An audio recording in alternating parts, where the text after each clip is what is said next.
Old Dr. Fauci recently testified before a Senate committee and invoked his Fifth Amendment rights over 100 times.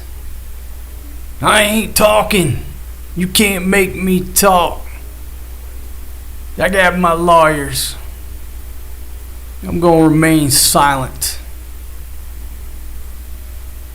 Kind of crazy since you couldn't shut the guy up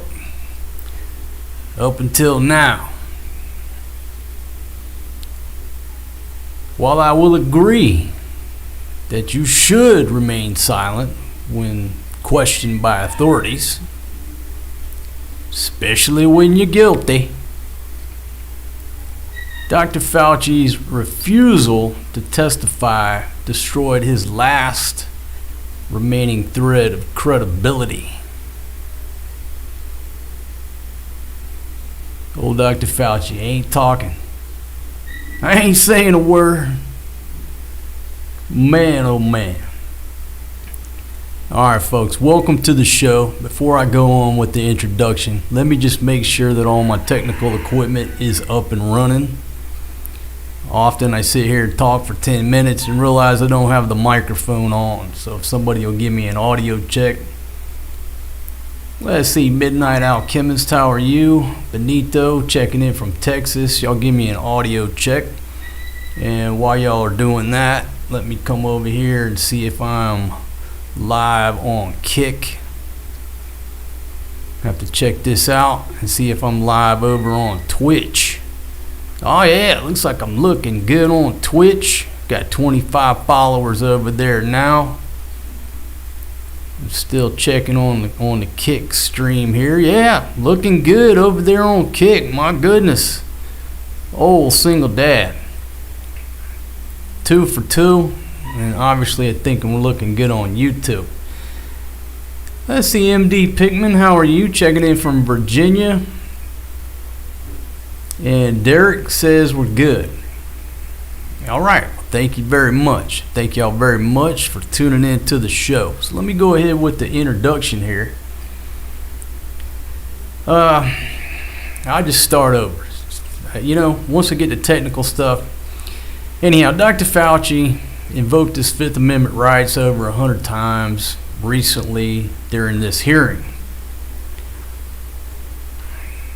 And I do agree. When you're questioned by the police, in America, you have the right to remain silent. Fifth Amendment. Don't incriminate yourself. I used to be a cop, and just the way it is, the poor and uneducated, we dumbasses will talk to the cops and tell on ourselves and get ourselves in trouble. When the rich and the educated, they keep their damn mouth shut and they get lawyers. That's why rich people don't go to jail unless poor people do. The world ain't fair. So he invokes his right. So let me go on with what we're going to talk about on tonight's show. The pharmaceutical industrial congressional complex. Wow, that should get this video hidden by the Google squirrels. Much like the military-industrial congressional complex must be continuously fed new clients. New wars and enemies must be created or the U.S. economy will tank. New sick people must be created or Big Pharma's profits will suffer. If you've lived as long as I have, you've seen this play out in real time. What happens? A drug company creates a new miracle drug, gives it a crafty name. It's got to have a crafty name because they have to be able to market this dog shit. Non-stop advertising convinces you that you have to have this newly created, or that you have a newly created condition and you are in need of their product. 5 years later, what happens? There's a class action lawsuit against this poison that you voluntarily put in your body. After another 5 years of lawyers tying up the courts, you might receive a check for $2.13 for your part of the overall settlement. Never mind that this miracle drug took 10 years off of your life. Legislation protects the industry from the average citizen in the interest of what? Furthering research. We'll talk about that later on in the show. The two governmental mechanisms for filing a claim if you're injured by a vaccine. There's two different routes, at least two that I've seen. We'll talk about that later. That's why you got to add in the congressional part of the complex, because when these industries get protected by legislation, by laws passed by Congress, they become part of the industry.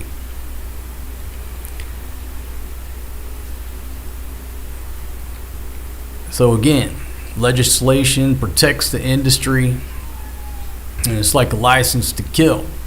They can do whatever the hell they want. They're protected by law. Now, the best way for Big Pharma to ensure they have clients for life is to injure you as a child.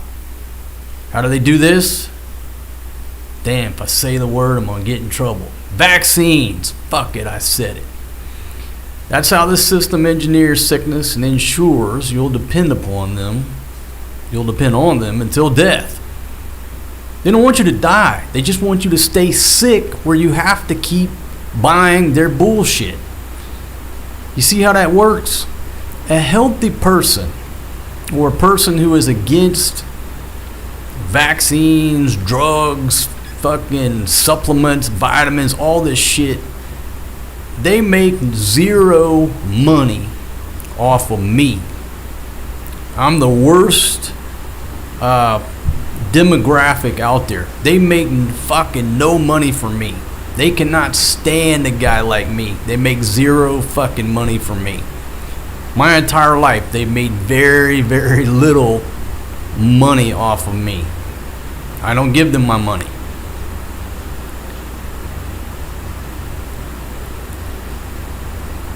So they have to engineer the sickness to ensure that you stay sick and you keep paying them. I think that's called irony.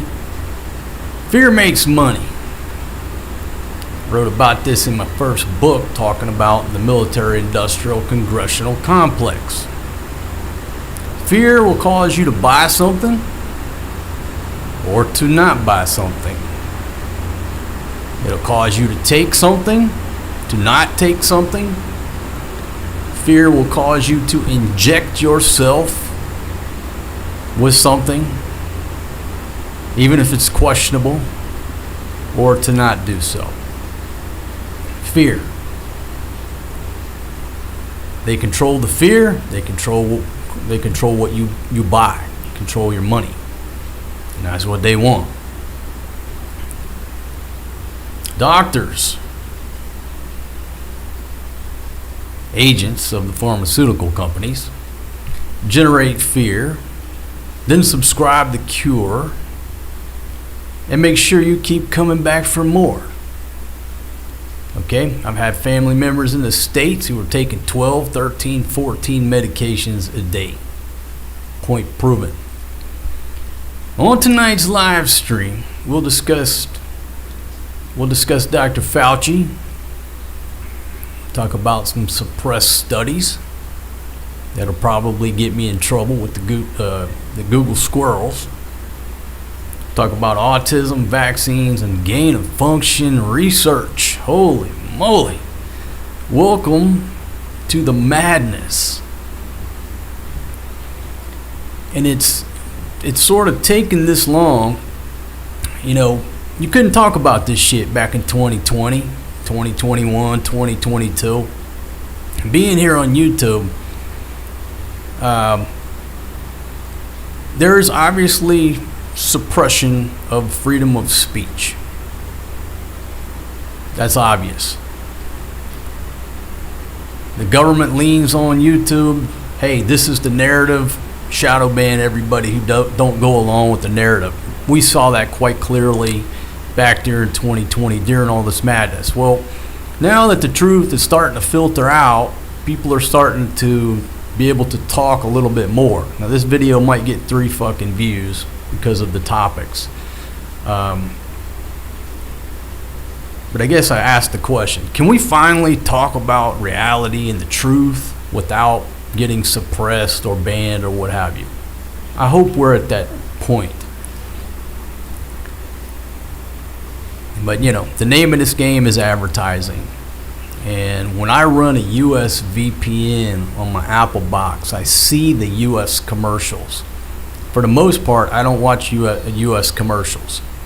I watch commercials from here in Southeast Asia. They're on low dollar products like food, noodles, dishwashing detergent, low dollar products. And then you switch that VPN over to the US and you start seeing US advertising, and it's scary as hell. It's so scary to me because I've been away so long.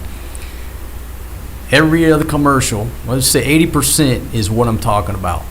Some new drug, some new condition, new acronym.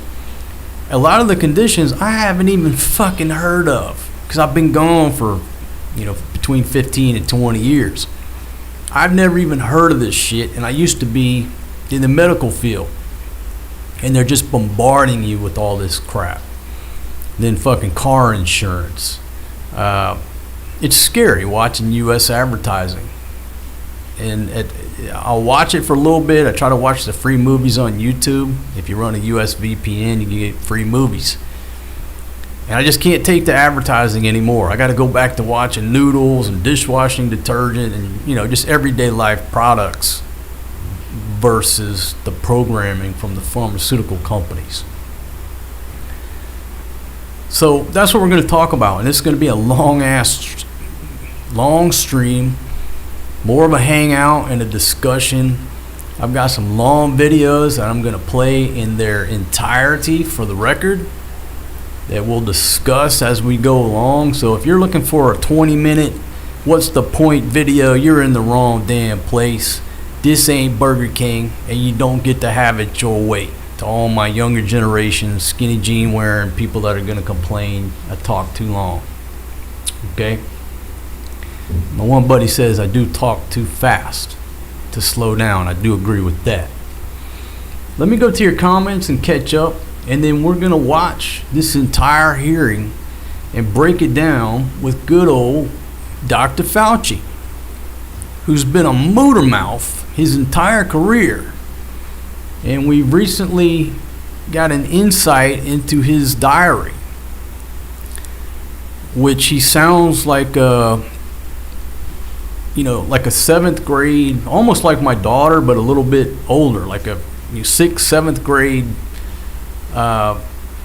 schoolgirl writing in this diary. How did they get it? The way I understand it, that he wrote this shit on his government computer. Now, you've been in government service as long as this fool has, and he's writing personal shit on a government computer. Not a very forward thinker. Anyhow, so we've got an insight into this prima donna, just giddy schoolgirl, high on the fame that he found himself in back in 2020. But the dumbass, hey man, if you're going to write shit on your government computer, 100% that's going to come out. Nobody explained that to you? You were 79, 80 years old when you were doing this shit? It makes no sense to me. Alright, so back over to your comments for a minute. Let's see. I Laugh, how are you? Lane's Away, King's Elbow, Daddius, Papa Smurf, how are you? I want to thank everybody for tuning in. Looks like I got 25 thumbs ups already and 1 thumbs down. Thank y'all very much. Got folks checking in from anywhere from Alabama to New York to Australia.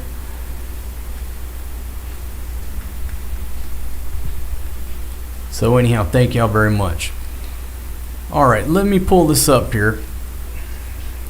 And again, I haven't watched this whole thing through. I saw some clips and I said, you know what? I'm going to play the whole thing sort of for the record. Some of the stuff I do is like for the record. You know what I mean? Because throughout the years, videos will just disappear or get banned or what have you. And sometimes I play this and I incorporate it into my own stuff just to save it, where I know where to find it. Get the comments at the time. And so I'm going to play this whole thing. And we'll just break down what is said here. What went down on July 29th, 8:30 a.m. with the testimony of good old Dr. Anthony Fauci, who has historically been what? He's been a motor mouth. You can't shut the guy up. But he pled the fifth over 100 times. And again, look, I'm not saying, there's a couple things I'm not saying. In the United States, we have the right against self-incrimination, the Fifth Amendment. As a former popo, I highly recommend that if the police or the authorities or anybody go to questioning you, you do the exact same thing this guy did. Okay? Only the poor and uneducated talk to the cops without their lawyer present. I'm not blaming him for that. He's protecting his rights. So from a selfish standpoint, he's doing the right thing. But from a standpoint of humanity and people trying to figure out what really happened, what went right, what went wrong, and when this shit comes around again, what is the proper course of action? Because this stuff that went down then is nothing. The real threat is the bird flu, okay? H5N1.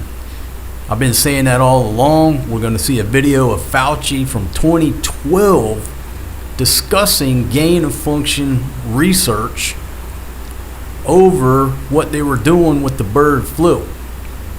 And why is that the real threat to the world? Because of the casualty rate. I mean, it's the real killer. And they were discussing this in 2012. Should we do the gain of function research? And then guess what just came out recently? Trump and the White House have basically put a wabash on most, I don't want to say all, but most of the gain of function research. So we're going to talk about that too. So you got Texas on station. How you doing? Yeah, let's see. I'm talking about, I'm not, again, you get questioned by authorities, it's in your best interest to invoke your rights and to not consent to any search, all that good stuff. I'm not coming down on the guy for that. Right now, Fauci is just the face, the brand, the logo. He's the face of the madness. He's just today's, you got to have some type of symbol of evil. The dude's 85 years old. Not giving him a pass on anything he did, but he's just the face of it. Okay? Let's just break this down. Let me get my headphones on here to make sure y'all can hear. I got to push a couple buttons. And we're going to start listening to this hearing. I haven't watched the whole thing. It's 3 hours long. Holy crap. Are you going to sit here for 3 hours? Well, let me show you my day. Okay? It's been raining here. It's been raining here for 3-4 days now. School has been canceled. The kids haven't went to school all week. Monday, Tuesday, Wednesday. It's Wednesday morning here. School has been canceled because of that rain right there. I haven't left the house in days. I got nowhere else to go. So I said, you know what? While I educate myself on this stuff, I'm just going to go live, and if anybody wants to go along for the ride, that's what we're going to do. So I turn my microphone on there from that, hit play, and y'all have to tell me about the boom, Texans 6-9er coming off the top. The committee went out. Thank you very much, my friend. And I hope that the audio, if I got all the buttons pushed, we should have audio on this thing here in a second. If not, I got to go back to the drawing board.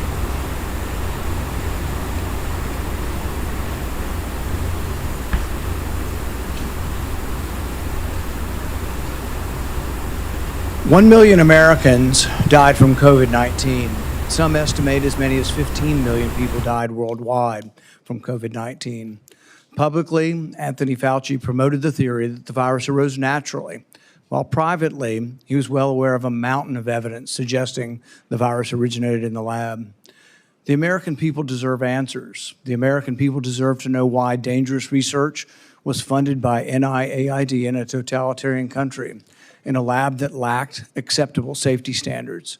The decision to fund dangerous gain-of-function research in Wuhan, China, will likely go down in history as perhaps one of the worst public health decisions. Frankly, the American people deserve an apology. I hope today Dr. Fauci will come clean, admit it was a mistake to fund dangerous research in China, admit that the risk of this dangerous research exceeded any possible benefits, ask forgiveness, and pledge to help our government devise safeguards so a man-made epidemic never happens again. Instead of an apology, you have for years avoided responsibility. Regarding the lockdowns, you argue that you did not personally issue every lockdown order, close every school, or impose every mandate. But officials across the country invoked your authority to justify these decisions. And you presented your recommendations not as judgments open to debate, but as dictates of science itself. Your own words demonstrate that you understood the influence you exercised. On March 14th, 2020, you wrote that the task force recommendations were driven by me, yourself, Deb, and CDC. The next day, you wrote that you had convinced Mayor Bill de Blasio to close the New York City schools, so you were involved. That same night, Governor Gavin Newsom's chief of staff told you that the governor had decided to close California schools, bars, and restaurants after watching you on television. Presidents, governors, mayors, school boards, corporations, and Congress all bear responsibility for the decisions they made. The COVID lockdown, however, could never have been inflicted without you aiding and abetting the crime. Children lost years of education. Small businesses built over a lifetime disappeared. Patients delayed cancer screenings and other medical care. Families were separated from dying relatives. Workers were ordered to accept a medical procedure or lose their jobs. Worship assembly, employment, education, and travel were restricted in the name of science.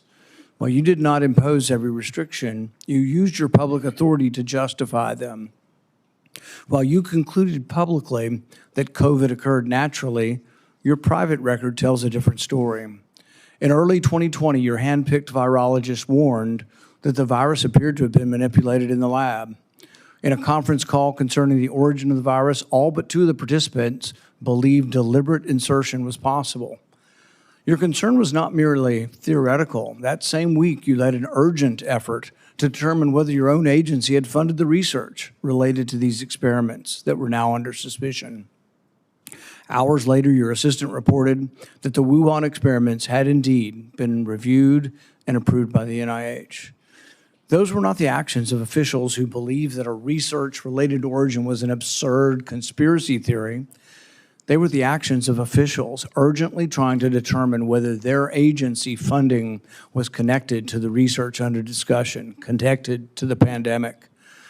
You could not hide that your agency had funded the Wuhan research or your long history of defending gain-of-function research. The only alternative left was to argue that COVID-19 did not originate in the Wuhan lab. You were not a detached observer. You had an institutional interest in the public believing that federally funded research had nothing to do with the pandemic. It was a conflict of interest from the very beginning. The authors of the proximal origin of SARS-CoV-2 privately had serious doubts about a natural origin. Within days, though, they flipped, and they all wrote in proximal origin that the virus was almost certainly not a laboratory construct. That paper was then used by the government and the media and you to discredit Americans who were asking the same questions that you and the authors were asking yourselves privately. You even cited proximal origin from the White House podium. You held it out as evidence that the virus could not have been engineered, but you didn't disclose your role in the discussions that preceded the writing of the paper. You did not disclose the author's original concerns. You did not reveal that you had been part of the paper, that you had read and offered editorial comments on the paper before it was published, before you began using it as evidence that it couldn't have originated in the lab. You did not disclose that you had immediately investigated yourself whether NIAID funding might be connected to the research. You did not tell the American people the full story. Duly released private messages indicate that the doubts with the authors and others didn't disappear after the publication. So while this was being waved at the White House to show that it couldn't come from the lab, the authors were still privately continuing to assign a meaningful probability to a laboratory origin, one thing in public and another in private. Some of the same scientists discussed avoiding email and carefully managing communications that might eventually be obtained under the Freedom of Information Act. The pattern is straightforward. Privately, there was alarm, then an immediate inquiry to see if NIAID's possible exposure to funding, then a rapid public declaration of certainty, continued private doubt, and then years of resistance to disclosure. The question is why? The only logical answer is that your primary concern was avoiding culpability. Your primary concern was hiding the fact that you had approved the funding for this dangerous research. Your support of gain-of-function research is extensive and long-standing. In 2011, your agency funded Ron Fauci's laboratory when it mutated the avian flu until it could spread through the air between mammals. This was the tipping point. This is when others became worried. You funded this. You advocated for this. The federal government's own biosecurity board, though, recommended withholding the details of these experiments because of the danger the research posed. People were concerned that publishing it was publishing a roadmap to creating bioweapons around the world. But you sided with the gain-of-function scientist Fauci and argued that the benefits of publishing the research far outweighed the risks.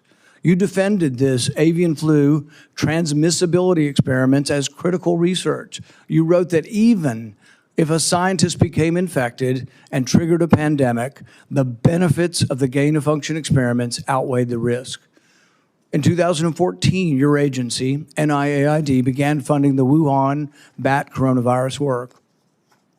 In 2015, Ralph Baric and the Chinese scientist Shi Zhengli published NIAID-supported research combining a bat coronavirus spike protein with a SARS backbone. The resulting virus could infect human airway cells. It's a novel virus that now can infect human cells. It gained transmissibility, it gained function. In 2018, the same group of scientists, EcoHealth, Baric, Shi, and their collaborators submitted the diffuse proposal, which involved the insertion of a furin cleavage site into the coronavirus. DARPA rejected it as too dangerous. When COVID was sequenced, though, early on in January of 2020, within days, scientists discovered that, lo and behold, it had a novel furin cleavage site, just as had been proposed in the diffuse project. This was either an extraordinary coincidence or a smoking gun, evidence that the Chinese had created COVID-19. It made the laboratory origin question more legitimate, and it made your categorical public denials indefensible. On May 11th, 2021, you told the Senate, the NIH has never, ever, and does not now fund gain-of-function research in Wuhan, in the Wuhan Institute of Virology. When I gave you the opportunity to correct the record, to reconsider the statement, you responded that you had never before lied to Congress. We were then told that Only the government's narrowest regulation of definition counted here, that you could define gain of function in one way in which this wasn't gain of function, in which all of the common sense of the world would be thrown out, all of the idea that the mice were dying and the virus was more transmissible didn't matter because you had a technical definition that allowed you to fund it. But the real question is, was it dangerous? Was it a wise decision to fund this? And you haven't deviated from that. You've never admitted that it could have been a mistake funding this research in China. The American people weren't asking for a semantics debate over what is gain of function. They were asking, does common sense say this research was dangerous in Wuhan? They wanted to know whether their money-funded experiments in Wuhan that made bat coronaviruses better able to infect humans. The answer is yes. They wanted to know whether NIAID adequately supervised their work. The answer is no. When you defended this research, you described its benefits in the broadest terms. But when Congress demanded accountability, you hid behind the narrowest possible definition. You can't have it both ways. Your conduct concerning federal records raises further questions. It is a crime to destroy federal records. Yet our investigation reveals your assistant diligently reported that she deleted tons of emails. In 2024, you testified that you did not delete federal records. Who's telling the truth, you or your assistant? The committee has obtained repeated instructions from you telling federal officials to delete communications. On February 2nd, 2020, one day after Origin's call, you told Francis Collins, please delete this email after you read it. The committee asked for your voluntary cooperation to come today. Your appearance had to be compelled by subpoena. You're here today under duress. You are here today because of the court ordering it. President Biden issued you a sweeping pardon extending back to 2014, the same pardon he gave to his son Hunter. A pardon may protect a person from criminal prosecution, doesn't rewrite history. It does not erase documents. It does not convert a misleading statement into a truthful one. And it does not prevent Congress from establishing what happened. There will be another pandemic. There will be another crisis. And there will again be officials who insist that uncertainty must be hidden for the public's own good. They will demand obedience. They will invoke science. I am the science, as though it were a commandment. They will argue that government officials cannot be questioned because questioning them would undermine public trust. They have it backwards. It is secrecy that destroys trust. It is arrogance that destroys trust. It is censorship that destroys trust. And it is the refusal to admit error that destroys trust. That loss of trust may be your most damaging legacy. Trust can't be ordered. It has to be earned. No scientist is above scrutiny. No government official is beyond accountability. And no public servant has the right to treat the suffering of millions of Americans as a footnote to his preferred version of history. I now recognize Senator Peters for his opening remarks. Thank you, Mr. Chairman. The Senate Homeland Security and Governmental Affairs Committee has a long and a very proud history of conducting serious oversight on behalf of the American people. When this committee has been at its best, Democrats and Republicans have worked together to investigate complicated issues, to follow the facts wherever they may lead, and produce recommendations that actually strengthen our nation's security and improve government functions. That bipartisan tradition has produced meaningful work following Hurricane Katrina, the January 6th attack on the U.S. Capitol, failures at the Secret Service, and countless other matters. Unfortunately, today's hearing is the latest step in the chairman's sharp departure from that long tradition. This hearing appears to be a culmination of months of biased and selected efforts by the majority under the guise of a committee investigation to basically legitimize a predetermined conclusion that was reached years ago. In 2021, the chairman has called for today's witness to be fired, to be arrested, accused him of leading cover-ups and conspiracies. He has even featured the witness prominently in fundraising emails and on the cover of his book. He has also called for the cancellation of the witness's security detail, despite the fact the witness and his family have received numerous credible death threats. When I served as chairman, Senator Paul and I launched a bipartisan biosecurity investigation that included oversight of risky research and the origins of COVID-19, because we agreed that the committee's work would be stronger if we did it in a bipartisan manner and just followed the facts. That was and continues to be an area of legitimate and certainly needed oversight. As chairman, Senator Paul has taken the opposite approach. He has abandoned longstanding practice by blocking minority participation in committee oversight actions and has chosen to selectively release committee records that the minority has never had any access to in order to support his pre-drawn conclusions. The chairman has repeatedly excluded committee's minority and withheld documents and evidence from members that are entitled to receive them, disregarding longstanding Senate rules and committee precedent that have preserved the credibility of our oversight in this committee for decades. I have raised these concerns directly with the chairman because it's not just what we investigate that matters, but how we conduct that investigation. That also matters. One-sided investigations designed to validate predetermined conclusions do not serve the American people who sent us to actually uncover the truth and to solve problems. I wrote to the chairman requesting that he adhere to committee rules.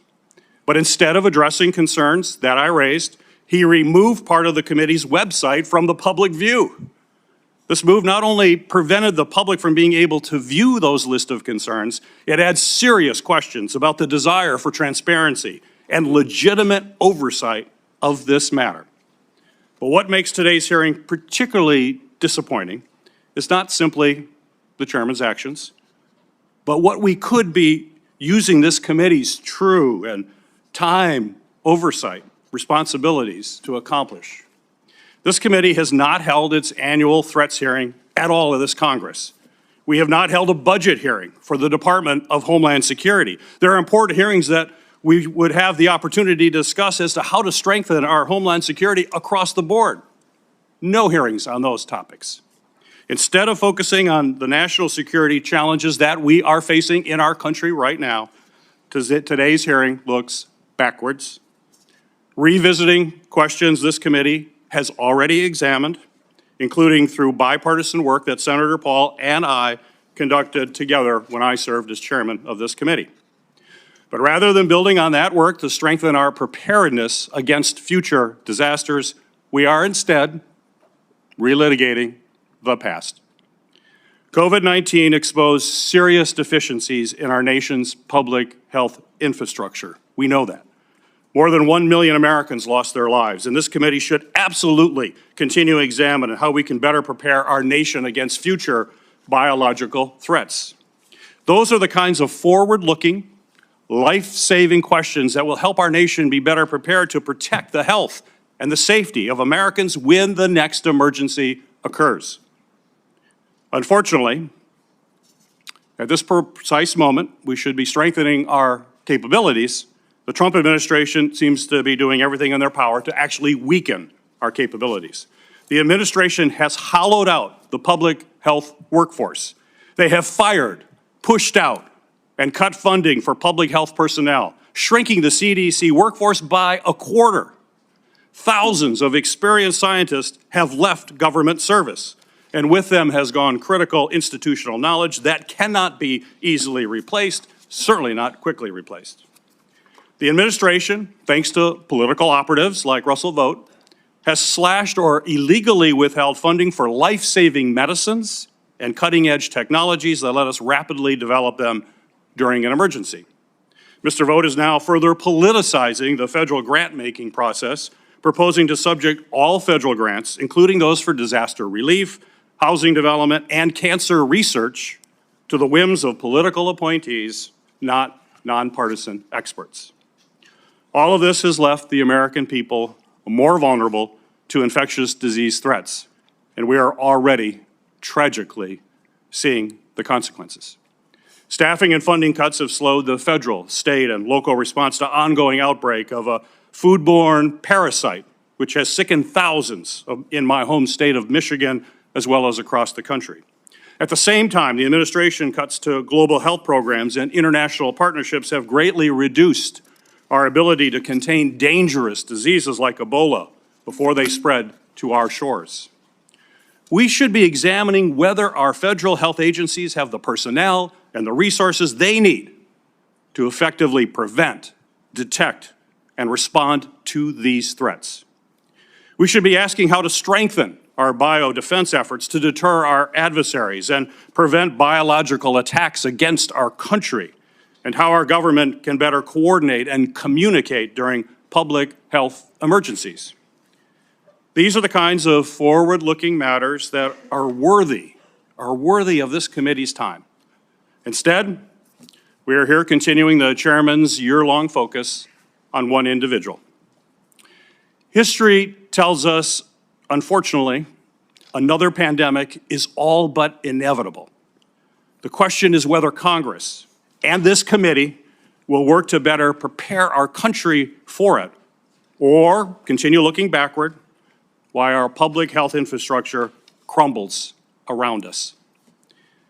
That is the hearing that we should be having today.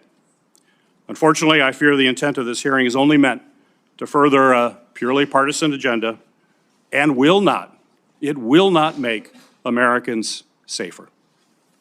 Thank you, Mr. Chairman. The accusation that the committee has denied access to the minority to records is categorically false. This is the most transparent investigation in the history of Congress. We actually created a website, and we put all of the information on the website. It continues to operate. The reason it hasn't been accessed is no Democrat ever signed up for it. Not one Democrat. We told them the access. They never asked for the access code. They haven't been on the website because they have not cared about the investigation. It's a practice of this committee to swear in the witness. Dr. Fauci, please stand and raise your right hand. Do you swear that the testimony you will give before this committee will be the truth, the whole truth, and nothing but the truth? So help you God. Dr. Anthony Fauci, you are recognized for 5 minutes for your opening statement. Mr. Chairman, Ranking Member Peters, members of the committee, I served at the NIH for over 54 years, 38 of those as director of the National Institute of Allergy and Infectious Diseases. Over that period, I proved that I believe in and respect the value of legitimate congressional oversight. In fact, I testified before and/or briefed Senate and House Senate and House committees well over 200 times over those 38 years. During and after the COVID pandemic, I have appeared multiple times for hearings in the Senate and the House, usually under oath, and sat for several days-long transcribed sworn interviews, answering questions about the very issues that are now the subject of this hearing. However, given Senator Paul's obvious obsession with calling for my prosecution, his repeated slanderous comments about me, and recently his publicly releasing my unredacted personal diary aimed at embarrassing and intimidating me, the only conclusion I can reach is that the sole reason he is calling me before this committee is to get me to say something, anything, that could vindicate his repeated public pledges that I end up, in his words, quote, behind bars, unquote. Any reasonable person who has followed his unhinged obsession with me would readily come to the same conclusion. Therefore, although it pains me to do so, because of the respect I have for the legislative branch of government and my decades-long record of cooperating with Congress, under the advice of my attorneys, I will invoke my right under the Fifth Amendment of the Constitution to refrain from answering your questions. Thank you. We will now begin a round of questioning. Dr. Fauci, your testimony today is compelled by a lawful subpoena. As you know, it's a crime under 18 U.S.C. Section 1001 to knowingly make a material false statement to Congress, with a penalty up to 5 years of imprisonment. Understanding that you are under oath, the American people would like to understand your reasoning, your rationale for why you chose to fund the research in Wuhan. There have been, intelligence agencies, the CIA, the FBI, the DOE, have all come to the conclusion that more likely than not, the virus came from the lab in Wuhan. And so we'd like to know, what was the rationale? What was the discussion? How, what went behind the decision to fund the research in Wuhan? How did you come to the conclusion that a totalitarian country would be capable of doing this in a BSL-2 lab, a lab that lacked the security? What was the reasoning? And are you sorry, basically, for making the decision? Would you, given another chance, say, well, gosh, circumstances now, as I know it, maybe it wasn't a wise thing. Can you explain to the committee why you chose to fund this dangerous research in China? On the advice of counsel, I respectfully decline to answer based upon my rights under the Fifth Amendment of the Constitution. In the red folder on your table is a copy of Section 192 of Title II of the U.S. Code. Your counsel has been provided a copy as well. That section makes it a crime for a witness appearing under subpoena to refuse to answer any questions pertinent to the question under inquiry. Do you have that in front of you? On the advice of counsel, I respectfully decline to answer based upon my rights under the Fifth Amendment of the Constitution. Let the record record that the witness has refused to answer whether there's a folder in front of him based on his Fifth Amendment right. It is true that you're appearing under direction of our subpoena to provide testimony on matters under consideration by the committee, including the origins of COVID-19, risky life sciences research, and your tenure as a federal government employee. Additionally, you've been provided a full and unconditional pardon dated January 19th, 2025, for any offenses against the United States which may have been committed or taken part from January 1st, 2014 through the date of the pardon for a 10-year period, arising from or in any manner related to your service as Director of the National Institute for Allergy and Infectious Diseases, as a member of the White House Coronavirus Task Force, or the White House COVID-19 Response Team, or as Chief Medical Advisor to the President. Have you refused this pardon, or do you have any reason to believe this full and unconditional pardon, this grant of immunity, would somehow require you to plead the Fifth Amendment? On the advice of counsel, I respectfully decline to answer based upon my rights under the Fifth Amendment of the Constitution. Based on the facts presented, I'm going to direct you to answer the questions. The committee has issued a valid subpoena. They have requested your presence here. The questions are very pertinent to your decision-making as head of NIAID, as well as a chief advisor to the president. Do you still refuse to answer the questions? On the advice of counsel, I respectfully decline to answer based upon my rights under the Fifth Amendment of the Constitution. Let's do the.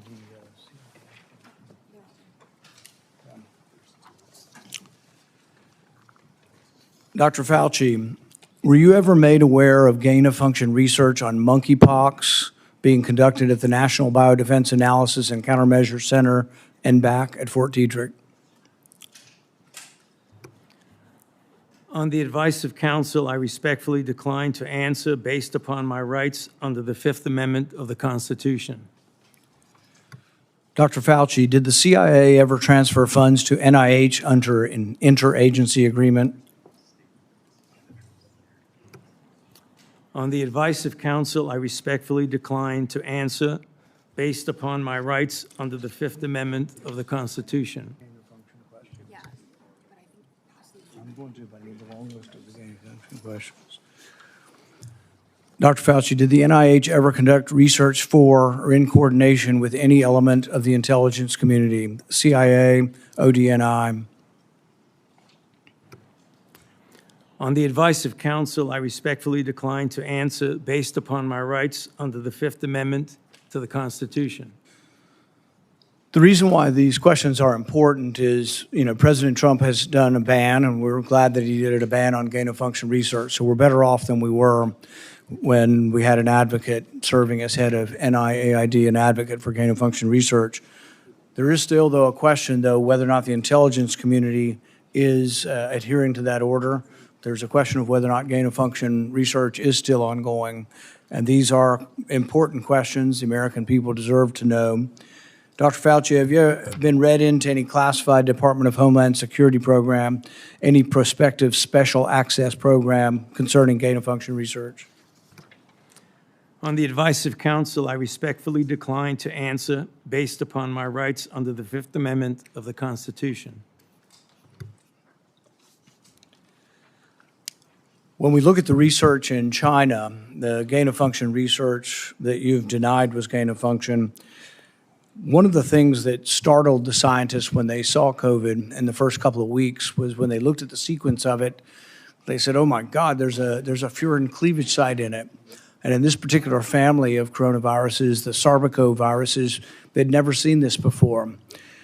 They were also startled to look at it and see how it was coded for, what the codons were, and to discover that the codons used out of 36 different possibilities turned out to be the one that was commonly used in gene manipulation by scientists. Dr. Fauci, were the scientists at the Wuhan Institute of Virology capable of inserting a furin cleavage site into a coronavirus? On the advice of counsel, I respectfully decline to answer based upon my rights under the Fifth Amendment of the Constitution.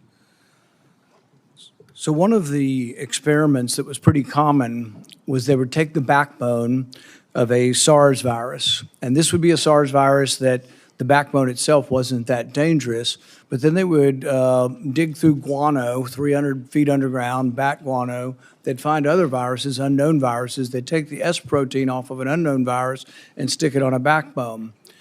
And then they would infect mice that have humanized cells. And they were trying to discover if they could create a virus that infects humans. Now, many people would say, well, gosh, that doesn't sound like a really good idea to create viruses that don't exist in nature to see if they'll infect human cells. What if one escaped? What if you keep infecting this and do serial passage, you actually adapt the virus to be infectious to humans? So the question is whether or not, Dr. Fauci, the Wuhan Institute of Virology was combining an S protein with one virus with the backbone of others, and could this lead to a virus, maybe it wasn't even predicted, but could it lead to viruses that gained in function and then could lead to a pandemic? On the advice of counsel, I respectfully decline to answer based upon my rights under the Fifth Amendment of the Constitution. One of the arguments that you and others have made against this virus coming from the lab is it couldn't have come from the viruses that have been published. And nobody's really arguing that. I think from the very beginning, people acknowledged that the viruses that have been published are too far evolutionarily distant from a virus that could have become COVID-19. But what has never been acknowledged by the side who tries to call the other side of conspiracy theory, which is really something you don't usually see in a scientific debate. This is the first time I've ever seen an article printed in Lancet by your friends who called this a conspiracy theory. These are the kind of things you see as a screed on a political, website. You don't really see this in science. But when they release this as being a conspiracy theory, we're wondering that when you do this, when you combine these viruses and are able to grow them in humanized cells, whether or not this kind of risky research, whether you call it gain of function or not, whether you use the definition of gain of function, whether this kind of research should have had more scrutiny. I think in your House testimony, you testified that you never traveled to China and that you were unaware that anybody at NIH ever examine the labs, that you trusted the Chinese scientists. I think you've said that even recently, that with your discretion, you trusted the Chinese scientists. The problem is that even in our country, we trust our scientists. They're good American scientists, probably doing the right thing for America. But at the same time, we oversight to make sure it's not dangerous research, but we also investigate the lab. I believe Fort Detrick was one of our main labs, was closed down in the last year or two because of research institute, a research incident that was dangerous with dangerous pathogens. And so the American people would want to know, how could you approve this dangerous research in China, say that you trusted the Chinese scientists, and then in the end, you had to admit that you'd never been there, and none of your inspectors had ever been there. Dr. Fauci, had any of the labs where this dangerous research was occurring, were any American lab oversight or lab investigators, did they ever appear in these labs to make sure that they were safe labs? On the advice of counsel, I respectfully decline to answer based upon my rights under the Fifth Amendment to the Constitution.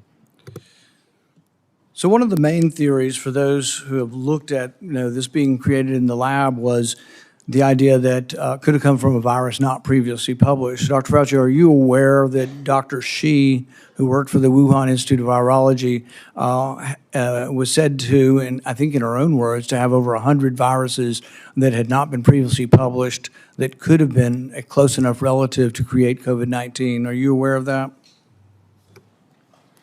On the advice of counsel, I respectfully decline to answer based upon my rights under the Fifth Amendment to the Constitution.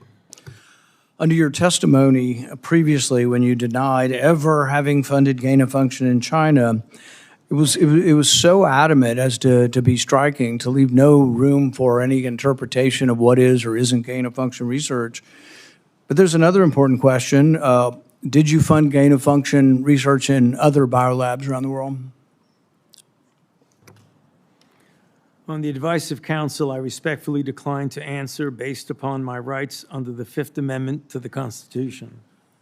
The one research project that we do know you did fund is the one that Ron Fouchier did. And it's important to talk about because this sort of was the beginning of the debate over gain of function. And this wasn't just me. I wasn't even aware of the debate 10 years ago. This was other scientists. Over 200 scientists at the Cambridge Working Group signed a protest because they didn't think you should fund the research, and they didn't think it should even be published because it was sort of a roadmap as to how to make a bioweapon.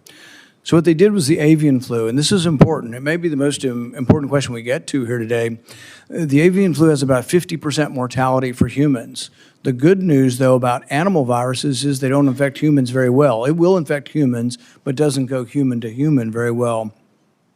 Ron Fouchier, with the money that you provided to him, did an experiment where he caused purposeful mutations to create a new virus, an avian flu that didn't just infect birds well, but actually infected mammals well, went ferret to ferret in an aerosolized manner.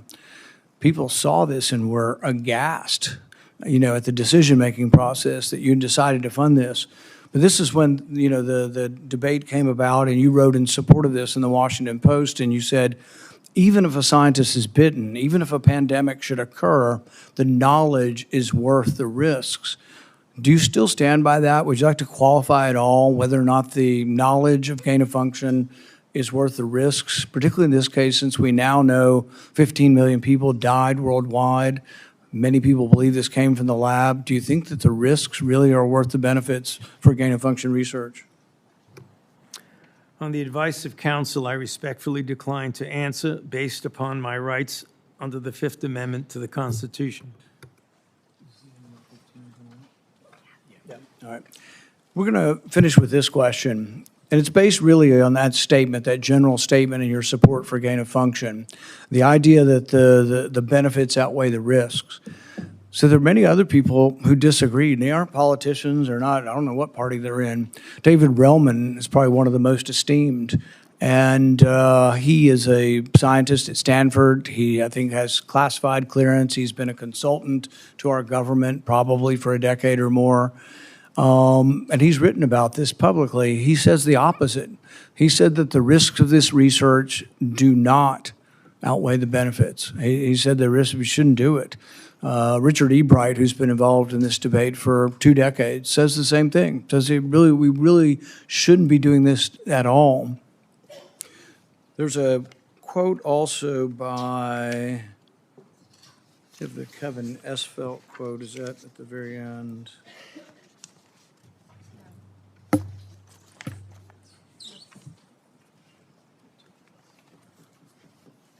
Kevin Esfelt, who's a CRISPR scientist at MIT, also wrote about this gain of function.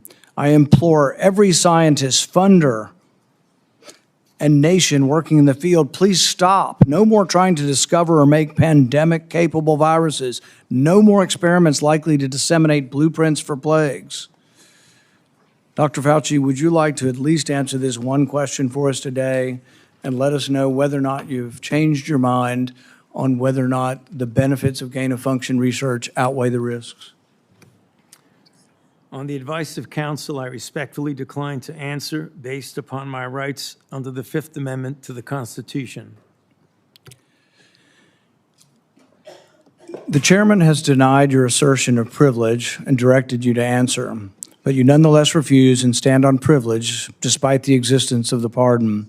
The committee will have to consider, after this hearing, what appropriate action should be taken against you for the failure to testify after being directed to do so. It's against the law to obstruct an investigation of Congress. There will be repercussions to your refusal to testify today. Senator Peters.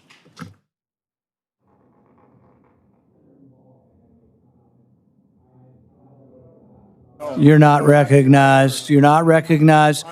If you are unruly, you will be removed from the proceeding. You are not recognized, and you are not recognized, sir.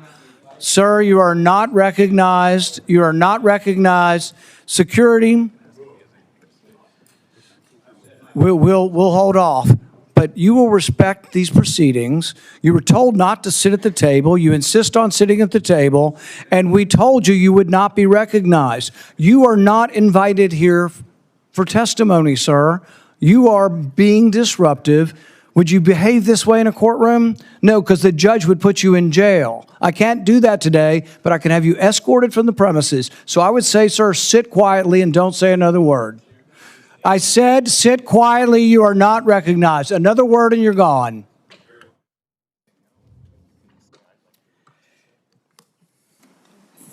So, Mr. Chairman, I'd like to hear what the attorney has to say.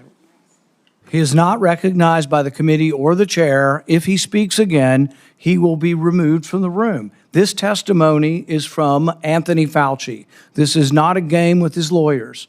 He can advise, his lawyers can give him advice. He's got a half dozen here. They're all allowed to talk to him. Yes. All right? Yeah. But the attorneys are not recognized. In fact, the attorney was told not to sit at the table, and he's not obeying that recommendation. There's a row behind you, sir. That's where you were told to sit, and you're not. And now you're disrupting the proceedings. And so, look, this is the way Anthony Fauci wants to be remembered, for a lawyer not listening to the rules. That's the way you want to be remembered, and that's what you're going to do. You are not recognized, sir. Security, please remove him from the room.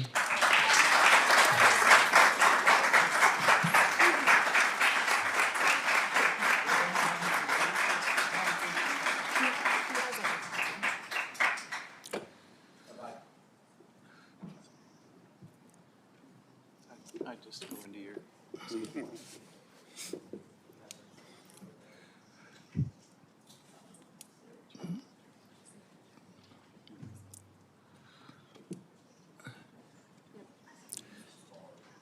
Let the record state that Dr. Fauci will still have the advice of the other half a dozen attorneys that he brought along today. Senator Peters. Thank you, Mr. Chairman. The COVID-19 pandemic is not the first or the last public health crisis to impact our nation. In December 2022, I released a report that identified significant failures in our federal government's preparedness and initial response to COVID-19. This report contained 17 key findings. It's a very large report, which I have right here.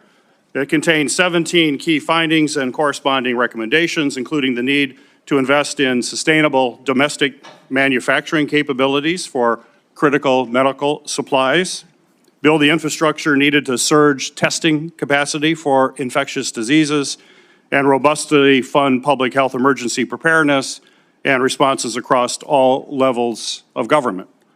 Unfortunately, multiple administrations, including the current Trump administration, have failed to fund or to reform our health preparedness.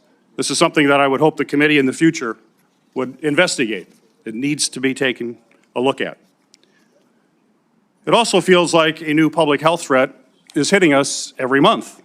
There's a foodborne parasite affecting thousands of people in Michigan and across the country, and our federal agencies still haven't fully pinned down the source of that outbreak.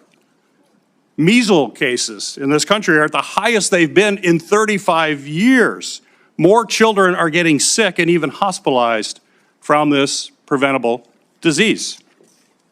Over 1,000 people have died from the Ebola virus in Africa, and we don't know how widespread this crisis actually is.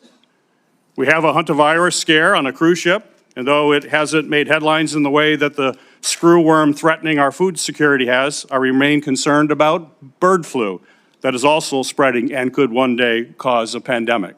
This is also something this committee should be investigating and holding hearings on. Since January 2025, the Trump administration has taken a number of actions to drastically weaken our ability to fight infectious diseases and biological threats that endanger Americans. These actions are both incomprehensible and are also inexcusable. They include slashing funding for public health and infectious disease research, canceling contracts for cutting-edge vaccine technology, shutting agencies responsible for tackling infectious diseases around the world, firing thousands of federal employees with keeping our communities and our medicines and our food supply safe, and injecting political appointees in what should be non-political grant-making functions. That is something this committee should be looking at. I could go on. I could go on all the topics that we need to be looking at moving forward to protect this country. We're not doing that in this committee. That's what this committee was designed to do. It's what it has done throughout history. It has done it in a bipartisan way.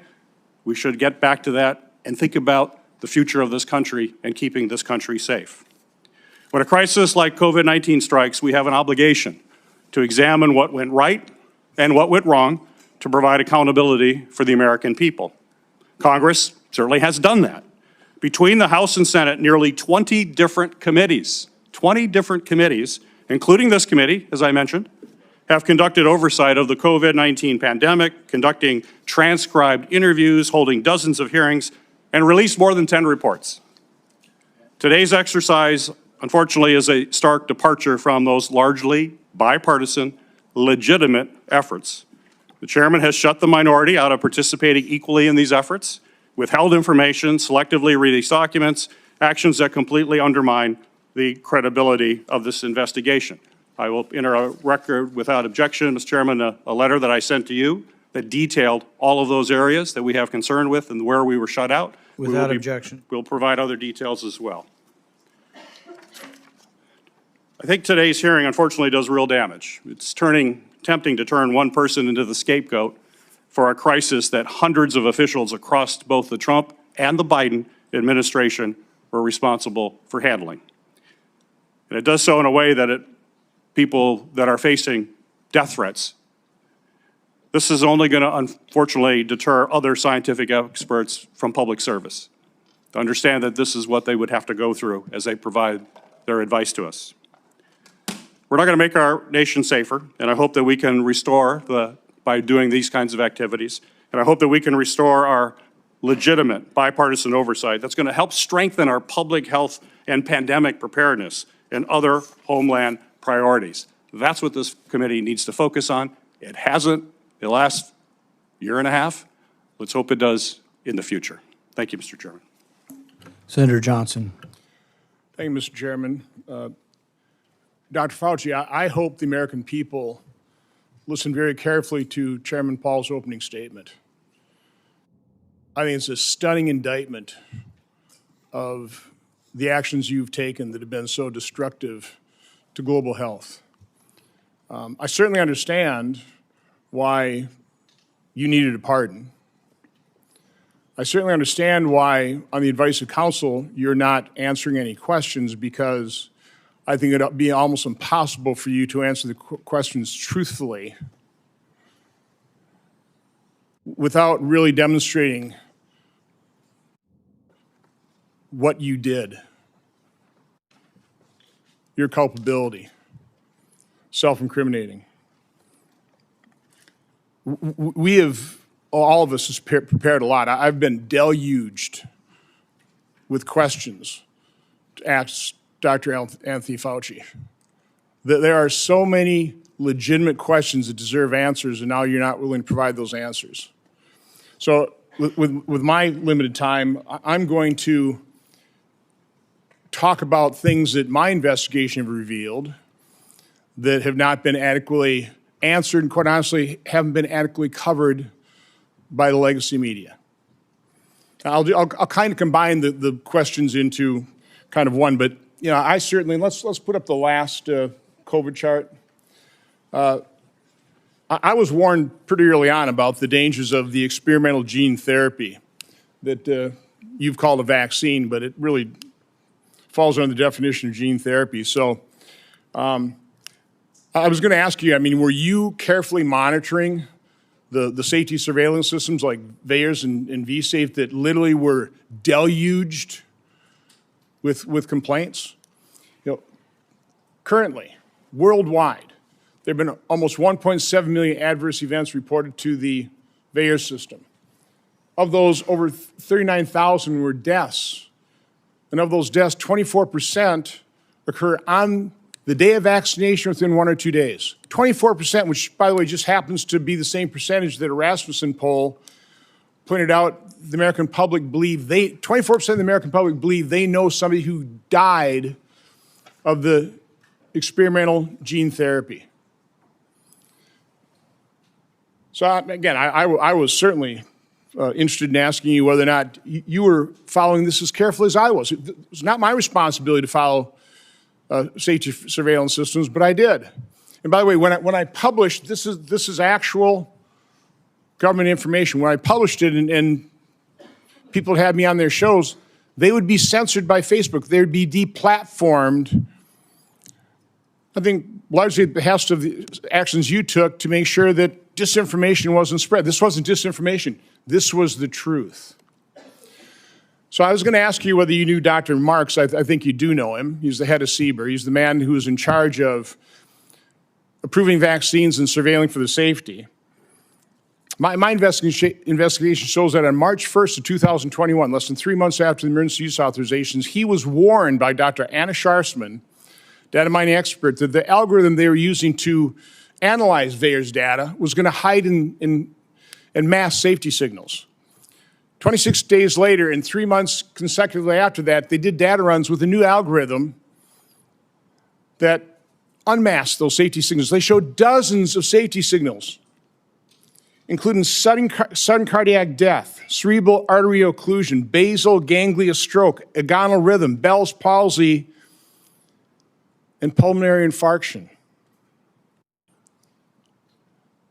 Your diaries now show that you actually suffered pulmonary infarction in, I think, probably June 2021. I was just wondering whether it ever went through your mind that maybe that injection, all those boosters you took, might have caused that. You know, and the question I was going to, and I'll ask this question, were you ever made aware of the fact that Peter Marks was warned that the algorithm was going to hide the safety signals?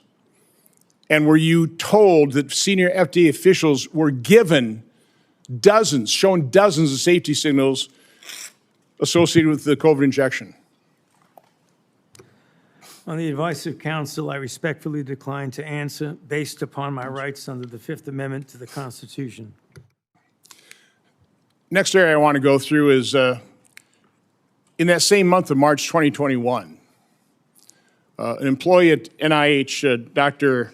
Nath, led a team of researchers who were diagnosing and treating individuals who'd never had COVID but were severely injured by the genetic therapy injections.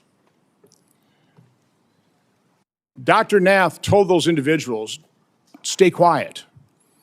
We want to make sure that we gather all the information and then release it to doctors so they can treat people like yourself. There was a concerted effort, and I'll enter this into the record. It appears inside NIH to quash Dr. Nath's publishing of that study. It finally was put on a preprint server with telling no one, and I think about May of 2022. I think what's noteworthy about this is Dr. Nath told the injured participants that early treatment, early intervention was crucial for them to be treated. And yet within the NIH, they were questioning what was Dr. Nath doing. They didn't want to publish that because, and I want to take time searching for it, because publishing it would create vaccine hesitancy, which is what we continue to hear time and time again, is the reason they didn't promote they lied about the safety signals they were seeing. Throughout the pandemic, I always pushed early treatment. We've got things in here where you were really concerned about remdesivir because it was untested, but hydroxychloroquine, yeah, it was an approved drug. Maybe some safety issues, but we had a great deal of experience with it. All of a sudden, you had the Surgisphere study that was retracted within 2 weeks because it was completely false, totally blew up the use of hydroxychloroquine. And then when it comes to ivermectin, which, by the way, because I was contacted by so many people, I referred them to doctors who actually had the courage and compassion to treat vaccine-injured individuals. It works. But I was going to ask you whether you were involved in the FDA attack on ivermectin. You had a interview on CNN on August 29th of 2021, where, again, I just don't want to take time to find the exact quote, but you said there's no evidence that ivermectin is helpful. On that exact same day, and I've got the studies right here. There was a website that was tracking the random controlled studies. Here they are, showing 60, 70% efficacy of ivermectin. The same day you say there's no evidence, there was all kinds of evidence. Loved ones had to go to hospitals, had to sue hospitals. Just, would you try it? So I would want to know, to what extent were you involved in sabotaging hydroxychloroquine, ivermectin, and did you do that because you knew the only way you get an emergency use authorization for these drugs, these experimental gene therapy, was if there was no effective treatment, you couldn't get the emergency use authorization. So is that why you helped sabotage these cheap generic drugs in favor of remdesivir, which, by the way, nurses, are you aware of the fact that nurses called it run, death is near? On the advice of counsel, I respectfully decline to answer based upon my rights under the Fifth Amendment to the Constitution. But let me end on this note because this just came to light. We've got 11 million pages of documents. We also have other people who were in the room. But now you actually lied to your own diary. On March 27, 2020, you wrote in your diary, "To my surprise yesterday, the POTUS sent a letter to governors outlining a plan to reopen county by county while monitoring the spread of virus in the low-risk counties. This was half-baked and never shown to Deb or I before it was sent out." So we have evidence that, in fact, you were fully aware of it and certainly approved, if not authored it. So I was just simply ask you, is that true? Did you literally lie to your own diary? Did you know of that letter sent out to governors about reopening county by county? And again, Mr. Chairman, I'd ask you to ask the witness to just answer that one simple question. On the advice of counsel, I respectfully decline to answer based upon my rights under the Fifth Amendment to the Constitution. Thank you, Mr. Chairman. Senator Hassan. Thank you. Dr. Fauci, I want to start by thanking you for more than 50 years of service to this country at the National Institutes of Health. And it is unfortunate that you have been put in the position that you are in today. And it must be enormously frustrating to know that this hearing is designed to entrap you. It must be very frustrating for your attorneys to hear the chair's mischaracterization of the legal issues and posture that impact your decisions at the witness table today. Meanwhile, I was going to ask you a series of questions about things that are relevant right now to the people of the United States about the state of public health in this country. Since President Trump took office in 2025, more than 4,500 cases of measles have been reported. That is more cases in the year and a half since Donald Trump has been president than were reported from 2000 to 2024 combined. Children are dying because there has been increased vaccine hesitancy, fueled by Robert F. Kennedy Jr., the Secretary of Health and Human Services, and frankly, his entire administration. Thousands of people in the United States of America have been sickened by a foodborne parasite, and the outbreak is nowhere near under control, as staffing at the FDA and other critical public health entities has been slashed by Russell Vought and Elon Musk. Last year, the National Institutes of Health awarded 201 fewer grants compared to the previous years. 207, I am corrected, compared to previous years. As those grants were either canceled or delays, especially at the beginning of the Trump administration, I can tell my colleagues what the impact was on people in New Hampshire, on scientists in New Hampshire, on clinical trials in New Hampshire where people's cancer treatment was interrupted because Elon Musk and Russell Vought know better, they say, than the people at NIH about what to fund. And because they did some sort of word search, it seems, for some of the grants, and boy, oh boy, if you were studying rural health in New Hampshire and trying to understand how to better engage people who need health care in rural America, that was off the table. America is losing researchers and scientists to other countries because researchers and scientists, highly trained, highly qualified, invested in often by the American taxpayer, are finding the hostility from this administration so strong that it interferes with their science, and they want to pursue science wherever that science takes them. I also sit on the Health, Education, Labor, and Pensions Committee.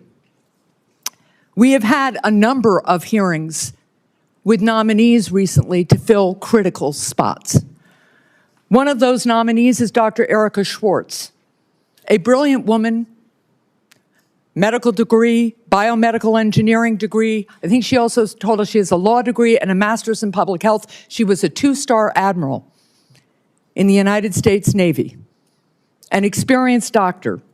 And yet, when I asked her if she would push back at Secretary Kennedy, if he instructed her to suspend the promotion of the flu vaccine as he did at some point in the last few months, there's an email to prove it, she couldn't answer that question. She either could not, would not, or had been bullied into evading a question about whether she, as the director of CDC, would stand up to Secretary Kennedy, the most unqualified Secretary of Health and Human Services this country has ever seen, and more than unqualified, somebody who pursues conspiracy theories, degrades people with disabilities, and continues to promote disproved science.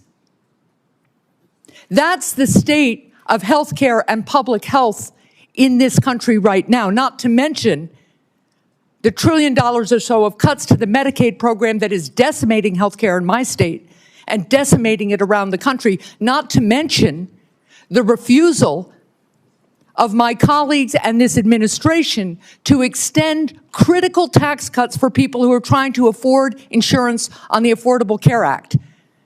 I just was at one of my community health clinics, and they are reporting fewer and fewer people coming in for care, disrupting care because they can no longer afford health insurance. And that is impacting, of course, the revenue stream to the community health clinic, their ability to hire and pay people, their ability to take care of their community. That's what I wish we were having hearings about in this committee and in the Health Committee. That's what I wish we were trying to address in a bipartisan way. But instead, we are here in an attempt to entrap you because you had a distinguished career trying to put Americans' public health first. With that, I yield. Senator Lankford. Mr. Chairman, thank you. Dr. Fauci, thanks for coming today. I know you're invoking your Fifth Amendment right, which you have the right to be able to do constitutionally, but thanks for coming and be a part of this. There are a lot of issues and a lot of questions that have come up, and hopefully in some day in the future, we'll be able to get all this clarity to be able to pull together. There were over 1 million Americans that died from COVID. You know that well. You were tracking the numbers literally every single day, those affected and those that died from the earliest days. There are a lot of lessons that we've got to learn from this, that we should put into history to be able to determine what happens in the future, how do we respond in the future, how do we deal with something like this again. It was uncharted territory for everyone. But I would tell you, countless families, including my own, watched a loved one die behind glass or through a screen because we couldn't get access to them. Children couldn't get to school. People missed their prom or graduation ceremonies. There were lots of things that happened that dramatically changed the future of the country.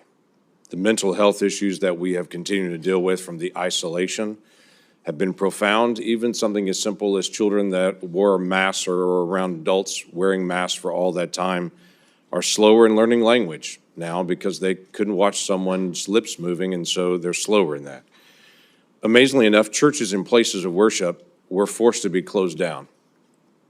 There were even churches that met where the pastor preached in the parking lot and the congregants all met in their cars with windows up, and police came and scattered them and said, "You can't be here." The simple act of social distancing became an issue as everyone guessed what's the right distance to be away from someone else. Literacy rates have declined. All these things are results, not to mention the loss of lives and the health experiences that have been out there for many Americans. So there are legitimate questions. I wanted to be able to raise some of those, to be able to walk through some of this, because it has been very, very challenging. As we've gone through some of your notes and your diary and other things that are out there, we're trying to be able to pull bits and pieces of things to be able to learn lessons. On May the 6th, 2020, you wrote at that time, I had a conversation with Robert Redfield, who, as you know well, was then the director of CDC, about the fact that greater than 1 million children worldwide have missed their measles vaccination because of the shutdown. You stated, this is terrible and needs to be addressed, since on that basis alone, there would be far more excess deaths from measles among children than coronavirus deaths among children. I need to bring this up to the TF, the task force. Did you ever have an opportunity to bring up the potential of measles deaths among children and an infection rate going around the world from measles based on the fact that so many children would not get their measles vaccine because of the shutdown? I'm sorry, Senator, but on the advice of counsel, I respectfully decline to answer based upon my rights under the Fifth Amendment to the Constitution. That is your right to do. One of the big issues that's really coming up is on the lab issue. This was greatly discussed about whether this came from a lab or whether this came from nature. There are obvious issues and differences between the two to be able to know this. You had a lot of conversation on this. Scientists around the world were in conversation on this. There were different statements that you even made in your private notes and your public notes on it. In January the 26th of 2020, this is before we had our first tragic death of coronavirus in the United States, you wrote, "It now appears using EpiData that the genomic data, the first infection was in early December and was not connected to the market," which was the big rumor that was out there, was this wet market in China. We know the market was not the source, it was the amplifier. On January the 31st, you wrote about a phone call. You wrote, "The people on the phone felt the mutations around the furin cleavage site of the spike protein could not have occurred naturally since it would require an evolutionary jump that they found nowhere in bat isolates. They bring up the possibility this could have been deliberately inserted and either accidentally released or deliberately released by a crazy person in the lab, the former being the most likely." February the 1st, same year, 2020. This is again still before our first death. There was not total agreement about the likelihood of deliberate insertion. Ron said he was sure that this could occur naturally and we should not waste our time and divert our effort to pursue this. This is expected of him since he was the original gain-of-function person with Yoshi. Also, Christian was with Ron. The rest felt deliberate insertion was possible, and given the fact that Dr. Jingling Shi at the University of Wuhan has been working for years in gain-of-function in coronaviruses to allow adaptation of the spike protein to bind to the human ACE2 receptor, we could not let this go. That's a remarkable statement for February the 1st of 2020, when there hadn't even been the first death here, but we knew something was moving. You knew well that something was moving. You identified February the 1st before any of us had ever heard of the Wuhan lab, not only the Wuhan lab in the conversation, but literally the scientist that you named in your own notes, the lead scientist that was there. It's interesting to me on that, and the questions I was going to ask you was just your background and knowledge about the Wuhan lab and Dr. Shi and all the details. I'm aware of where you have been on trying to be able to plead your Fifth Amendment right, which is your right to be able to do. But I also want to be able to find out some facts to be able to help us for the future on this. The Lawrence Livermore National Laboratory in May of 2020 put out a classified document that has only been recently unclassified on this, that had this statement: "We assess all the necessary conditions for an accidental release of a laboratory-modified coronavirus, specifically a coronavirus adapted to recognize human cell receptors, were present at the Chinese Wuhan Institute of Virology in mid to late 2019. Now, the question that I had for you is, this is May the 27th of 2020. This is the report that most people will see, is this. I have clearance. I serve on the Intelligence Committee. I've actually read this complete document unredacted. My concern is, were you given the ability to see this document unredacted? Based on your position, were you able to see this and to be able to get this information? I could see it, and I know what's here. Everybody else just has their conclusion at the beginning of it, not this. My question to you was going to be, did you have access? Because it's important for the future that people in your position do have access to this kind of information and insight. Is there any way you could answer that question? Were you able to give access to this data? On the advice of counsel, I respectfully decline to answer based upon my rights under the Fifth Amendment to the Constitution. You wrote on January the 26th of 2020, "We should be allowed to send our CDC epidemiologists to China to work with them so they could see the data firsthand." You also wrote in February 12th, 2020, that you had great concerns about the World Health Organization because it depends greatly on China and, as you stated, often bows to them. Now, this is a really important issue that we've got to resolve for the future. It's not just our cooperation with Chinese scientists, it's our acknowledgement that China covered up their data, wouldn't allow our scientists to be able to come in. They cleaned up the wet market. They cleaned up the other areas. They wouldn't allow you to get access to all the other scientists who are there, including their health records, what happened to them, or even all the sequencing that they had done in advance.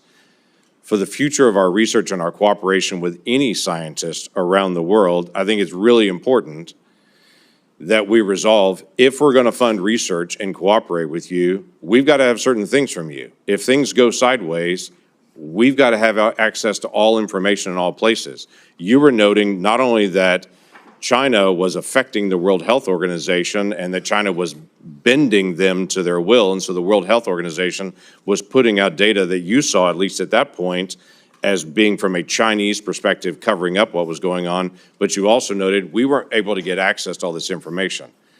We've got to be able to figure this out for the future to be able to make sure that research that is done, we have access to all information. If something goes sideways at some point, which clearly it did at the Wuhan Institute of Virology, and that being, as was noted by many people, the only lab in the world that was doing research like this that had a lower standard of actually their security standards there than many other labs around the world, yet they were doing this very dangerous research. What can we gain, and what advice could you give us to say in a future setting, we've got to make sure that we actually get information from people and we can be guaranteed that we're going to get that insight? Yes, sir. On the advice of counsel, I respectfully decline to answer based upon my rights under the Fifth Amendment to the Constitution. I yield back. Senator Blumenthal.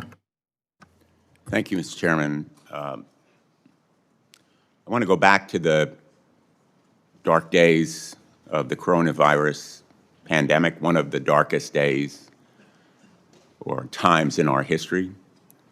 Hospitals were overflowing. Navy medical ships were docked in the Hudson River. Emergency rooms were forced into unprecedented triaging during the worst week of the pandemic, which happens to have been the last week of President Trump's first term. More than 25,000 Americans died of COVID-19. Easy to forget those dark days. But for the past 18 months, the Trump administration has been engaged in a campaign to rewrite this history. And today's proceeding, I fear, is part of that effort, one of the darkest days in our Senate's history. The Trump administration has launched a baseless set of smears against vaccines that help pull us out of that public health crisis, vaccines that are undoubtedly President Trump's greatest accomplishment. It has slashed funding to local public health departments that were on the front lines of the pandemic, and those healthcare workers are heroes. It has disparaged those heroes as woke or wasteful, and it has used a politicized Department of Justice to target the researchers who helped us track and understand the novel virus. Today's hearing is another page in that playbook, sadly, tragically. Dr. Fauci, you've spent 5 decades in public service, including nearly 4 decades in leadership at the National Institutes of Health, helping to conquer COVID-19, but also HIV, swine flu, Zika, Ebola, and other epidemics with real-life results saving human lives. Put aside all the flowery rhetoric that we hear in the United States Senate. Dr. Fauci has saved lives, as have public health officials in the United States and throughout the world. And today, we are demeaning and degrading their life-saving service. Republicans are eager to rebrand you as a villain in order to distract from their own failure to protect Americans from soaring health care costs. They've been rising astronomically in the last couple of years, and from unsafe food, which has caused cyclospora to spread, and resurgent measles as a result of the anti-vaccine policy. This hearing is the culmination of a years-long crusade, which started more than 6 years ago when Dr. Fauci dared to contradict President Trump. The campaign to vilify you, Dr. Fauci, is just one part of this larger campaign against science and facts, a campaign that has made Americans less safe. It is shameful that in a country like ours, a dedicated public service like Dr. Fauci has experienced persistent threats to his life since the pandemic because of the lies that are told about him. His attorney has been gagged, thrown out of this hearing room. But he has written a letter to the chairman that is an explanation for the reasons why Dr. Fauci is, in fact, invoking his constitutional right. It is a right. And I would ask that this letter from David Schertler and Danny Onato be made a part of the record if there's Without no objection. His attorney has also issued a statement within the last half hour, I believe, that sets forth, again, the reasons that he is here to help protect his client's rights. And I would ask that that statement be made part of the record as well, Mr. Chairman. Without objection. Let's be very clear. The Fifth Amendment is a right of everyone appearing before an authority like this one. It should be respected. And the reason that Dr. Fauci has invoked it, in the words of his attorney, quote, during and after the COVID-19 pandemic, Dr. Fauci appeared at least a dozen times for congressional hearings in the Senate alone in answer to questions about the very issues on which you purport to seek information. He has been thoroughly transparent and consistent in providing factual information to Congress, and he is deeply familiar with the processes and protocols of sharing information with the legislative branch. And then, referring to the chairman, this years-long public crusade against Dr. Fauci makes one thing clear. This is not a serious effort to seek information from Dr. Fauci in a transcribed interview for a valid legislative purpose. You are single-mindedly fixated on Dr. Fauci, seeing Dr. Fauci prosecuted for imaginary crimes, and you are so invested in that outcome that you have created a personal brand around it. Those are the words of his attorney, and he cites as well the statements of the chairman, which indicate a clear intent that the result of this proceeding be a prosecution. Quote, the power of some of us must be used for good, like putting Fauci in jail. That's from December 23, 2025. I want to give him a subpoena and a jail cell, also from December of 2025. The first was 2024. Those kinds of statements by the chairman of a committee in tweets certainly provide a well-founded fear that the proceeding underway is simply an effort to trap Dr. Fauci in some kind of criminal wrongdoing. That is not the purpose of a congressional hearing, not the valid purpose of a congressional hearing. During some of the dark days in this body, under Senator Joe McCarthy, it became standard operating procedure to seek that kind of prosecutorial objective. We should not be part of a rerun of that kind of effort. This attempt to rebrand one of the most challenging times in our nation's history is a short-sighted act of desperation that will leave us less prepared for the next pandemic. It is an insult to the memory of more than 1 million Americans who died from COVID-19. If there are valid scientific questions about the origins of this pandemic, COVID-19, about the kinds of steps that were taken to counter it, about the need for more preparation, they should certainly be addressed, but not in a show trial, not as part of a continuing vendetta against a single individual.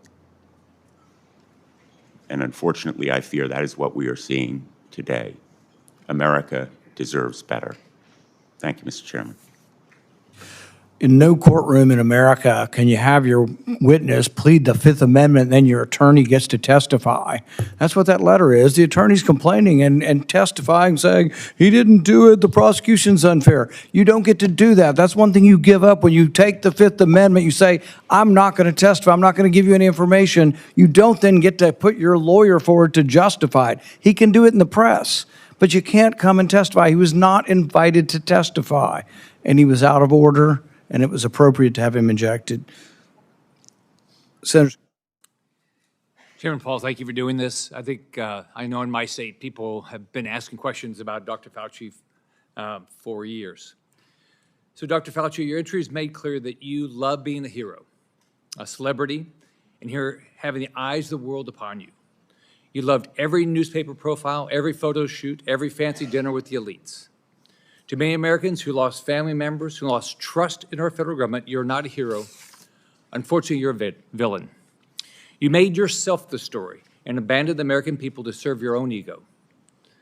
To begin, I would like to talk about your relationship with David Morenz. He was the senior advisor in the NIAID, Office of the Director, your office, for 16 years. He was your friend. He was a frequent guest at your house. You reportedly co-authored over 50 scientific articles with him. You turned to him first right after COVID-19 first occurred. Earlier this year, the Department of Justice charged him with conspiracy against the United States, in addition to other charges as part of a conspiracy to conceal information and falsify records to suppress alternative theories about the origins of COVID-19. Now, you've publicly kicked this man to the curb, saying, Dr. Morenz was not an advisor to me on institute policy or other substantive issues. So let's start with the use of personal Gmail accounts and David Morenz's relationship with Peter Daszak. David Morenz tells Peter Daszak, president of Equal Alliance, and you've got this in front of you, it's Exhibit 1, and it's already in the record as part of this. It says, quote, P.S. I forgot to say that there is no worry about FOIA. I can either send stuff to Tony on his private Gmail or hand it to him at work or as house. He is too smart to let colleagues send him stuff that could cause trouble. Dr. Fauci, did Dr. Morenz's relationship with Peter Daszak concern you? Yes or no? On the advice of counsel, I respectfully decline to answer based upon my rights under the Fifth Amendment to the Constitution. Did David Morenz ever bring documents to your house? On the advice of counsel, I respectfully decline to answer based upon my rights under the Fifth Amendment to the Constitution. Did you ever receive a text about your work at NIAID to your personal cell phone? On the advice of counsel, I respectfully decline to answer based upon my rights under the Fifth Amendment to the Constitution. Did any text about your work at NIAID that went to your personal cell phone ever become part of federal records? On the advice of counsel, I respectfully decline to answer based upon my rights under the Fifth Amendment to the Constitution. Did you maintain a personal email account while serving as director? On the advice of counsel, I respectfully decline to answer based upon my rights under the Fifth Amendment to the Constitution. Did you ever receive work-related communications on that Gmail account from David Morenz? On the advice of counsel, I respectfully decline to answer based upon my rights under the Fifth Amendment to the Constitution. Did you preserve any work-related communications on that Gmail account from David Morenz? On the advice of counsel, I respectfully decline to answer based upon my rights under the Fifth Amendment to the Constitution. Did David Moran's ever provide you with documents outside of those two ways that would violate NIH policy for FOIA compliance? On the advice of counsel, I respectfully decline to answer based upon my rights under the Fifth Amendment to the Constitution. Now let's look at two other communications. You emailed David Moran on January 26, 2020, quote, "It is important that I speak with you tonight. Please call me at home." This is part of Exhibit 2 that you have in front of you. This email is sent the same day, the exact same day you write in an internal document, quote, "Now we know the market was not the source, it was the amplifier," unquote. Would you call the origins of COVID-19 a substantive issue? On the advice of counsel, I respectfully decline to answer based upon my rights under the Fifth Amendment to the Constitution. Did you discuss COVID-19 origins with David Moran on this phone call? On the advice of counsel, I respectfully decline to answer based upon my rights under the Fifth Amendment to the Constitution. Now let's take a closer look at the last time you testified before Congress. This is part of what you have in front of you as Exhibit 4, which is part of the record. In June 2024, you testified to Dr. Moran's, quote, "Was not an advisor to me on institute policy or other substantive issues. Furthermore, his office is located in a different building from that of the NIAID director," unquote. Is that still your testimony today? On the advice of counsel, I respectfully decline to answer based upon my rights under the Fifth Amendment to the Constitution. So today, under oath, your testimony remains that Dr. Moran was not an advisor to you on institute policy or substantive matters. On the advice of counsel, I respectfully decline to answer based upon my rights under the Fifth Amendment to the Constitution. Now, I've got Exhibit 5, which you have in front of you. On October 24, 2021, David Moran texted you to provide information about and advocate for the controversial EcoHealth Alliance grant. You thank him and tell him that you will check the information. Would you agree that this shows an advisory relationship between David Moran and yourself? On the advice of counsel, I respectfully decline to answer based upon my rights under the Fifth Amendment to the Constitution. Would you agree that you two were discussing a substantive issue? On the advice of counsel, I respectfully decline to answer based upon my rights under the Fifth Amendment to the Constitution. If documentary evidence establishes that Dr. Moran advised you regarding EcoHealth Alliance, COVID origins, or grant policy, then your June 2024 testimony would have been inaccurate, correct?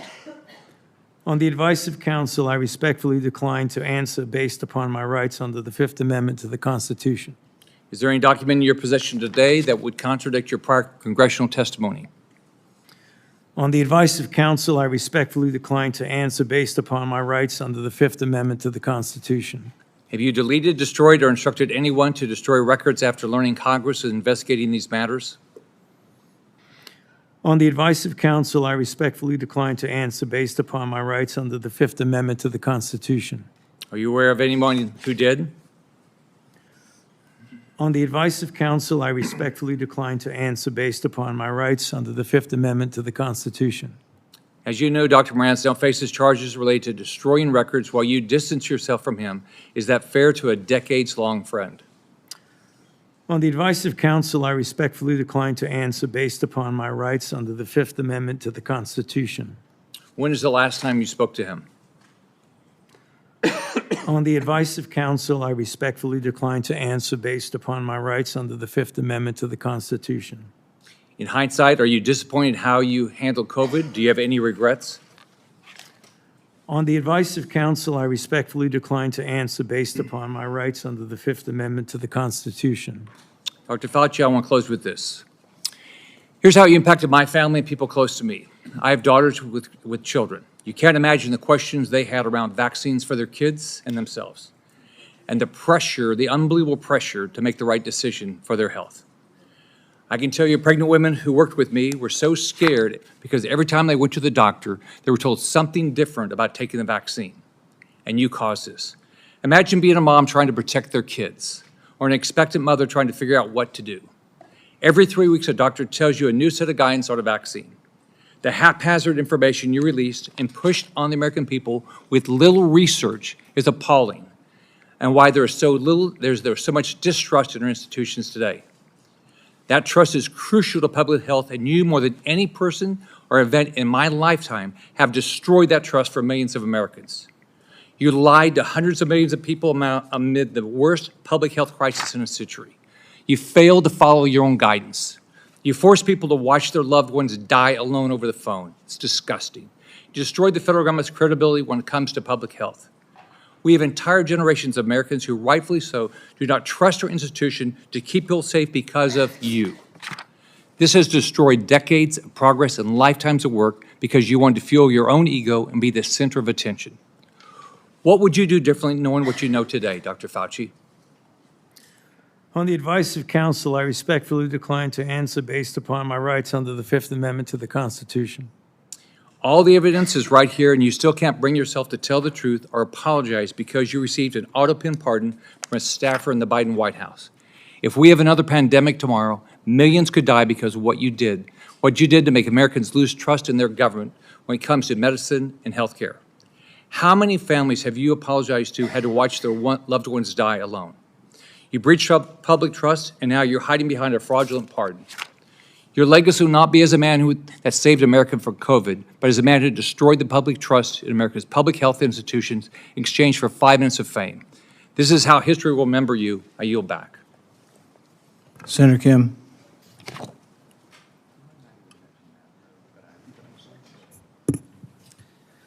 Thank you, Dr. Fauci, for coming on out in front of this committee. I know it's not what you would want.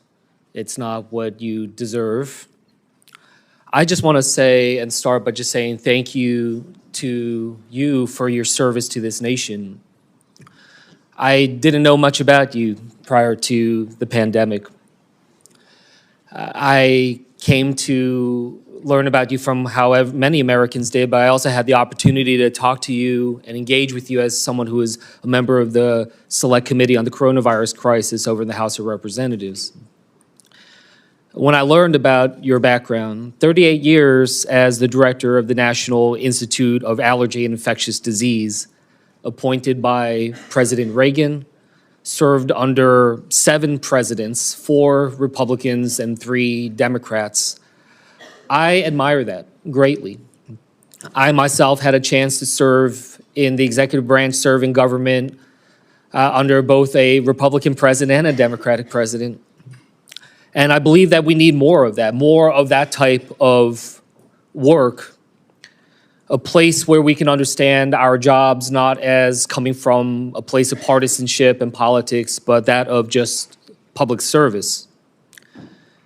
And right now, I feel the hyperpartisanship growing in this country in dangerous ways. I feel it much more present here on the Hill than I did back when I served as a nonpartisan career public servant at the State Department. And I worry about it. I worry about what kind of trajectory we're on as a country and what this causes when it comes next for public service and those willing to step up for our nation. And it's not just in the attacks, but we see it brought out with the cuts to funding, to the firing of federal workers, to the demonization of their motivations, people calling our public servants criminals, thinking that they are there solely to undermine others that are trying to engage. I look at it right now. You know, it's not just that the people are being attacked, our public servants being attacked, but that it's undermining the very nature of the work of governance. You know, these cuts to HHS funding, to NIH funding, to the grants, cuts to the researchers doing the critical work to find cures and medicines. These firing and these cuts, they're creating a chilling effect, honestly, a chilling effect for the next generation of people who might consider stepping up to serve our nation, to be the next generation of researchers who now are wondering whether or not this is the right thing for them to do at a time when they see some of their colleagues or those that they looked up to being attacked, their funding being cut. Researchers that I talked to who are now either leaving the country or considering leaving the country to do their work because of the sheer unpredictability of America. That this nation so great so powerful has now been crippled with this sense of unpredictability and unreliability. That is not the type of country that I hope we strive to be. I've raised this because these attacks upon Dr. Fauci, it's not just about him. It's sending signals to others who are thinking about serving our country, our scientists, our doctors, our healthcare professionals, our researchers, trying to show to them that if you don't get in line with the politics, that you will also potentially be subject to attacks. And from the work that he has done, from HIV/AIDS to Ebola to COVID, we've seen him try to engage in these crises. They're not easy, especially when it's a novel disease, when you don't know what comes next, a lot of unknowns, having to make decisions without the full breadth of knowledge we always wish we had in hindsight. But there is nothing perfect, no perfect clarity when it comes to pandemics, when it comes to crises. I worked in national security and wars and crises. I made judgment calls, gave my best advice to generals, to ambassadors, even to a president. Did I get it all right? No. Did I do my best? I did everything I thought I could with the information that I had. The public servants, they do this work because they love this country and that they strive to improve it. It's not an easy job, but it is because there is so much at stake in our country. But these public servants do it because they are in the arena. I just want to end by just reading a portion of this because I think it's important as we're thinking about how to be able to treat public servants through this country, to think through this. And in the words of Teddy Roosevelt saying, it's not the critic who counts, not the man who points out how the strong man stumbles, or where the doer of deeds could have done them better. The credit belongs to the man who is actually in the arena, whose face is marred by dust and sweat and blood, who strive valiantly, who errs but comes short again and again, who spends himself in a worthy cause, who at the best knows in the end the triumphs of high achievement, and who at the worst, if he fails, at least he fails while daring greatly, so that his place shall never be with those cold and timid souls who neither know victory nor defeat. Thank you for your service, Dr. Fauci. I yield back. Senator Alling. Thank you, Mr. Chairman. Well, nothing says honesty like taking the fifth, huh, Doc? Let's try something. What day of the week is it today? On the advice of counsel, I respectfully decline to answer based upon my rights under the Fifth Amendment to the Constitution. What color tie are you wearing? On the advice of counsel, I respectfully decline to answer based upon my rights under the Fifth Amendment to the Constitution. What color's the carpet in front of you? On the advice of counsel, I respectfully decline to answer based upon my rights under the Fifth Amendment to the Constitution. Let's just get one thing straight. You don't have any rights under the Fifth Amendment because you've been pardoned, as you very well know. As the Supreme Court has been clear for a century and more, Brown versus Walker, 1896, when he has been pardoned, he may not stand upon his privilege. You know that. Your lawyers sitting behind you now shifting nervously in their chairs, they know it. This isn't about the Constitution. This isn't about the law. This is about contempt. Contempt for this body and contempt for the American people. But I think I know why you're doing it. It's because you don't want to answer questions. It's because you did all kinds of terrible things. It's because during the pandemic you got rich, didn't you? You got rich while people were dying, hundreds of thousands of Americans, over 1 million in the end, and you were getting rich. And not only were you doing that, you were using federal employees with taxpayer money to apply for and solicit cash prizes for you personally, cash prizes totaling over $1 million. You did all of that during the pandemic, didn't you? That's a question. On the advice of counsel, I respectfully decline to answer based upon my rights under the Fifth Amendment to the Constitution. You remember Greg Folkers? Who was that? On the advice of counsel, I respectfully decline to answer based upon my rights under the Fifth Amendment to the Constitution. Your chief of staff is the answer. Do you remember Patricia Conrad? Who was that? On the advice of counsel, I respectfully decline to answer based upon my rights under the Fifth Amendment to the Constitution. She was your personal assistant. And what were these individuals doing in the depth of the pandemic in November of 2020 when millions of Americans were suffering from COVID? What were they doing? I tell you what they're doing. Folkers was on your behalf soliciting and gathering information for a cash award. Let's look at it. We've got his email right here, right over my shoulder. Volker says, I'm working on this nomination for the Dan David Award for Fauci. We need to beef up the COVID part. Do you have language in the can that you could share that delineates how we responded in new ways to COVID? He sends this to multiple federal employees. What was the Dan David Award? Do you remember, Doc? On the advice of counsel, I respectfully decline to answer based upon my rights under the Fifth Amendment to the Constitution. It was a $900,000 cash award. $900,000 cash award.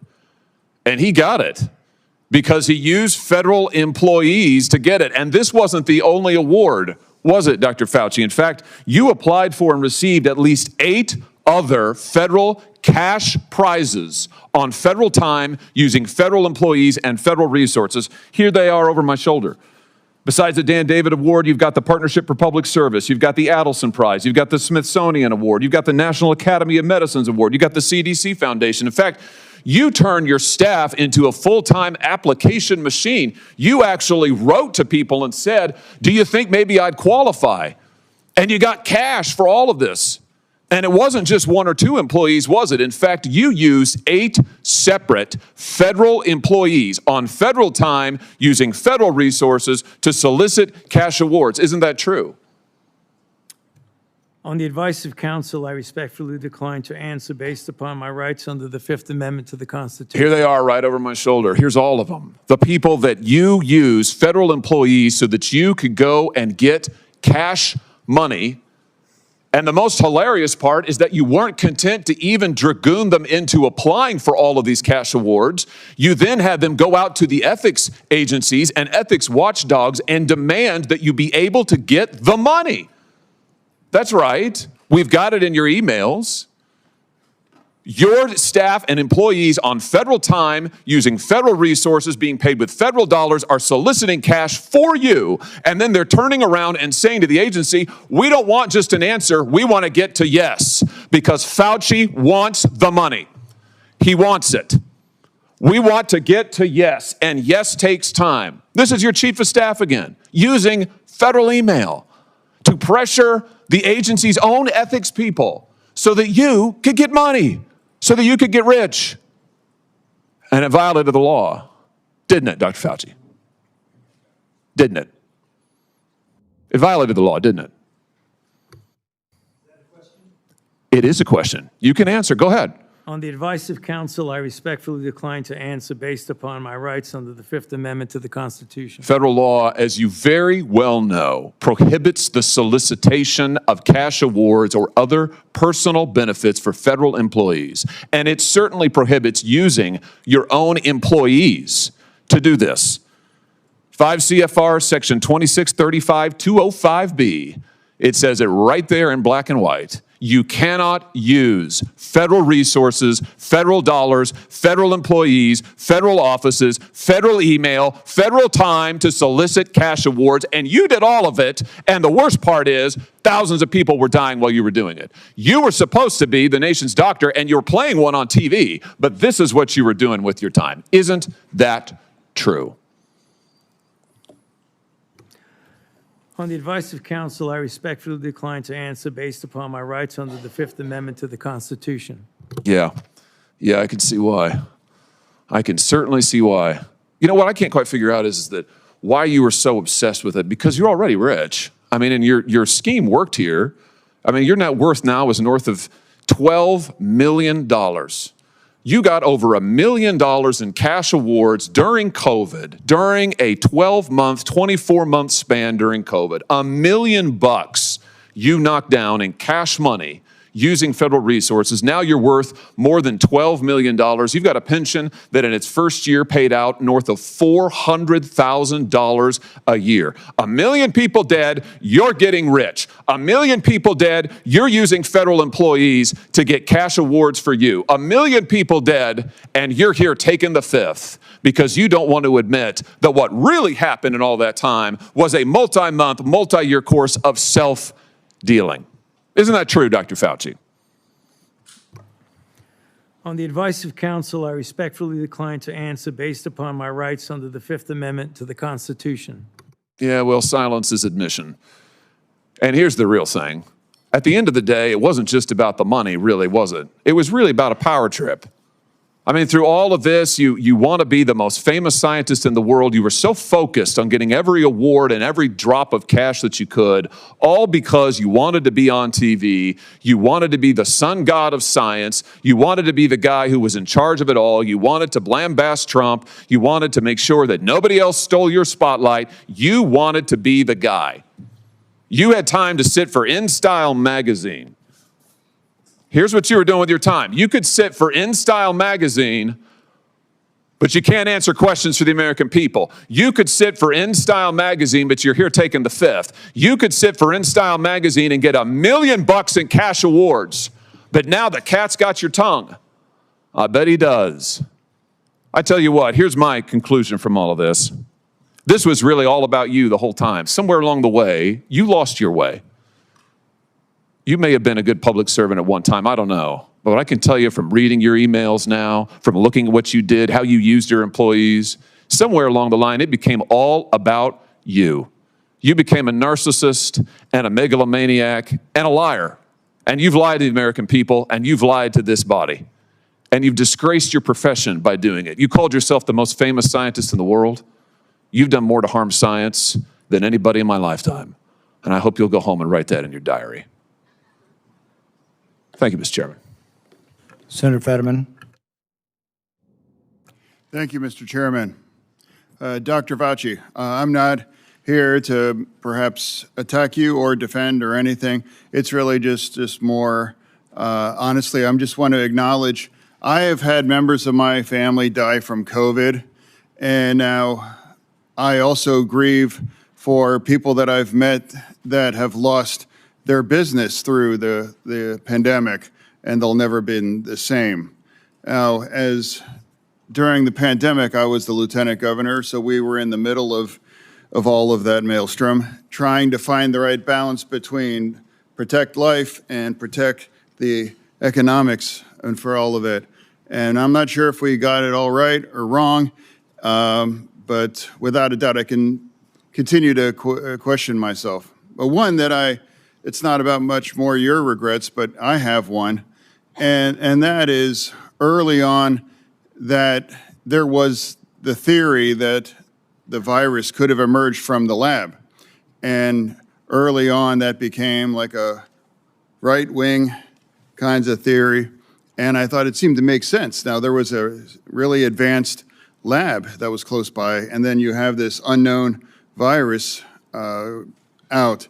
So, but that became a very partisan thing, and now it seems now it's more and more emerging theory that would have come from the lab. Now, you know, I think that the next time our nation's facing something like this, we are not become, you know, as I might have been, blinded by the partisan idea that maybe the truth might come from a side that's different than you are. But I think we should really be willing to pursue truth, no matter where that may have emerged, you know, for all of that. So, and I now cede the remain back to the chair. Thank you. Senator Moreno. Thank you, Mr. Chairman. And I will echo Senator Johnson's comments about your opening statement, Mr. Chairman. I think it was dead on. Very, very well done. Mr. Fauci, do you know who David Schertler is? On the advice of counsel, I respectfully decline to answer based upon my rights under the Fifth Amendment to the Constitution. Fifth Amendment of the Constitution. What does the Fifth Amendment of the Constitution say?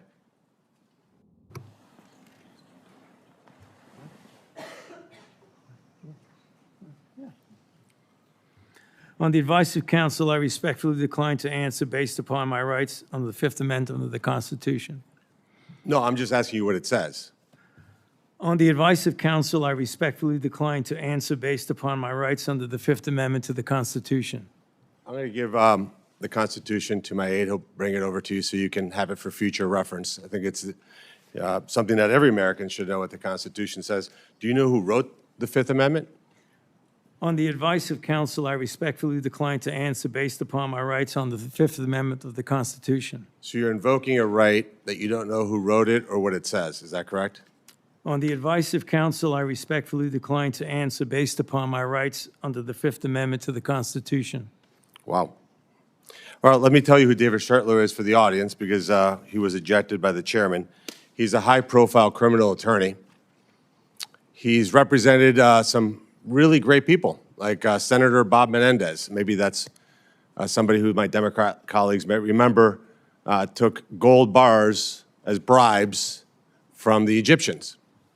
And there's an article here in the Washington Free Beacon that talks about why you would hire a guy like David Schertler. And the comment is, if you're in deep shit, that's who you call. Do you feel like you're in deep shit? On the advice of counsel, I respectfully decline to answer based upon my rights under the Fifth Amendment to the Constitution. Clearly, what you think today is that somehow you're above reproach. Somehow you feel like you don't need to be treated like a normal American. Can you do me a favor in the audience and stand up if during the time of the COVID pandemic, you were called a racist for calling the virus a Wuhan virus or the China virus? If you thought the 6-foot rule was total crap, if you thought the vaccine wasn't something that you should take, if you thought it was outrageous the way the mask policy was rolled out, if you were fired from your job for not taking that vaccine, including members of the military, if you thought closing schools was catastrophically stupid, and that you thought that during these times saying these things made you somehow a lesser human being.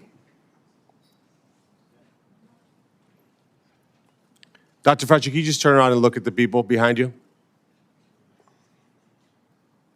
You're not willing to do that? That's not a question.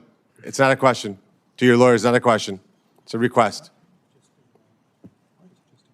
All you have to do is look up from your lawyers and look at the people who were absolutely shamed for saying what we know now to be the truth. You can't even look at them? That's a question. Are you able to look at them? You can sit down in the audience.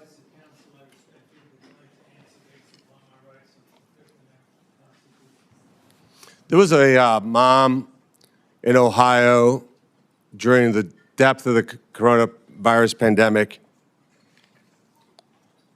decided to go to her high school football game for her son. They hadn't been out much. The kids had been learning at school, and then the school got shut down. They hadn't really gotten much out of that education. As any parent knew, that remote learning was no learning at all. But it was a Friday night. Her son wanted to go watch a buddy go play football. So they went to the stadium. They sat alone, far from everybody else, just a mom, a dad, a few kids. They didn't feel they needed to wear masks because it was stupid, because they were outside. They all live together. They're not near anybody. Dr. Fauci, do you know what happened to that mom and that family? That's a question. On the advice of counsel, I respectfully decline to answer based upon my rights under the Fifth Amendment to the Constitution. They were dragged out of that stadium and arrested. Those policies were put in place because you had moronic politicians that listened to the words of a megalomaniac who was more interested in having met a Kardashian than the suffering of the American people, and that is you. your advice to communities like that, to idiotic politicians who enforce those rules, arrested that mom for watching a football game with her own family outside. When that story broke, I said to myself, I cannot stand idly on the side and watch this happen. It was about 6 years ago today that I decided I'm going to give up my businesses, sell them all, run for office, run for the United States Senate. Here I am sitting in front of you 6 years later saying, who the fuck do you think you were for doing that? It is a total disgrace what you did to this country. And if my Democrat colleagues are standing there defending you, I hope the voters of the United States of America watch the clips of every one of you doting on a guy who was more interested in being a celebrity than saving American people. I will make it my mission to make certain that every single one of those Democrats who did that will see that clip over and over and over again. Because there is no defense of what you did. You may have had a 50-plus year legacy of public service, but it ends in total and complete disgrace. So let me ask you an opportunity to answer one question. Will you apologize, just apologize, to the people who you harmed through your actions? Will you say, do you have the dignity to just say you're sorry? On the advice of counsel, I respectfully decline to answer based upon my rights under the Fifth Amendment to the Constitution. So you won't apologize to the military members who Joe Biden summarily dismissed from the military for not taking the vaccine? On the advice of counsel, I respectfully decline to answer based upon my rights under the Fifth Amendment to the Constitution. Will you apologize to the business owners that lost their business, shattered their lives, and they'll never recover? On the advice of counsel, I respectfully decline to answer based upon my rights under the Fifth Amendment to the Constitution. Will you apologize to the moms who had to force their infant children, 2, 3, 4-year-olds, to put masks on, and what that did and how that traumatized those kids?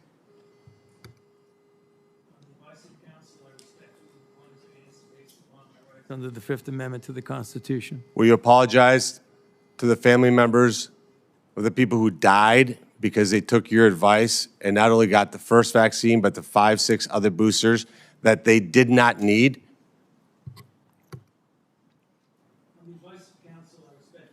To answer based upon my rights under the Fifth Amendment to the Constitution. Will you apologize to that mom from Ohio for being arrested for watching a football game with her family? On the advice of counsel, I respectfully decline to answer based upon my rights under the Fifth Amendment to the Constitution. So you didn't know who wrote the Fifth Amendment. It's James Madison. Lived in this town. I can only wonder what he would think of somebody like you invoking his writings to shield culpability for the actions that you took. It's no secret why you have to hire the biggest dirtbag attorney on the planet, because of what you did. I hope you're paying him well. And I hope that one way or the other, somewhere, sometime, you answer for your crimes. Senator Ernst. Thank you, Mr. Chairman, for holding this important hearing today. Dr. Fauci, Americans haven't forgotten the tragic stories of people who lost loved ones during COVID and those that were denied a chance to say goodbye to their family members that were in hospitals or residing in nursing homes because of the COVID-19 protocols. Americans haven't forgotten the mandates, the adverse reactions to vaccines, the government misinformation, social media censorship, hotlines to tattle on their neighbors, the forced school closures, the tragic rise in suicides, or those businesses that were forced to close during lockdowns. Americans haven't forgotten the hundreds of billions of dollars spent by taxpayers for COVID relief, stolen by fraudsters who bought Rolls Royces and yachts. These were taxpayer dollars. Americans have lost trust in science and government after the COVID response. Trust which will be incredibly difficult for us to gain back. Dr. Fauci, you said that the science was evolving and that your recommendations evolved with it. But Americans remember you as the public face of the coronavirus response. As one of the nation's most trusted voices, you urged policies you said were absolutely necessary, even when those policies came at an enormous human and economic cost. And Americans deserve answers about reports that you may have worked with others to pressure the president into adopting the slow the spread strategy, and why you later sought an unconditional pardon for crimes you may have committed dating back to 2014. Dr. Fauci, in 2022, you had a taxpayer-funded salary of $480,000 a year. You were, in fact, the highest paid federal employee in the entire federal government, even making more than the NIH director and the President of the United States. According to now public documents, that was due in large part to your work on biodefense. Unreported is how NIAID spent over $1 billion from 2009 to 2026 in biodefense and influenza federal contracts and subcontracts. My office uncovered records on usaspending.gov that show from 2015 to 2020, NIAID paid out $515,418 in subcontracts to Harbin Veterinary Institute in Harbin, China, including $100,000 a few days after it opened a BSL-4 biolab in 2018. That very same institute was criticized for doing gain-of-function bird flu research in 2013. And yet you were funding them for years after that, sending U.S. taxpayer dollars to China.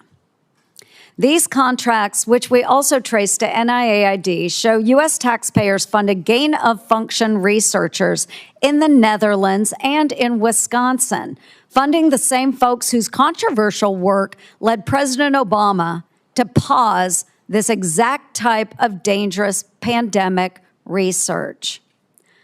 Dr. Fauci, did you know that the NIH's billion-dollar Sears contract programs were funding gain-of-function researchers in China, the U.S., and in the Netherlands?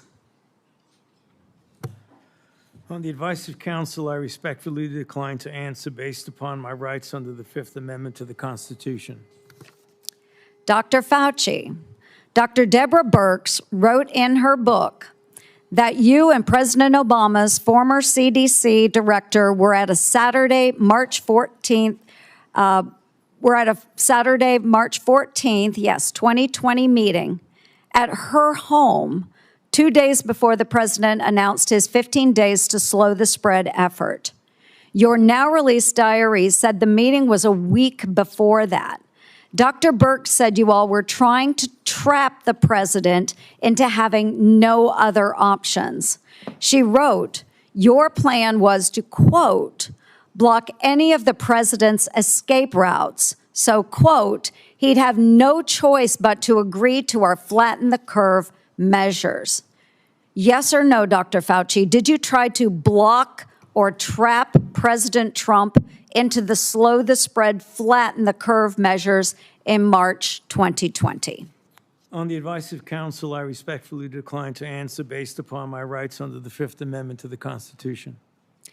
When the COVID-19 virus broke out in Wuhan, China, you, Dr. Fauci, knew pretty much right away that NIH had funded Chinese labs, including those doing coronavirus research. There's email traffic from early January 2020 where your staff was flagging for you that NIH funded coronavirus research at the Wuhan lab through EcoHealth Alliance. Yet few Americans knew we funded the Wuhan lab because the funding went through a sub-award and was not reported to the public database like usaspending.gov as it should have been. Also, EcoHealth violated federal law by failing to report in its research papers how much taxpayer funding it spent on that research. At my request, the Government Accountability Office helped track down that $1.4 million of U.S. taxpayer money that was sent to the Wuhan Institute of Virology, both by you, Dr. Fauci, and through USAID. But first, it passed through EcoHealth Alliance, which I helped to get defunded through the NDAA. Dr. Fauci, did you intentionally use subaward funding to obscure NIH funding of Chinese biolabs and coronavirus research? On the advice of counsel, I respectfully decline to answer based upon my rights under the Fifth Amendment to the Constitution. NIAID awarded multi-million-dollar grants to a number of scientists shortly after they wrote publicly in the Proximal Origins paper that the COVID virus likely came from nature. Though documents Chairman Paul released last week show in private, those same scientists were much more open to the virus being from a lab. In 2023, Representative Jordan insinuated that you basically gave a $9 million bribe in the form of an NIH grant to NIH-funded virologists to say the virus likely was from nature. Dr. Fauci, yes or no, did you reward the Proximal Origin authors by giving them NIAID grants or contracts? I respectfully decline to answer based upon my rights under the Fifth Amendment to the Constitution. Dr. Fauci, we have learned that U.S. coronavirus researchers at UNC shipped, quote, humanized or transgenic mice to China by around 2017 for use in their dangerous coronavirus work. Under your NIAID coronavirus, researchers also used aborted baby body parts in mice research, and taxpayers paid for them to do that. NIH-funded coronavirus researcher Dr. Ralph Barrick and his colleagues at UNC put parts of livers, thymuses, and chunks of human fetal lung that they got from aborted, almost 5-month-old human babies. They put those parts in their research mice. They disgustingly named them BLTL mice and wrote they had created a, quote, sandwich of aborted body parts in the mice. Get it, folks? BLT. A BLT sandwich. Your RML lab employees in Montana also ordered and used aborted baby body parts in their taxpayer-funded research. And emails show how they plan to use those mice for post-COVID work. NIH funded putting aborted babies' fingers and scalps off the heads of aborted babies and putting them into the backs of research mice. The scalps later grew fine baby hair in the mice. They even included those disgusting photos in their research paper that you funded. Not all of those were research on coronaviruses, but some were. Thankfully, the current NIH director has said, no more of this. Dr. Fauci, yes or no, do you think that human aborted parts should be put into mice for coronavirus research? The advice of counsel, I respectfully decline to answer based upon my rights under the Fifth Amendment to the Constitution. Mr. Chairman, would you direct the witness to answer the questions that we have been asking? He probably would if he was here, but I can direct it. But no, I think we understand his answer. We do understand that. Americans are asking for accountability, Dr. Fauci, and your silence is very telling. Thank you, Mr. Chair. Senator Moody. Thank you, Mr. Chairman. You know, I'm the most junior member of the Senate here, showing from where I sit. I just got here last year. Many of you may remember I was the Attorney General in Florida who fought back against the lockdowns, the school closures, the church closures, everything to embrace sanity and science. We fought back. We got ridiculed for it. And we didn't just call people names. We actually impaneled a grand jury of people of all walks of life, all political persuasions. So that's how I came here, fighting for a free state amongst states that had locked their own people down. We are now called the Free State of Florida. And I believe our responsibility here is to make sure that government remembers the people are our bosses, that we report to them, that we're accountable to them. Government shouldn't operate for itself. Government operates on behalf of and for the American people. And anytime we get close to reporting back to our bosses about what government has done or how it's been abused, or how individuals that are employed by the government had acted in their own self-interest or against the interests of the American people, every time we get close, if we start uncovering outrageous fraud, we'll have a hearing, and the tactics have been to not show up.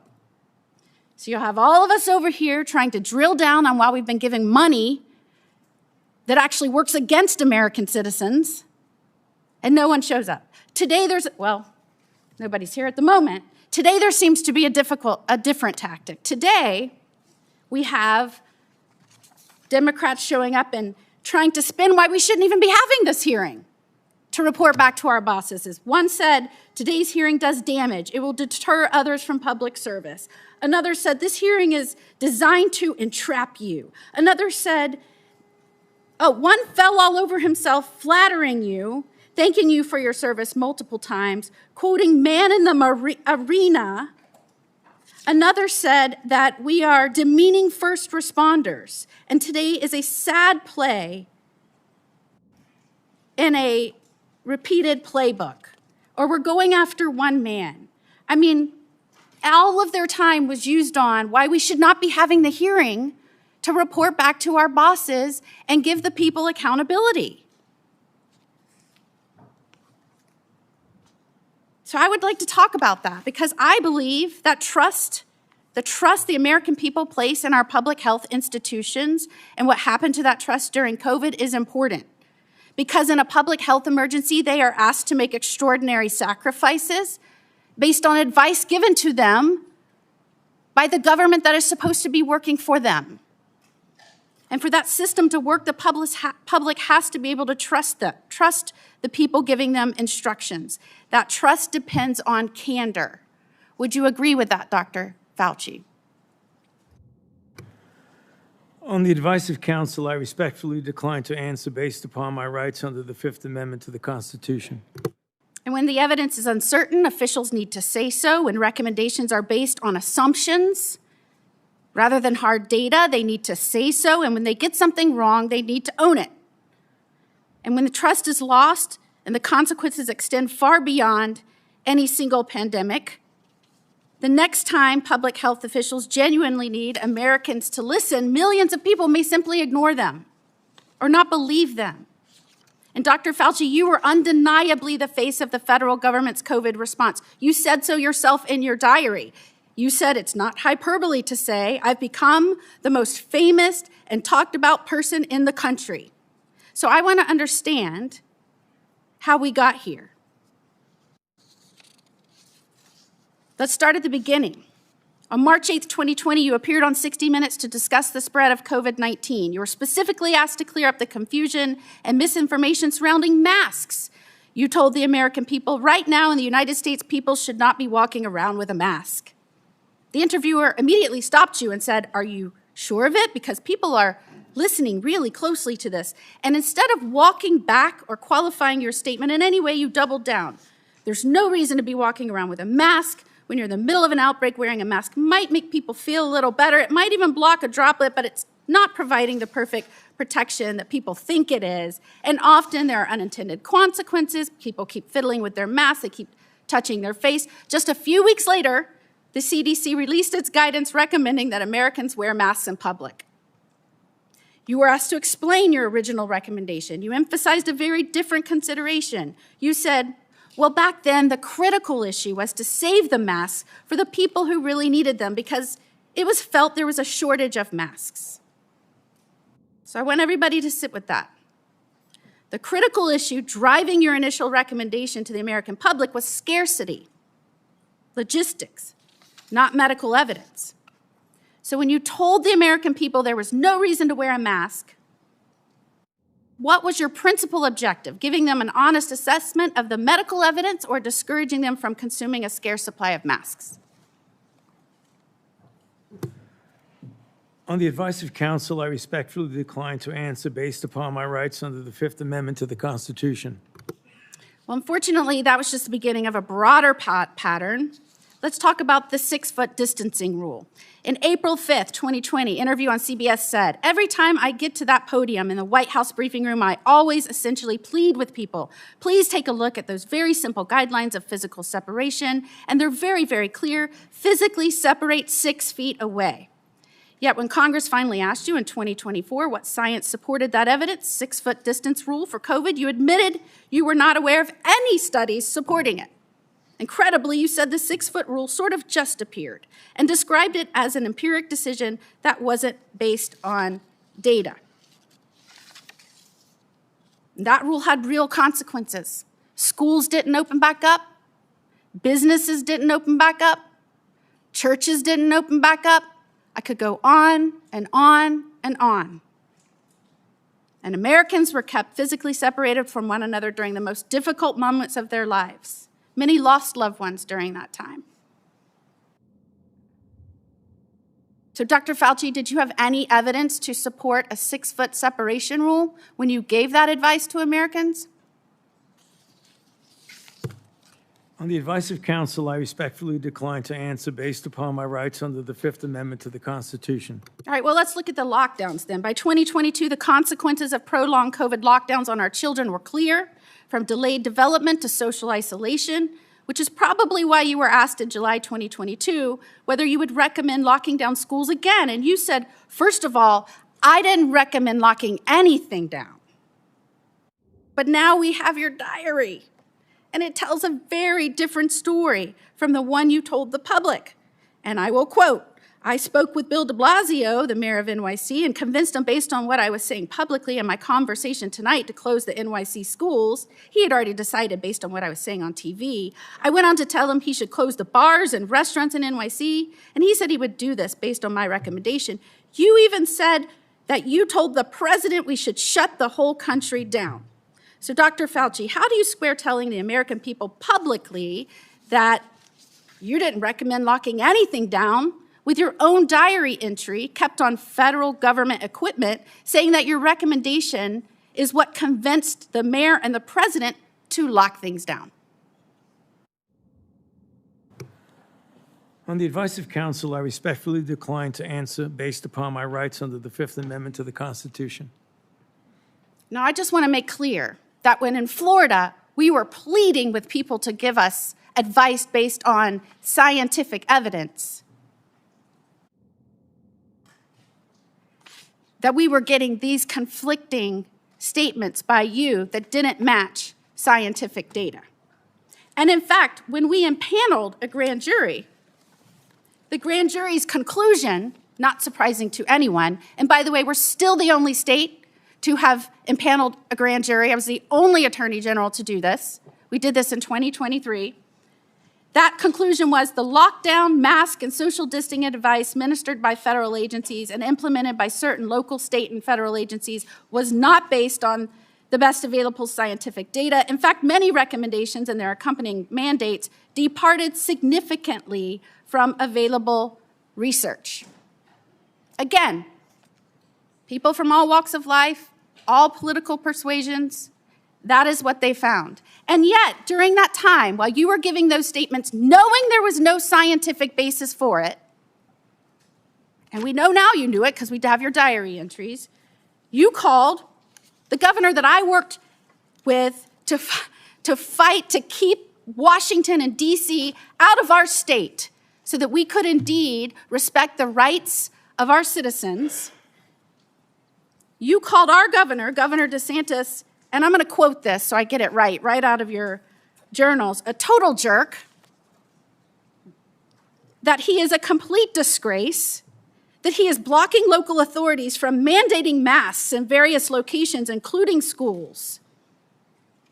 And you were very concerned and upset that we were actively, and I'm going to quote, criticizing you, and we talked virtually every day about being wrong on everything. And what is astounding is that you wrote you feared because of that, because we were questioning our government, because we were fighting back for the truth from our government, from scientifically based recommendations, because we were pushing for that. You said you feared that our democracy is in dire danger. Thank goodness we have people up here that I work with that understand our role, which is to report to our bosses, the people, because they are in charge. Calling for our government to be honest with us and transparent with us and accountable to us, that is a democracy. What you did is the opposite. And I cannot believe I have to explain this to someone who represented our government and some of the most important issues for so long. And before I conclude, if I can just put up our pardon. This is the pardon you have heard so much about. And Dr. Fauci, the only other person that got a pardon like this, I believe, had a last name of Biden. This pardon goes back to, and if you'll see, January the 1st of 2014. Did you talk to President Biden and ask for this pardon? On the advice of counsel, I respectfully decline to answer based upon my rights under the Fifth Amendment to the Constitution. Who did you talk to in the White House about this pardon? On the advice of counsel, I respectfully decline to answer based upon my rights under the Fifth Amendment to the Constitution. Did you specifically ask that it be dated back to the beginning of 2014? On the advice of counsel, I respectfully decline to answer based upon my rights under the Fifth Amendment to the Constitution. Did you do that so that you would be given immunity going back to the beginning of 2014? On the advice of counsel, I respectfully decline to answer based upon my rights under the Fifth Amendment to the Constitution. I'm just very interested why it was this date. Did it have anything to do with the fact that 2014 was also the year that the NIAID or NIH began funding EcoHealth Alliance's Understanding the Risk of Bat Coronavirus Emergence grant? On the advice of counsel, I respectfully decline to answer based upon my rights under the Fifth Amendment to the Constitution. And this is the same grant that funded the work on bat coronaviruses at the Wuhan Institute on Virology. Millions of Americans are questioning what happened during COVID, why we were given misleading information, misleading advice, why you gave conflicting statements based on, I guess, how you were feeling that day. And Americans, rightfully, we lost over 1 million Americans. They should be insulted when the Democrats insult our chair that he's doing this because he is on an obsessive mission to go after one man. Could his obsessive mission be to find out why 1 million Americans died and who might be responsible for that and where that started? Could that be his mission, Dr. Fauci? On the advice of counsel, I respectfully decline to answer based upon my rights under the Fifth Amendment to the Constitution. And after everything we have just walked through, can you sit here today and tell the American people, our bosses, that you bear no responsibility for their collapse in trust of their government?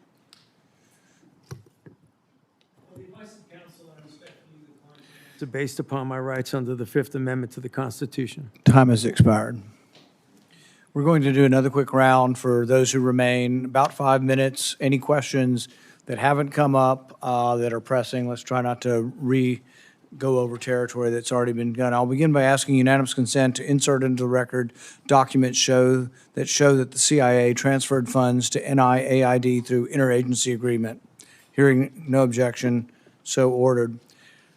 We had hoped to hear testimony from Anthony Fauci today. We haven't, but I think it's important that we do hear from him. So we will have a video we'll play in a moment. For years, Anthony Fauci has been the public face of saying this in all likelihood came from nature. He kept saying, it's the marketplace, it's the marketplace, it's the marketplace. He's been saying that on television up until recently. But what we find is that what he was saying in public is different than what he was saying in private. In January, in private, he wrote that looks like the wet market was a super spreader event. It didn't originate there. We know that some of the earliest deaths and sickness came from somewhere else. But then for years and years, we got dishonesty. So let's play the video so we can see a little juxtaposition of the problem we're dealing with. Fauci's journal entries contradict what he said publicly about the origins of COVID-19. Fauci admitted in January 2020 that the initial outbreak of COVID did not occur at a wet market. Take a really good look at the animal-human interface and the fact that animals from the wild are being brought into wet markets. You have animals that come out of the wild that are sold at these open, what they call them, wet markets. Wet markets, where you bring animals in from the wild who have these viruses. The wet markets in Asia, where people bring animals from the forest into market. There are wet markets in Wuhan that are ample opportunity for a virus to jump from an animal. The origin was from a bat to an intermediate host to a human, very likely in a wet market. And those animals should not have been in the Wuhan market. They knew that those animals should not have been in the market, and they immediately cleaned out the market, put restrictions on the kinds of animals that come into these wet markets. I think they should shut down those things right away. I mean, it boggles my mind. So repeatedly saying in public something different than what he believed in private. Now, this is interesting because, the first SARS outbreak in 2003 was traced to a wet market, to animals there. But interestingly, they had evidence. They had evidence that the animals had the disease. They also had evidence that the handlers had a disproportionately high number of antibodies to the disease. So there was evidence, and the evidence was presented. So when this came out, the same thing happened again. They did look at the wet market. They looked at the wet market and tested, I think, 80,000 animals and didn't find any animals that had COVID-19. When they did find COVID-19 and trace samples there, they found that the DNA or the RNA was consistent with human spread. This was known not later on, didn't take years to develop, was known in January of 2020. And so Dr. Fauci says privately he knows it didn't come from the wet market, but as you saw, those were over a multi-year period. One of the other discussions I've had with Dr. Fauci over the years about natural immunity. So most infections, you get a degree of immunity, not perfect, some fairly perfect. Smallpox, you just don't get again. George Washington knew this. He had his wife get vaccinated, but he didn't because he'd already had smallpox. But there's one particular story that a man came up to me who'd lost his wife to COVID. He said, we all got it. We all got sick, and my wife ended up getting sick enough to go to the hospital. But we'd recovered 2 weeks. She was still alive. 2 to 3 weeks later, we'd all recovered, and they wouldn't let us be with her. And to this day, it's one of the saddest things. And it just, I think all of us should think about this. They were not allowed to visit their mom. He wasn't allowed to visit his wife in the hospital. But based on this misunderstanding of natural immunity, that for some reason 2 weeks later they were a problem. But this was all promulgated by you. We had the workers in the, the meat factories. They were essential. They had to keep working. Most of them got COVID. They got it in the first couple of weeks. Most of them were younger. The reassurance should have come from public health. The reassurance should have said, congratulations, you've recovered. It also should be acknowledged. What's the number one thing we can do if we get another pandemic? Before we have a vaccine, before we have monoclonal antibodies, it would be to utilize natural immunity. So instead of the advice you were giving to Cuomo and others in New York that led to the deaths of hundreds of thousands of people or tens of thousands of people, you could have been saying, well, maybe the nurses taking care of the elderly should be people who are 2 weeks out from COVID infection. We could have used natural immunity as somewhat of a block of protection. Imperfect, but the only protection we had and the only thing we could have done. Instead, the nursing homes were seated with people who had COVID. So I think the discussion of natural immunity is one where there wasn't sufficient honesty, humility, there wasn't enough presentation to encourage people. That was the only encouraging thing we had for a while is you've got it, you're very, very, if not impossible, close to impossible chance that you'll die if you get it again. Everybody could have been reassured. Nobody was reassured. It's like, well, we don't know. We just don't quite understand natural immunity. My favorite quote from that is from Martin Kulldorff from Harvard. You called him one of the people that you had to take down, the fringe epidemiologist, which I've never ever heard a scientist call another scientist that.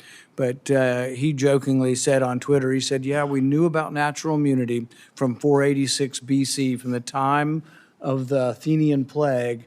We lost all knowledge of it in 2020.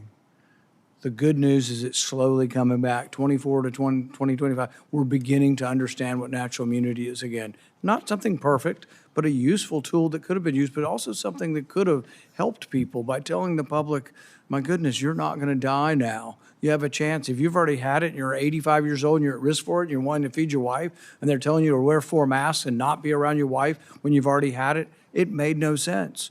I visited with a man whose mom was 83 and she was dying from COVID. They go to the hospital in Orange County. They won't admit her to the hospital till she's vaccinated because we have a policy that everybody in the hospital must be vaccinated. She's got COVID and they wanted to vaccinate her again.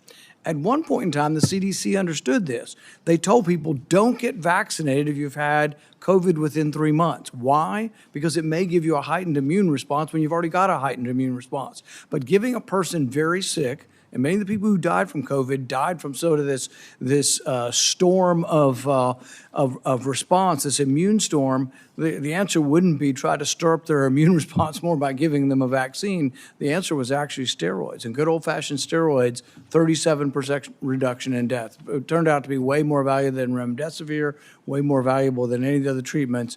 But I don't remember ever hearing a complimentary word on natural immunity or steroids or anything else. And I wish we could have done more today. I would have been willing to accept an apology today. I'm sorry I made mistakes. We all made mistakes. And, at the time, I thought the gain of function research was, the risks of it were worth the benefits. But I've reassessed since 15 million people died. People say, well, gosh, these things never happen. We know it happened in 1977. We know with 100% certainty a virus escaped. In 1977, there's something called the Russian flu. Nobody's exactly positive how it got out. But when they sequenced it, they found out that a flu in 1977 had exactly the same RNA as a 1954 one that they had in the lab and they had created a vaccine for. In fact, turns out anybody born before 1954 was immune, and the only people who got it were people who were born between 1954 and 1977. But it was identical. The genetic sequence was identical to this vaccine or the virus from 1954, and that doesn't happen because these respiratory viruses are always mutating. To be identical means it had to have leaked from the lab, proof positive that it had. So we know this happens. An author by the name of Young wrote a book and said there was 1,200 cases of significant accidents that have occurred. We knew all of this, and yet it was completely discounted because I think you were worried that if it was seen that you funded dangerous research that started the pandemic, you'd get blamed. And it was a concerted effort. It wasn't just you. Anybody associated with the funding decided we needed to protect ourselves. Senator Johnson. Thank you, Mr. Chairman. You mentioned that we lost knowledge of natural immunity. I didn't. Dr. Fauci did. I suppose I had an asymptomatic case of COVID because of the very faulty PCR tests. I never got vaccinated or injected. There's no way I would have done that because I found out enough about the mRNA gene therapy. But you also brought up the issue of hospital protocols. I'm going to be holding a public event on hospital protocols. We've already received a couple hundred testimonies. They are heart-wrenching. They are heart-wrenching. Here's an excerpt from the testimony of a staff surgeon, very experienced, doctor for decades, at Providence Regional Medical Center, Everett, Washington. Quote, after our hospital was given remdesivir by the CDC, we were provided misleading/inaccurate information about the drug biomedical leadership. When I had a young trauma patient who was a perfect candidate for remdesivir, the infectious disease doctor on call told me to not give it to her because, quote, she seemed like a nice girl.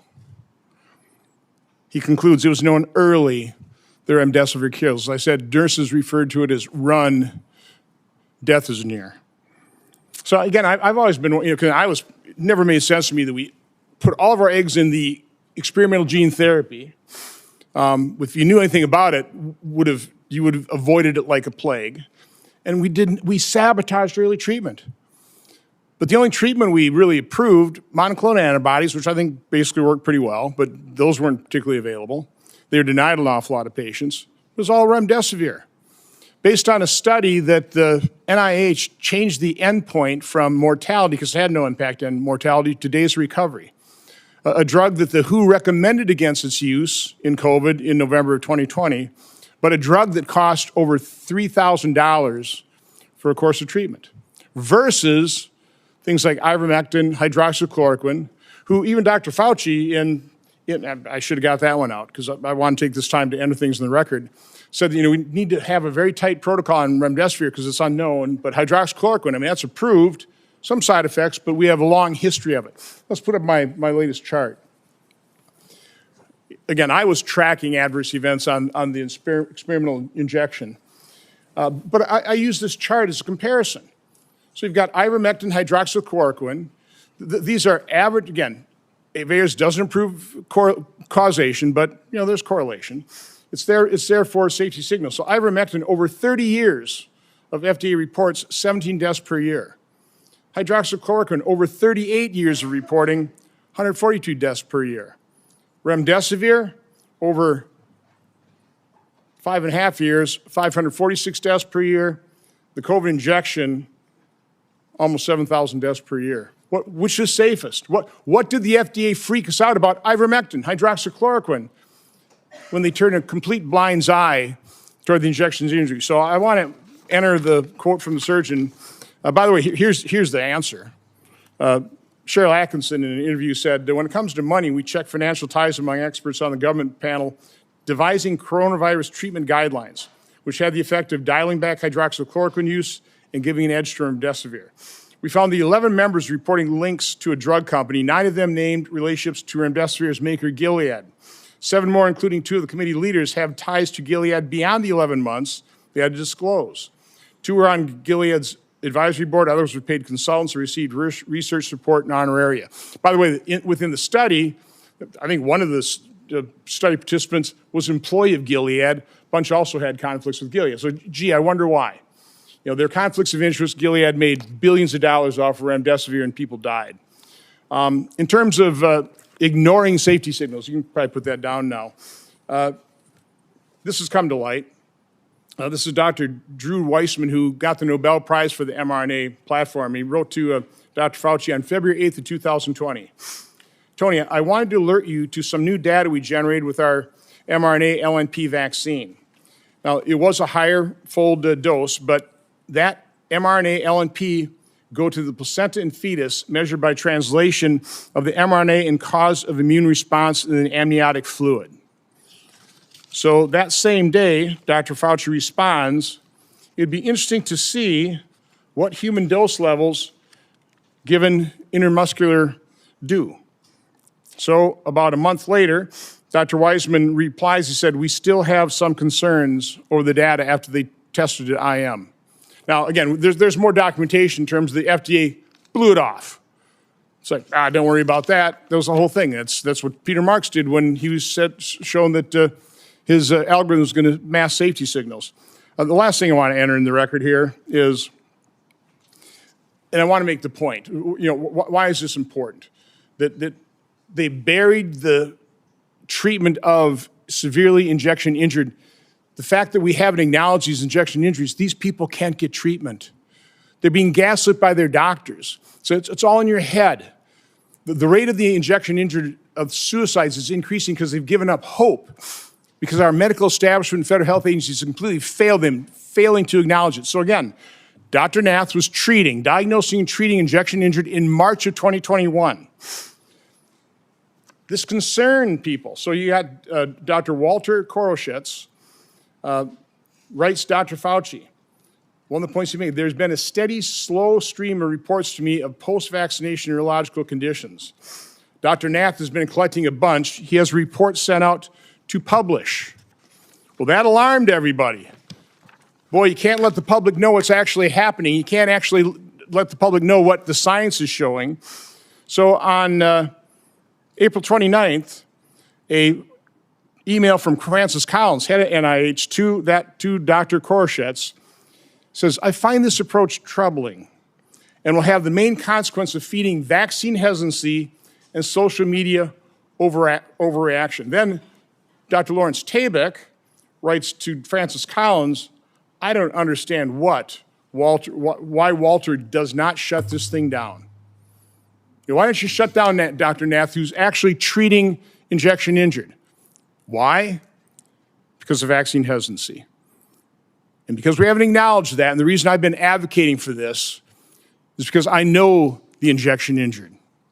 I know people who lost loved ones within days of the injection. And we've turned our backs on them. They deserve acknowledgement. They deserve to be heard, seen, and believed so they can get treatment. I also know the doctors whose careers were destroyed because you denigrated things like ivermectin and denied ivermectin to people in hospitals who got their kidneys knocked out by the remdesivir but got put on ventilators, never got to hug their loved ones goodbye because of those hospital protocols. That's what your science did to people. So, Dr. Fauci, my only question is, based on your lack of testimony here today, based quite honestly on our investigation into the cover-up of safety signals and injection injuries, we have issued letters to a number of former FDA officials to come in for transcribed interviews. You will be getting a letter today asking for a volunteer transcribed interview. So I'd be asking, will you comply or will I have to subpoena you?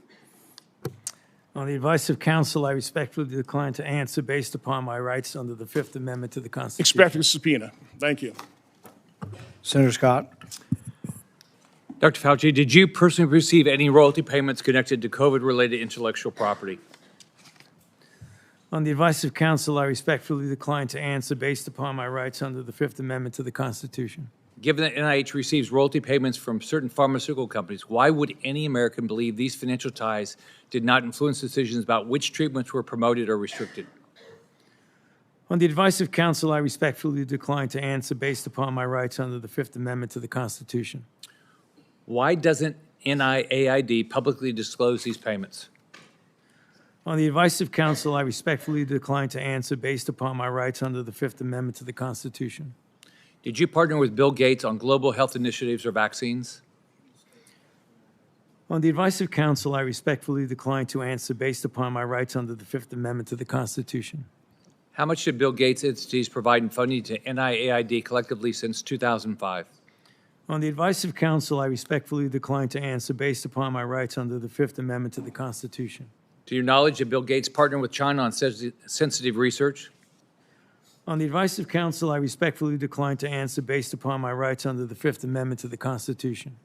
Specifically, dual-use research such as countermeasures or gain of function?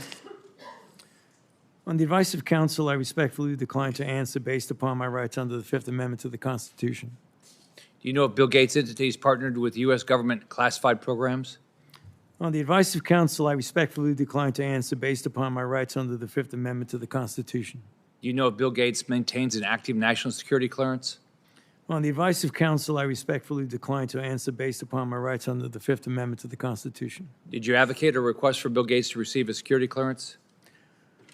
On the advice of counsel, I respectfully decline to answer based upon my rights under the Fifth Amendment to the Constitution. Do you have any knowledge that NIAID or NIH through HHS sponsored or requested a security clearance for Bill Gates? On the advice of counsel, I respectfully decline to answer based upon my rights under the Fifth Amendment to the Constitution. Around 2010, my understanding is that the government shifted its approach to biodefense countermeasure research. Did NIAID, under your leadership, partner with the Obama White House or any other U.S. government classified entities on sensitive countermeasures research? On the advice of counsel, I respectfully decline to answer based upon my rights under the Fifth Amendment to the Constitution. Did your office take steps to drive biological research investments? On the advice of counsel, I respectfully decline to answer based upon my rights under the Fifth Amendment to the Constitution. What was private industry's take on the type of research in the 2010 timeframe and before? On the advice of counsel, I respectfully decline to answer based upon my rights under the Fifth Amendment to the Constitution. Was it considered too dangerous to conduct and industry was hesitant to take this on and invest in? On the advice of counsel, I respectfully decline to answer based upon my rights under the Fifth Amendment to the Constitution. Why did you take steps to mature the government's approach to biodefense? On the advice of counsel, I respectfully decline to answer based upon my rights under the Fifth Amendment to the Constitution. Were there any specific lines of effort or actions you felt were needed during this time to improve the research, development, and fielding model? On the advice of counsel, I respectfully decline to answer based upon my rights under the Fifth Amendment to the Constitution. How was dual use and gain of function incorporated or accounted for in maturing biodefense countermeasures? On the advice of counsel, I respectfully decline to answer based upon my rights under the Fifth Amendment to the Constitution. Did you ever discuss moving gain of function countermeasures research out of government space to private industry space?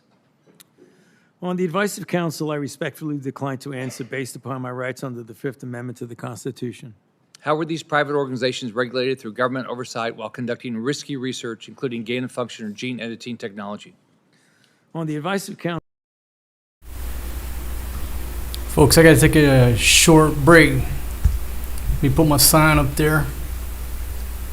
I'll be right back as soon as I find my sign.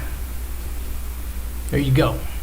You want to see the current weather conditions while I'm gone? Oh, just a second.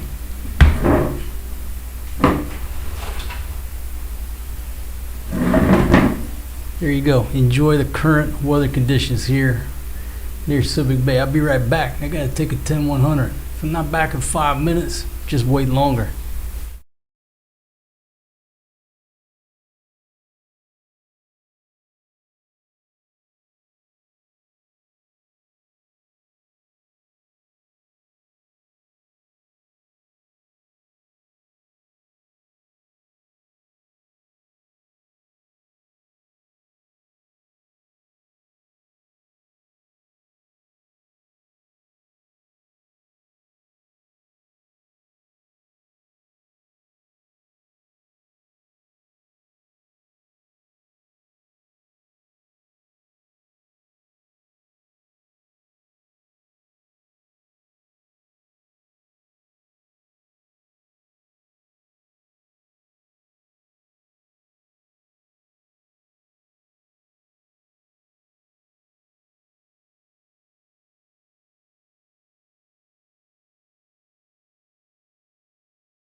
Yeah, okay, folks, I'm back.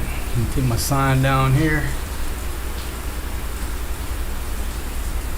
Still got this going. All right, let's finish this up, and then we're going to the next topic. Counsel, I respectfully decline to answer based upon my rights under the Fifth Amendment to the Constitution. Did the Obama White House or any government entities take steps to inject funding into private industry? On the advice of counsel, I respectfully decline to answer based upon my rights under the Fifth Amendment to the Constitution. How do you ensure that our national security and public health is protected when private organizations work with foreign countries of concern and have the no government oversight, such as the EcoHealth Alliance research grant you funded in a CCP military lab? On the advice of counsel, I respectfully decline to answer based upon my rights under the Fifth Amendment to the Constitution. Given the culture of the pay to play at NIAID, did you or anyone acting on your behalf make any payment or enter any arrangement in any way or fashion to secure influence the broad pardon you received from President Biden? On the advice of counsel, I respectfully decline to answer based upon my rights under the Fifth Amendment to the Constitution. Thank you, Mr. Chairman. I'd like to ask unanimous consent to enter into the record a letter from the Department of Energy that confirms during Anthony Fauci's tenure that Bill Gates was given Q security clearance from 2014 to 2021. Without objection, that will be entered into the record. I'd also ask unanimous consent to enter into the record the contents of the folder of authorities provided to Dr. Fauci, including the pardon.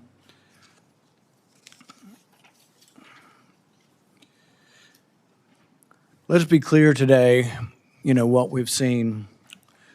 I really did want to hear from Dr. Fauci. I wanted to hear perhaps an apology, perhaps some semblance of being sorry for what happened or that judgment errors were made. We didn't hear any of that.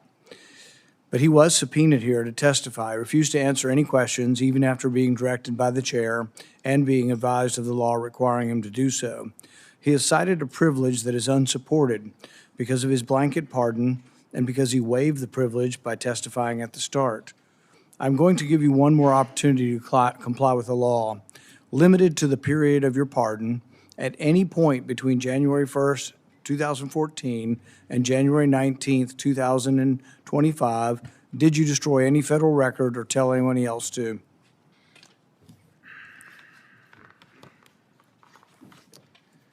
Under the advice of counsel, I respectfully decline to answer based upon my rights under the Fifth Amendment to the Constitution.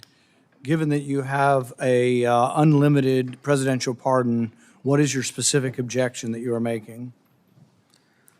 On the advice of counsel, I respectfully decline to answer based upon my rights under the Fifth Amendment to the Constitution. My question was limited to the period of your pardon only. I find your objection unsupported and direct you to answer the question. On the advice of counsel, I respectfully decline to answer based upon my rights under the Fifth Amendment to the Constitution. Because you refuse to answer, citing a privilege that is unsupported because of your pardon, and after being denied to do so, this committee has scheduled a vote next week on a resolution certifying your contempt.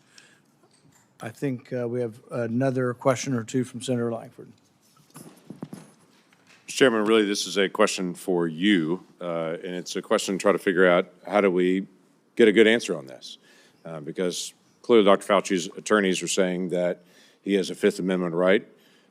We've also subpoenaed him to be able to compel his testimony to be able to be here. I happen to be in the committee. We're also dealing with Lois Lerner. Lois Lerner came and testified, gave an opening statement, and then took the Fifth Amendment. The committee then held her in contempt for that, saying you can't do both. You can't both testify and say I'm not going to answer questions. So the parliamentary question that I think we've got to be able to deal with is this consistent with Lois Lerner? What she also did when she came before Congress, gave an opening statement, testimony, so made a statement, and then refused to answer questions. Are we dealing with the same issue here where someone is you can't make a statement and say I'm not going to make statements at the same time? I think it's a very good question. I think that's something all of us will examine over the next week. We're going to have a vote next week on contempt. I think there's another legal question that the courts may have to decide upon, and that is whether or not a presidential pardon that offers you complete immunity, that you can still claim that you need protection from immunity when you've been protected. because Dr. Fauci isn't liable for anything as long as he tells the truth, even if he admits that he destroyed records on a routine basis. His assistant said she destroyed a ton of emails. I think it was a routine thing. I think he destroyed throughout his career there probably thousands of emails. Even if he did that, as long as he answered truthfully, yes, I did. I didn't think that was important. I made a mistake. You can't be prosecuted for it. Many of the things are outside the statute of limitations as well. All he had to do today, if he wanted to testify, was be honest. As long as he was honest, even about committing a crime, he would have no jeopardy. But I think the pardon has given him more immunity than most people would ever get. Like if you offer a witness immunity in exchange for testimony, he has blanket immunity. The president gave him blanket immunity for virtually anything he could have possibly done, while at NIH. So I think we all have to individually answer this question. We welcome you to be part of helping us figure out the question, but there will be a vote, at least right now, there will be planned to be a vote next week on contempt. Okay, thank you, Mr. Chairman. Today will be the capstone to Anthony Fauci's 40 years of abuse of power at NIH. In the end, must imagine Fauci believes he got away with it. But still, late at night, even the guilty must become anxious, rerunning the scenarios through his mind, wondering, latching on to lingering doubts, and worrying. Did his actions lead to the largest man-made plague in human history? Are the millions dead the result of his experiments or experiments that he approved that increased the pathogenicity of deadly viruses? History will judge, but the facts, as we now know them, paint a sordid tale of dishonesty, misjudgment, and ultimately the hubris, the likes of which the world has rarely seen. If everyone will remain seated for a few minutes, we're going to let Dr. Fauci exit. Thank you.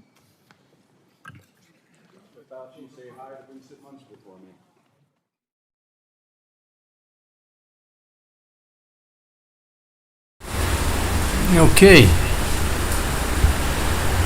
Might be a little bit noisy in the background because it's raining. I had to open up the windows. But there we go. There's a little bit, maybe not on this version. There was some other guy who came in here and testified. I don't think it was relevant to about somebody getting fired or wanting somebody at the CDC to get fired. But there you go. For the record, we just watched Dr. Fauci sort of the end of his legacy. I mean, how is the guy going to be remembered? And I think that's pretty much his legacy. Is he'll be remembered as taking the fifth over 100 times with a team of lawyers sitting behind him, his lawyer getting thrown out, and just basically being a parrot.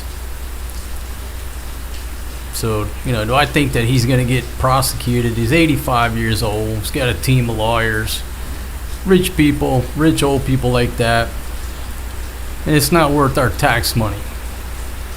It's not worth giving one penny to deal with him anymore. He was part of the situation. Now he's just sort of the face of the madness. And so his legacy just got cemented right there. Everything that he'd done in the past don't matter. That's how the guy's going to be remembered, as pleading the fifth over 100 times, even with a presidential pardon. That's his legacy. And I'm sure that's not exactly how he envisioned being remembered. But that's that.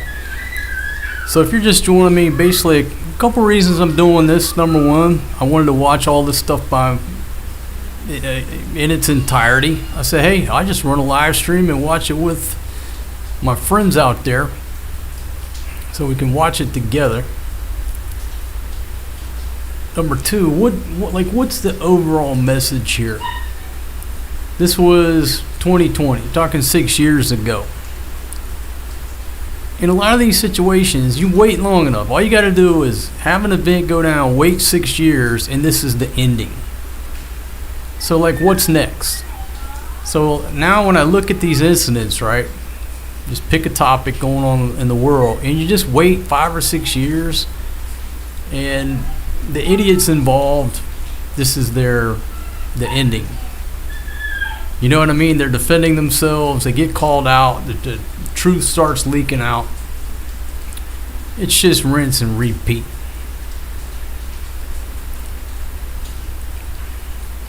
So this is how, as far as I'm concerned, this is how he'll be remembered. His legacy just got closed out.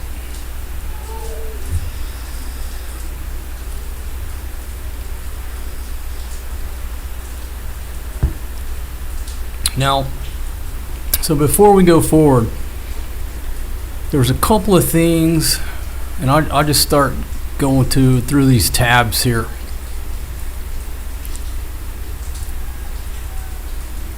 The question was, why did Anthony Fauci invoke the Fifth Amendment, especially when he has a presidential pardon? Well, the pardon only covers the dates that it covers up until the point it was signed. They can't pardon him for any future crimes. So obviously, if they catch him up in some type of lie now, the pardon don't cover that. So it's in his best interest not to say anything, to invoke his Fifth Amendment right and not say nothing, and hopefully wait for it to blow over. People are going to say, the guy's 85 years old. But somebody just made a point that he feels like he's the smartest guy in the room. It's very difficult for him to sit there and remain silent. It's just killing him. He wants to talk. He wants to prove to you that, hey, I'm the smartest dude in the room. All you guys are fools. And he's just muted by his team of lawyers. So we've got 54 folks still here now. That's the first part that I wanted to talk about. Now I'm going to go over a video from 2012.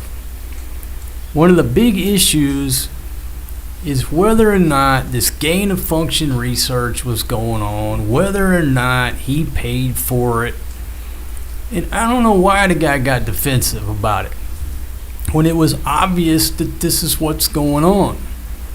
And this video I'm going to show from 2012 is where they're having a conference and a debate basically over whether or not they should do the research.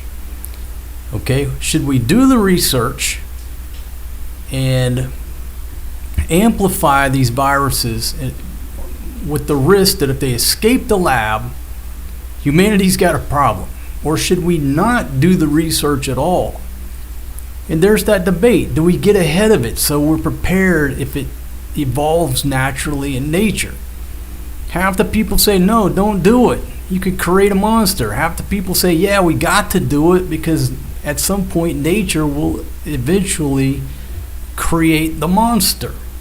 So they're having this debate over the H5N1, which it's a highly pathogenic avian influenza, the bird flu. These scientists were doing the gain of function with these ferrets. It was jumping ferret to ferret, just the cages next to each other. So this is on the National Institute of Health YouTube channel. Their YouTube channel is apparently older than mine. And this is from 13 years ago. And it went down December 17th and 18th of 2012. And guess who happened to be there at this conference? Well, a dude named Anthony Fauci. And what do they happen to be talking about? They happen to be discussing gain of function research on the bird flu. So I'll go to your comments for a little bit, but then I'm going to play this in video. It's 43 minutes long. But again, it's partially for the record here on my channel, partially to see how YouTube reacts, and also for our education. Because in my opinion, this COVID shit was, it was horse shit. This H5N1 has got such a kill rate that if this thing jumps and it's easily transmissible from human to human, we are going to see bodies on the floor. This is the real threat. So, yeah, I'll check out your comments here for just a second, then I'm going to play that video, and you'll see the much more confident and cocky Anthony Fauci from back in 2012.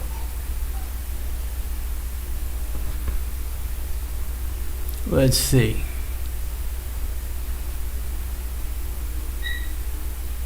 Got 100 thumbs ups. I got 4 thumbs down. Still 57 folks here now. I want to thank y'all very much for tuning in. All right, let me get my headphones back on. So this, again, it's a 43-minute video, but you're going to see a different Fauci, and they're going to talk about the gain of function research just as a matter of practice. This is just part of science. Should we do it? And then 10 years later, the guy is like denying any of this shit ever went down. It don't make no sense. All right, let me make sure I got all my technical stuff here running. Turn my microphone back on. And what I'm gonna do is enjoy a good tuna mayonnaise sandwich that Big Pumpkin just provided for me. Okay.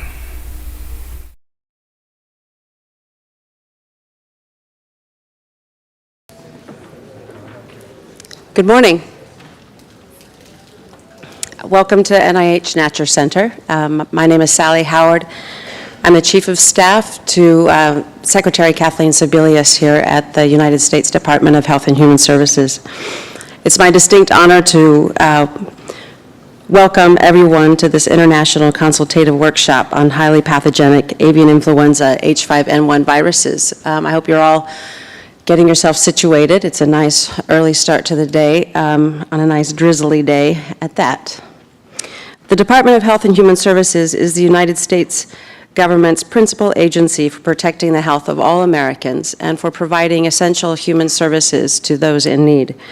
These missions are underpinned by biomedical research, which yields the fundamental insights and practical knowledge that moves us from basic discovery into therapies, treatments, and cures for tackling both chronic health concerns as well as emerging disease threats.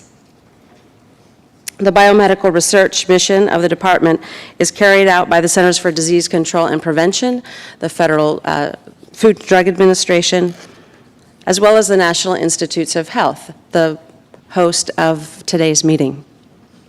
Our topic for the next 2 days, highly pathogenic avian influenza, is pertinent to the research and public health missions of the department, but as importantly, is an issue of major concern around the globe. Highly pathogenic avian influenza has long been recognized as a significant agricultural problem. It is widespread among poultry in parts of Asia and the Middle East, and to date has caused an estimated $20 billion US in economic damage across the globe. More worrisome is the possibility that HPAI, H5N1, will become a major public health threat. We already know from experience that this virus is capable in some instances of jumping hosts and moving from avian species into humans, causing severe respiratory illness. This is thankfully a relatively rare event, but when this leap occurs, it can be quite lethal. Some 600 human cases have been reported since 2003, with a mortality rate of approximately 60%. Although currently H5N1 is not well adapted for sustained human-to-human transmission, recent studies underscore the growing concern that the virus may acquire this ability, and thus the importance of understanding this virus and its potential to become a pandemic disease agent. Research into this virus may prove critically important to such public health activities as surveillance of naturally occurring strains of influenza, development and evaluation of countermeasures such as vaccines, antivirals, and diagnostics, and enhanced preparedness and response strategies. There are different approaches for studying the ways in which the H5N1 virus can spread, adapt to new hosts, or become more pathogenic. One approach is to engineer into the virus genetically based traits that mimic those that might occur in nature. These so-called gain-of-function experiments are not without risks, however, and have generated much discussion over biosafety and biosecurity issues. I think we all remember about a year ago reading the New York Times article that talked about the doomsday virus. I think that launched us off onto a very vibrant discussion about this type of research. These safety and security concerns are global in scope, and thus any path forward for this type of research must be developed through an international dialogue, and hence the purpose and value of today's meeting. Here at the Department of Health and Human Services, we've had extensive discussion about the analytical framework that should govern our decision-making when considering HPAI, H5N1 gain-of-function research. The discussions over the next 2 days will provide important insights to consider as we finalize our approach to decisions about the type of research we should fund, and can also inform your own considerations of these issues in your home countries. In light of that, it is especially gratifying to see the robust participation at this meeting from countries around the globe, including those for whom H5N1 is an ongoing agricultural and public health concern. I know those from, there are a number of people from Southeast Asia in attendance. We're glad to have you share your views about the value of the research, its potential risks, the risk to public health preparedness of not doing the research, which again is the counter to the biosecurity risks of doing this research, and the principles that should guide any research in the future. I'm also pleased at the different expertise that is represented. There are 4 very distinguished panels. Actually, now I'm seeing 6. 6 very distinguished panels that represent a range of expertise from public health, science, biomedical research, biosecurity, and biosafety.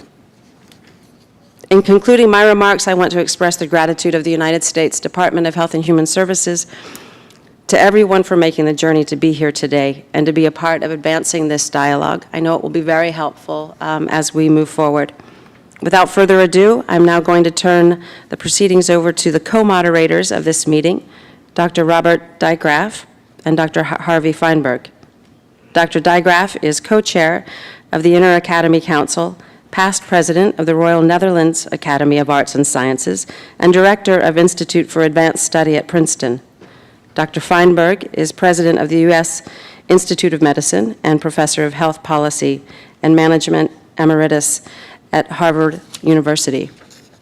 And I would be very remiss if I did not thank Amy Patterson and a number of those at NIH for all of the hard work that they've done in pulling together this very fine agenda and making sure that you all were invited to attend. So thank you very much. I look forward to hearing from you in the next 2 days.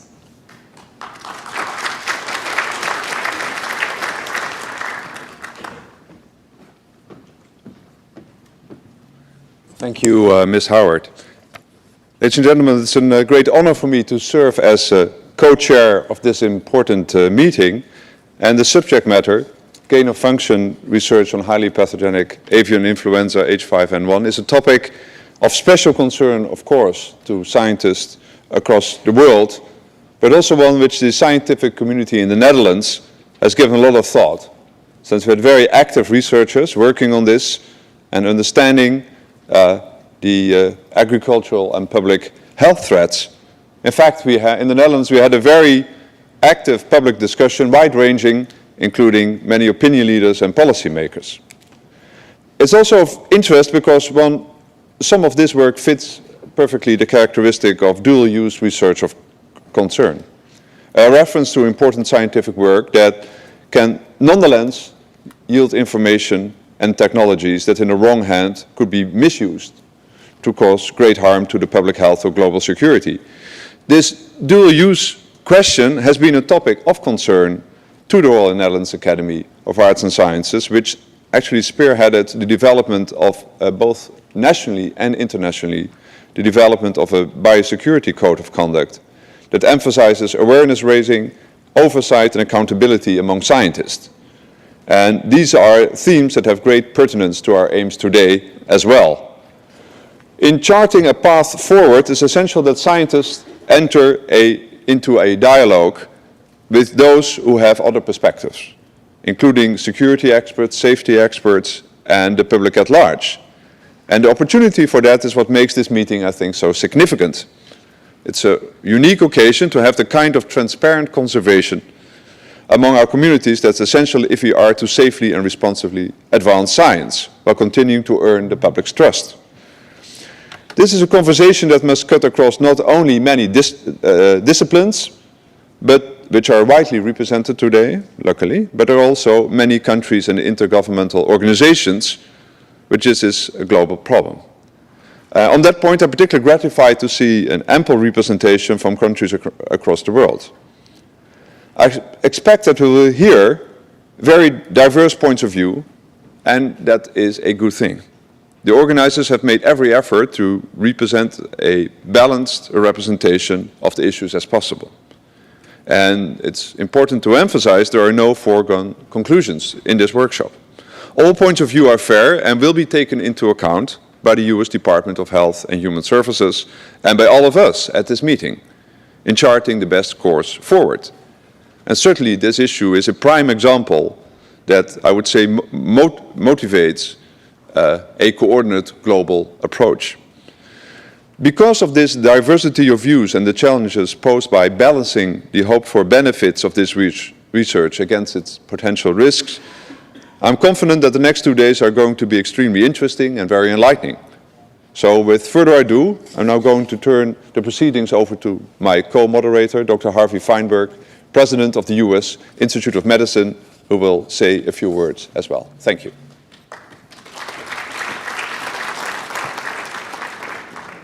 Well, thank you, Dr. Dijkgraaf, and good morning, everyone.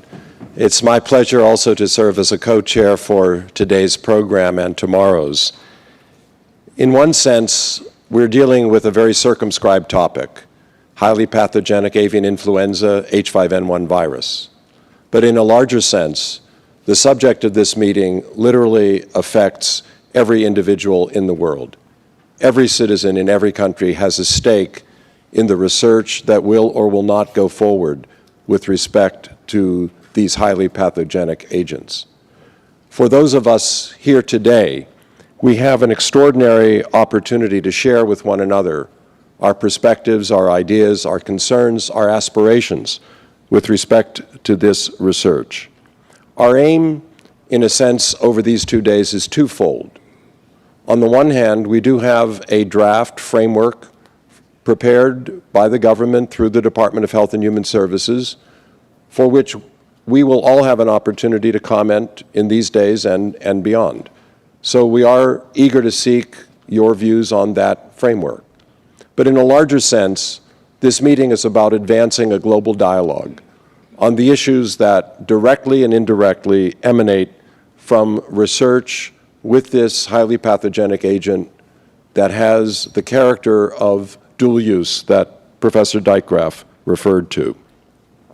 In the course of our deliberations over these 2 days, we're going to be organizing our discussion through a series of panels, each of which will deal with a discrete topic.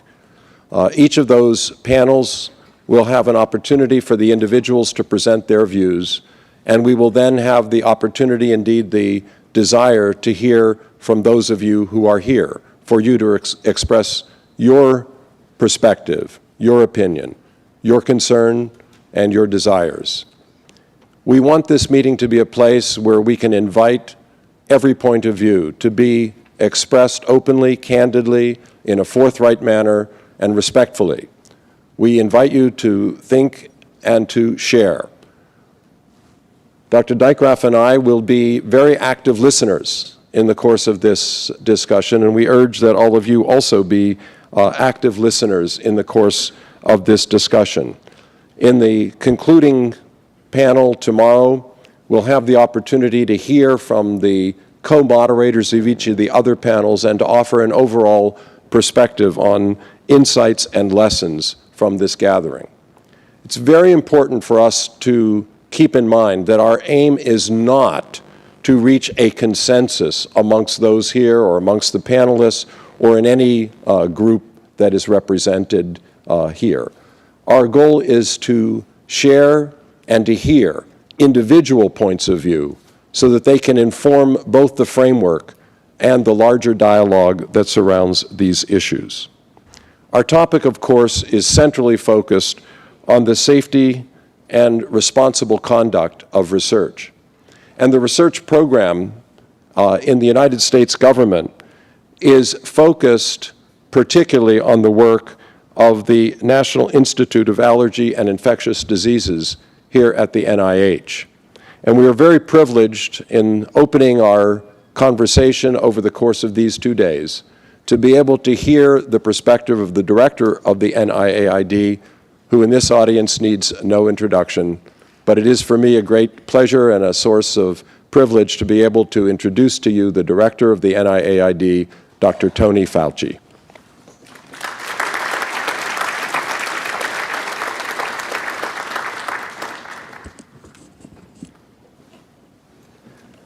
Thank you very much, Harvey. It's a great pleasure to be here with you this morning. I want to take this opportunity, as you see on this first slide, to first welcome you all. I know I see so many friends and colleagues in the room who have traveled a great distance to be here with us today to discuss this extraordinarily important topic, but also to give a brief overview, as Harvey said, a considerable amount of the activity that goes on in this area from a research standpoint comes from the NIH and NIAID. As you know, we're part of the Department of Health and Human Services, as is the Centers for Disease Control and Prevention, who also have a considerable amount of contributions, both from a public health surveillance as well as from a research standpoint, in the topic for today, which is gain-of-function research on highly pathogenic avian influenza H5N1. So what I'd like to do is to give you a perspective historically, briefly, but historically, about how we got here today to discuss with you in an open forum represented by many different perspectives in the questions that we'll be asking today. So from the standpoint of research in general, we at the NIH and the CDC have been involved in the study of influenza literally for decades and decades. I don't need to tell this audience, but I know there are those who are listening in who may not have the historical perspective, is that seasonal influenza itself is an extraordinary threat to global health, resulting in approximately 500,000 deaths per year worldwide. Every once in a while, unpredictably, we have a pandemic. History has shown us that pandemics occur and almost certainly will continue to occur. On this slide, you see the history from the last century and this century of the now iconic pandemic influenza of 1918, which killed between 50 and 100 million people. A serious pandemic in 1957, again in 68, and then most recently in 2009, the first of the pandemics of the 21st century. Now, highly pathogenic avian influenza, as you've heard from Sally, is widespread among poultry in parts of Asia and the Middle East. Infections of humans, i.e. jumping species, is rare, but when it occurs and causes severe respiratory illness. Currently, this virus is not well adapted for sustained human-to-human transmission, but there is concern that has been going on now for approximately a decade. In fact, the first cases were in 1997, but since 2003, there has been considerable concern that the virus may ultimately acquire the ability to adapt itself better for human-to-human transmission. This is the now familiar map of the worldwide cases as of just a few weeks ago. As Sally mentioned, there are about 600 cases, but importantly, and I'm going to get back to that in a moment, because this is one of the issues which actually brings us here today and caused the discussion that has been intense over the last 13 to 14 months, and that is the 59%, the reported 59% mortality, which makes this a most unusual, smoldering pre-pandemic threat. Now, back in 2003, when the cases began to accumulate, there was considerable concern at the highest level of the federal government, including HHS, which, as you know, is the one with the biggest stake from the standpoint of action in this area. So on this slide, you see in November of 2005, the federal government came out with a pandemic influenza plan, and immediately thereafter, as part of that, HHS came out with our pandemic influenza plan, and then the next year, an implementation plan came out. I tell you this because some of you, as I know in our discussions, are not fully appreciative of the historical nature of how we started getting involved in an intensified research in this arena. On the right-hand side of the slide, you see the strategy and implementations that were outlined in these documents. And this is one that comes from our HHS pandemic plan. International and domestic surveillance, vaccines, antivirals, communications, and state and local preparedness. Several of these mandates were for the CDC, several for the NIH, and some overlapped between the two agencies. The two we're going to focus on now is vaccines and antivirals, which was the mandate that we as a research institution were given as part of our already ongoing decades of work on influenza in general. As part of our research endeavors, clearly interventions in the form of diagnostics, therapeutics, and vaccines were important. But on the lower part of the slide, you see basic research. And that has always been and will continue to be an important part of our mission and our activities. If you look at basic research as we've approached it through the years, long antedating the appearance of H5N1 highly pathogenic virus, as part of that influenza basic research was intensive study of host adaptation, transmissibility of influenza viruses, pathogenesis, and virulence. And integral to that study has always been the issue of gain of function research, not only for influenza, but essentially for all infectious diseases research. Now, there are a few ways to look at gain of function research. There's the naturally occurring mutations which naturally give gain of function, and investigators study these effects on the phenotypes of interest. Does this mutation make something more transmissible, more pathogenic, or adapt to host better? Or, what historically investigators have done is to actually create gain of function by making mutations, passage adaptation, or other newer genetic techniques such as reverse genetics and genetic reassortment. When we do that, often some phenotypes appear and others disappear. For example, it is commonly seen that when you increase a transmissibility, you may see a decrease in pathogenesis, or vice versa. You may deliberately increase pathogenesis and see a decrease in transmissibility.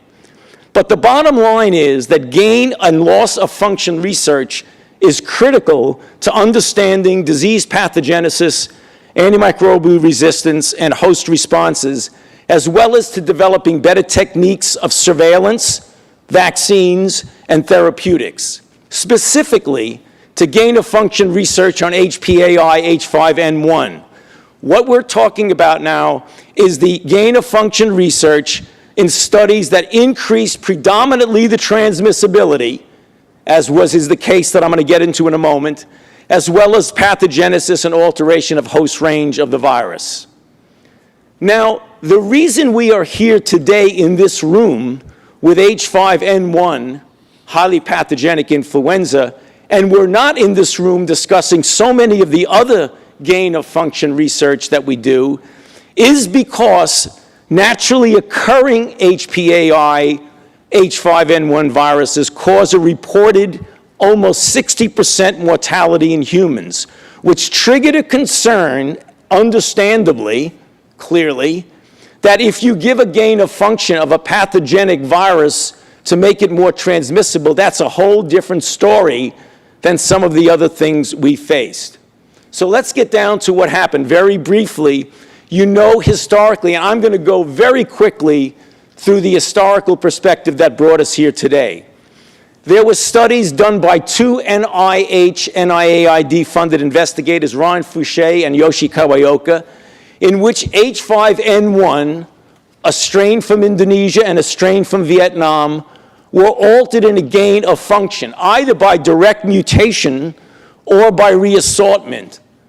And by passage in ferrets, the mammal model for this virus, for humans, there was an increase in fact, a development of aerosol transmissibility in a mammal, which this particular virus did not have. Because of that, this triggered concern. This was after the experiments had been done and after they had been submitted to the journals. And from this press statement, we put it before our National Science Advisory Board for Biosecurity here at NIH, which is representative and advisory to the entire department of HHS as well as to other agencies. And the conclusion was made, and this is critically important for us to understand, and I take this right out of the statement that came from the NSABB, that due to the importance of the findings to the public health and research communities, the NSABB recommended that the general conclusions highlighting the novel outcome be published, but the manuscript did not include methodologic and other details that could enable replication of the experiments by those who would seek to do harm. What also was discussed that might accidentally be released, so it is not just people who would deliberately do harm. As Sally mentioned, following that, there was an explosion of reaction, sometimes bordering on the very extreme, as shown by this editorial from the New York Times, an engineered doomsday. This is just one, but as some of you may recall, there was a lot of activity talking about worst case scenarios where the world might be destroyed. In that setting, the influenza community voluntarily imposed upon themselves a pause of 60 days from January 2012 on any research involving highly pathogenic avian influenza virus, leading to the generation of viruses that are more transmissible in mammals. That was supposed to be a 60-day, and as you know, the moratorium is still in place, the voluntary moratorium on the part of the investigators. But soon thereafter, there began to be an open discussion clarifying that research in different fora outside of the NSABB.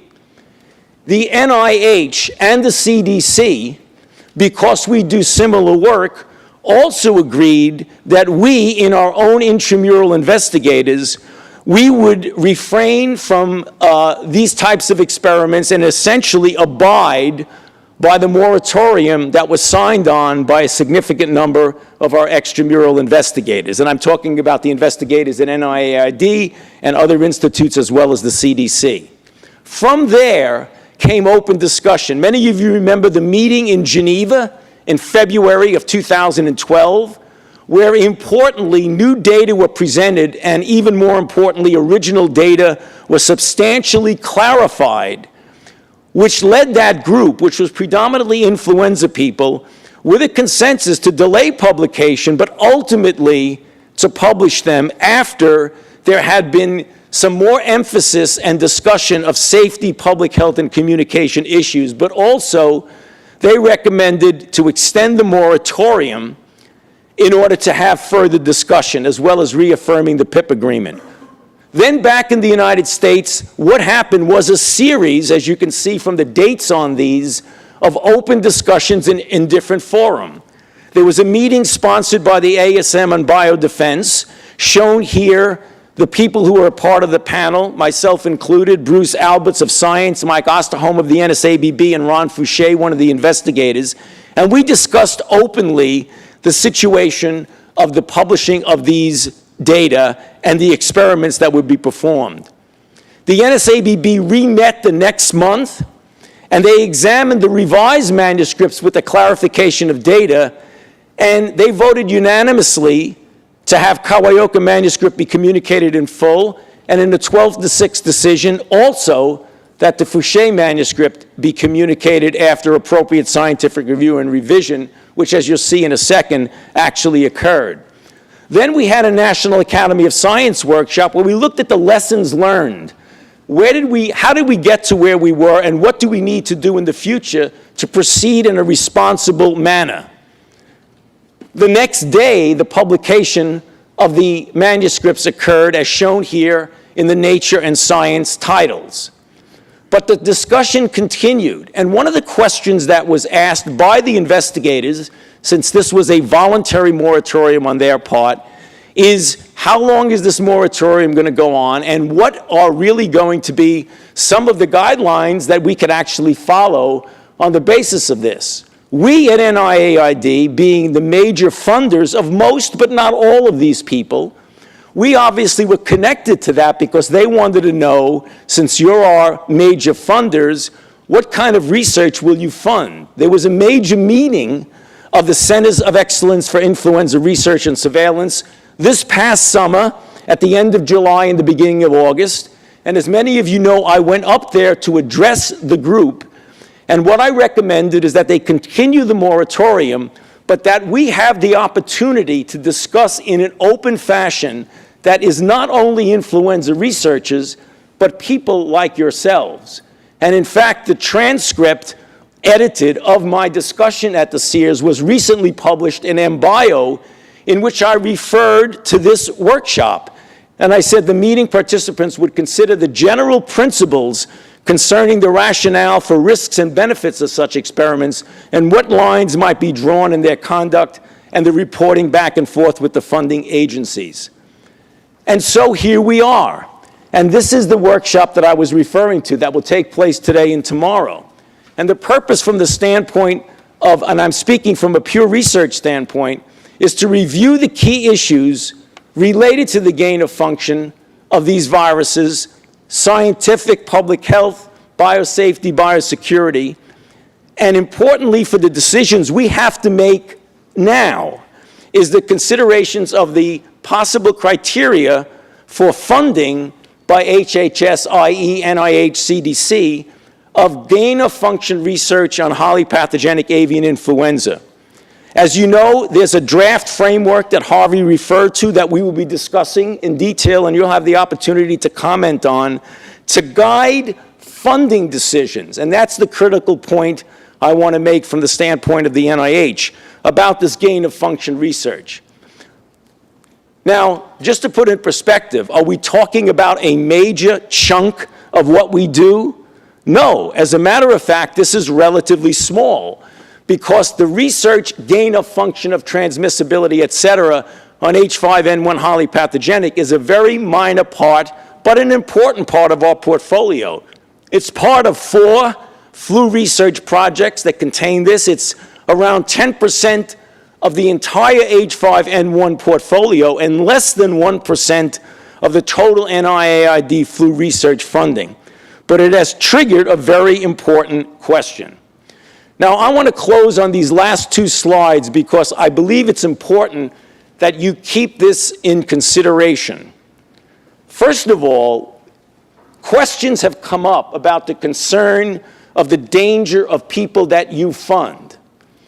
NIAID, NIH, certainly CDC, only funds and conducts gain-of-function research on H5N1 highly pathogenic avian influenza viruses for researchers who are highly trained, skilled, experienced, and adequately regulated. This issue has not been a major concern about the investigators, certainly the ones that I just mentioned, who clearly fall into that category. That was not the concern. The concern was that the products or information that were generated by these experiments might be used by others in a way that could harm society, either carelessly, in an unregulated fashion, by inexperienced people, or even by deliberate misuse. Now, there are some disagreements, and we've heard them in the broad discussion in those months that went from the time of the moratorium until now. There's disagreements as to the scientific and or public health value of these experiments. But I believe the people who feel that they shouldn't be conducted are in the minority, because even the most concerned members of NSABB felt that the experiments should be done, but the distribution of the knowledge should be restricted. Now, here comes the rub. As of today, there is no mechanism to provide restricted access to information regarding research funded by NIH. So if NIH funds a grant, it is assumed that the results will be published. The only mechanism for restricted access is classification right now. NIAID does not, nor will we fund or do classified research. So really the fundamental question with regard to our involvement is, and the discussion in general, is the issue is the risk to global health of the work that we fund, the risk of not funding that research versus the risk to the global health of the information harming society. That really is the critical question. So therefore, even though, as Harvey said, there are going to be no conclusions or consensus, from our standpoint, the question is, should or should we not fund this research? And that's the thing that we're going to be concentrating on in the discussions that occur. Thank you very much.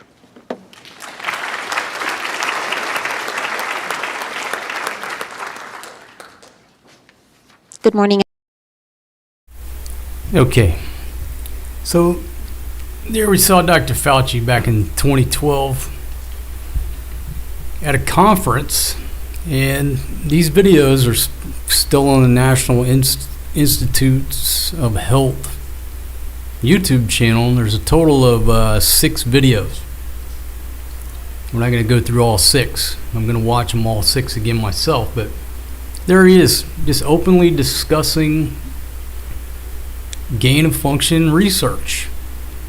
It wasn't a big secret.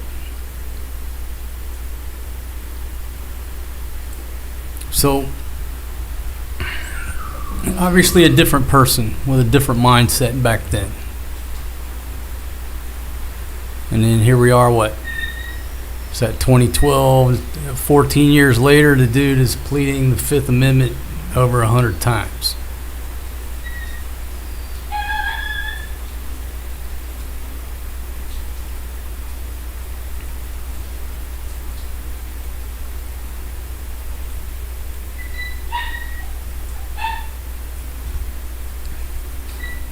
Okay, there's just a quick article right there. After years of debate, former response coordinator acknowledges that the pandemic source probably a lab leak, but he initially believed it was almost surely a natural outbreak due to the wet markets. Educated fools. Educated fools.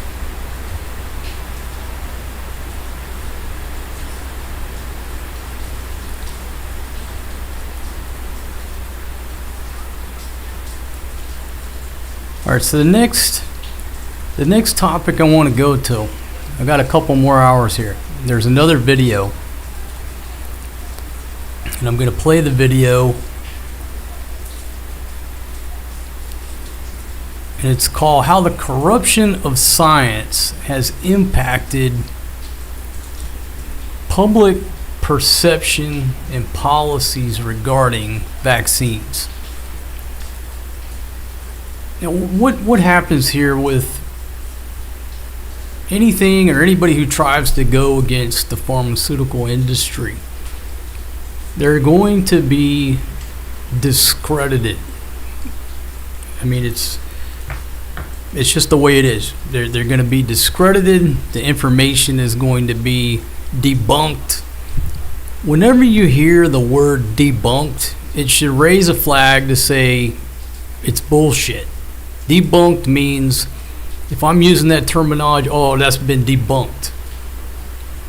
It's the same like confusing word such as human trafficking. What the fuck's that mean? Insurgent. What the fuck's that mean? Oh, that's been debunked. And they put that doubt in your mind with that propaganda to try to immediately discredit the scientist, the doctor, the author, and the information that they're putting out. Oh, that's been debunked. Oh, okay. Somebody debunked it. Who the fuck debunked it? We're too quick to believe when those terms come out. Oh, it's been debunked. When I hear that, that means there's something to it.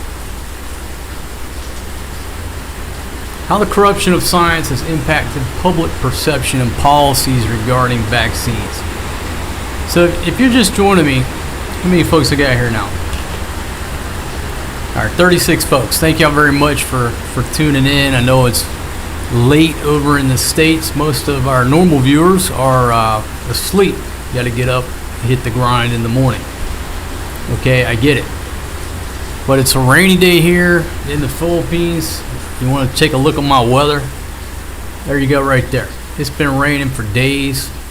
School's been canceled for 3 days now. And I haven't left the house. So a couple reasons for the stream. Number one, I wanted to document some of the footage. Number two, it's sort of an experiment to see what the Google squirrels do, because we're using keywords. I'm using videos, and people are using these keywords that we could not use for years after all this mess began. If you did, the video was going to get shadow banned, no money, demonetized, violate community guidelines, whatever. So I'm quite interested to see how this video survives and what it does. And I've been looking at the metrics for so long. I feel the force. It's kind of hard to explain. After a few days, I want to see the metrics on this and see what happens to it. And the question is, can we really start talking about this shit now without having detrimental effects to the overall channel and views and everything else?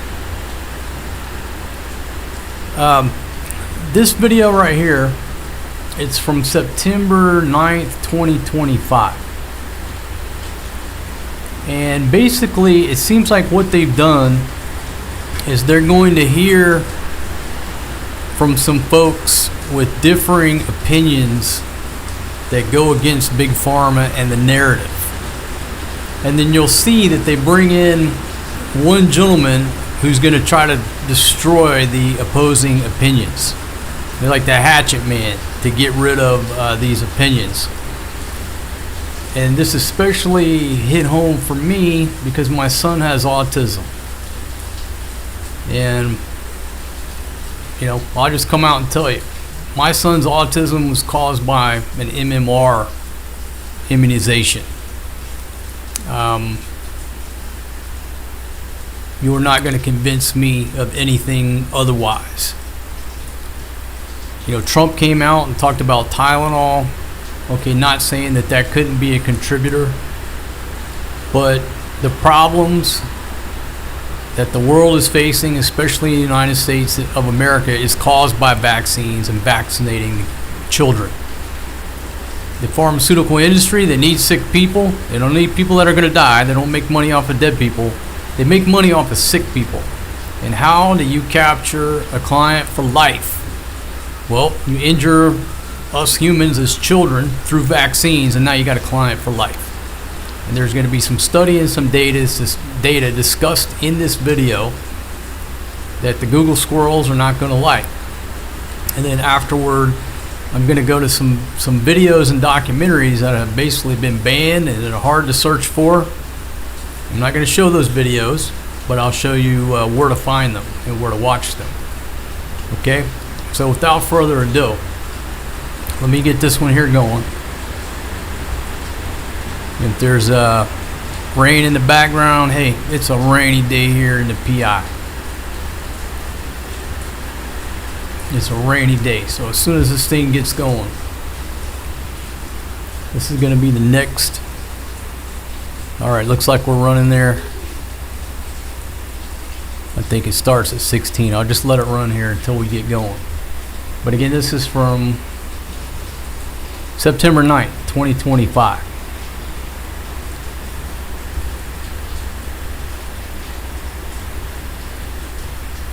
Say, hey Roy, how you doing?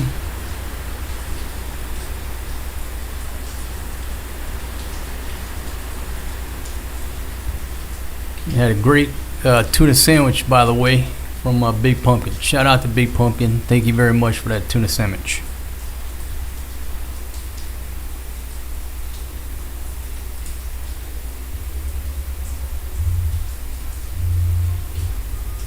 I'm afraid if I fast forward that too far, I'll go past it and I'll have to start over again. But just bear with me just a second while I get this going. And again, folks, anybody who speaks out against Big Pharma or the narrative, they just get destroyed. They just get discredited. Your theory is debunked. You get banned from all the platforms for putting out inaccurate information. You get suppressed. Why? Because healthy people don't make no money for the pharmaceutical industry, for the medical industry. Healthy people and people who are against taking medications and taking injections, they don't make these folks any money. They hate me because I don't make them no money. They don't make no money off my ass. They can't stand me.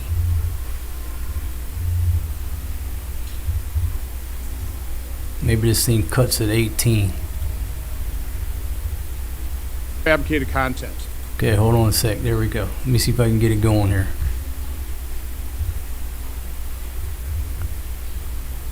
Too much technology.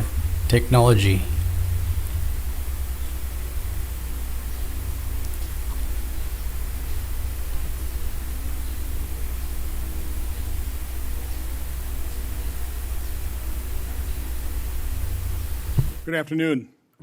This hearing of the Permanent Subcommittee on Investigations of the United States Senate is called to order. I want to welcome everyone to today's hearing titled, quote, How the Corruption of Science Has Impacted Public Perception and Policy Regarding Vaccines. I also want to thank the witnesses for their time, effort, and willingness to testify. The awareness that much of scientific research is unreliable is not new. In an article published in January 2009 entitled, quote, Drug Companies and Doctors, A Story of Corruption, Dr. Marcia Angel stated, quote, It is simply no longer possible to believe much of the clinical research that is published, or to rely on the judgment of trusted physicians or authoritative medical guidelines. I take no pleasure in this conclusion, which I reach slowly and reluctantly over my 2 decades as, and here's the real jaw-dropping part of this, over my 2 decades as editor of the New England Journal of Medicine. This isn't Ron Johnson making that quote. That is an editor of the New England Journal of Medicine. A May 2016 survey published in the journal Nature found that, quote, more than 70% of researchers have tried and failed to reproduce another scientist's experiments, unquote. And in May 2024, Wiley, a major academic publisher, closed 19 journals, primarily due to issues with fraudulent papers, largely attributed to paper mills producing fake or compromised studies. In the 2 years leading up to May 2024, Wiley had retracted more than 11,300 papers that were deemed compromised, often due to manipulated peer review process or fabricated content. I've invited 2 witnesses who will discuss different examples of how research can be doctored or withheld in order to support a predetermined narrative and support the powerful interests that benefit from that narrative. Attorney Aaron Siri will unveil a high-quality study completed in 2020 and suspiciously withheld by the authors that shows vaccinated children suffer 2.5 times the rate of chronic illness compared to unvaccinated children. PhD researcher Dr. Toby Rogers will discuss the history and obvious flaws in studies searching for the cause of autism. The minority's witness, Dr. Jake Scott, will make the case the public should rely on research proving that vaccines are safe and effective. Concurrent with our first hearing, we released a report showing federal health agencies were aware that a safety signal did exist for myocarditis associated with the mRNA injection and hid that fact from the public. Our second hearing allowed witnesses who have been impacted by vaccine injuries and fatal infectious diseases to tell their stories. The news media is all too willing to highlight a new outbreak of an infectious disease, but is loath to broadcast what they generally describe as, quote, rare and mild, unquote, vaccine injuries. As a result, the vaccine injured have been ignored and abandoned. In September 2024, I held a public roundtable discussion titled American Health and Nutrition, A Second Opinion, that highlighted America's alarming rate of chronic illness. Dr. Chris Palmer, a psychiatrist who studies the impact of nutrition on mental health, testified that when it comes to chronic illness, quote, they do not want root causes to be discovered, unquote. By they, I assume Dr. Palmer was referring to the powerful entities and individuals whose multi-billion-dollar businesses and organizational interests would be disrupted by the knowledge that the products they produce or promote could cause harm. They certainly don't want the public to know the root cause if it's one of their products, and they're willing to go to great lengths by spending billions of dollars on advertising and lobbyists to keep the public from even asking the question, much less finding the answer. The purpose of these hearings is to force the acknowledgement of reality. Exactly what all the realities and truths are, I cannot say. What I can say for sure is that we have been lied to repeatedly, and that in order to restore public faith in federal agencies, integrity must return to science. We must also have open minds and be willing to face the truth. It's been interesting to see the media's reaction to our previous hearings. Except for a few highly biased attack pieces, the legacy media has largely ignored what I consider to be highly informative hearings. Perhaps they are taking advice from Senator Blumenthal, who hours before our last hearing, Voices of the Vaccine Injured held a press conference and was reported to have stated, quote, I hope nothing comes of this hearing. I hope people don't pay attention because it isn't deserving of credibility and attention. However, during that hearing, Senator Blumenthal stated, quote, I am heartbroken to hear these stories. It makes me want to do something, unquote. So maybe hearing true, incredible stories of vaccine injuries actually did deserve attention. I certainly believe today's testimony deserves attention and hope it will prompt us to do something to restore credibility and integrity to science and our federal health agencies. Senator Blumenthal. Thank you, Mr. Chairman. Welcome to everyone. Whether you agree or disagree, this hearing is not personal between Senator Johnson or myself, between any of you and the witnesses. This hearing is about, quote unquote, the corruption of science. And I agree. We are witnessing the corruption of science. It's happening before our eyes in real time. Maybe more accurately, it should be entitled The Denial and Degrading of Science. When the Senate-confirmed director of the CDC is fired because she refuses to fire officials or approve unscientific vaccine guidance without evidence, that is corruption of science. When the indisputable determination that greenhouse gases pose a threat to human health is rescinded and clean energy projects are canceled in favor of pollution-heavy coal, that is corruption of science. When the CDC's measles risk forecast is suppressed in the middle of the worst measles outbreak in decades, that is corruption of science. Overriding ongoing corruption of science is to deny or spawn doubt about safe and effective vaccines that discourages people from making use of them to save lives and keep our kids healthy. The Trump administration's corruption of science is unprecedented in our country's history. Our committee has analyzed the ways in which the Trump administration has interfered with science in just the first 8 months and found 57 separate, discrete instances of corruption of science.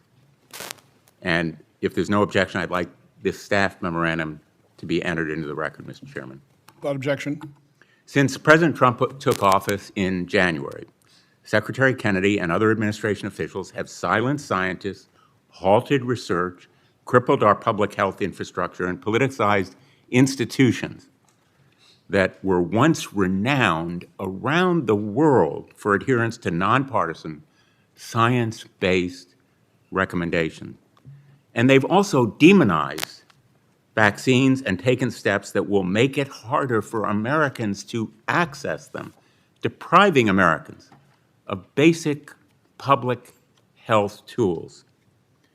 Less than 2 weeks ago, President Trump fired CDC Director Susan Mares, barely a month after she was confirmed by this body, the United States Senate, because she refused to go along with Secretary Kennedy's demands about changing vaccination policy. This administration not only wants to consult people who will tell it what it wants to hear, but it denies others who have accurate, fact-based words that should be heard. That is not science. It is zealotry. It is an obsessive distortion of facts and a adherence to conspiracy theories over science. Secretary Kennedy is creating a public health system that puts allegiance to his dogma over health and safety. Just last week, more than 1,000 present and former HHS employees wrote an open letter calling for him to step down, stating that he is, quote, endangering the nation's health by spreading inaccurate health information, end quote. Without objection, Mr. Chairman, I'd like to enter that letter into the record. Without objection. I certainly concur with their conclusion. A charlatan like RFK Jr. has no place in the government or anywhere else near public health. I am deeply fearful of the consequences for our country if he remains in charge, and unscientific rhetoric, corruption of science, continue to rule the day and perpetuated by people in leadership positions.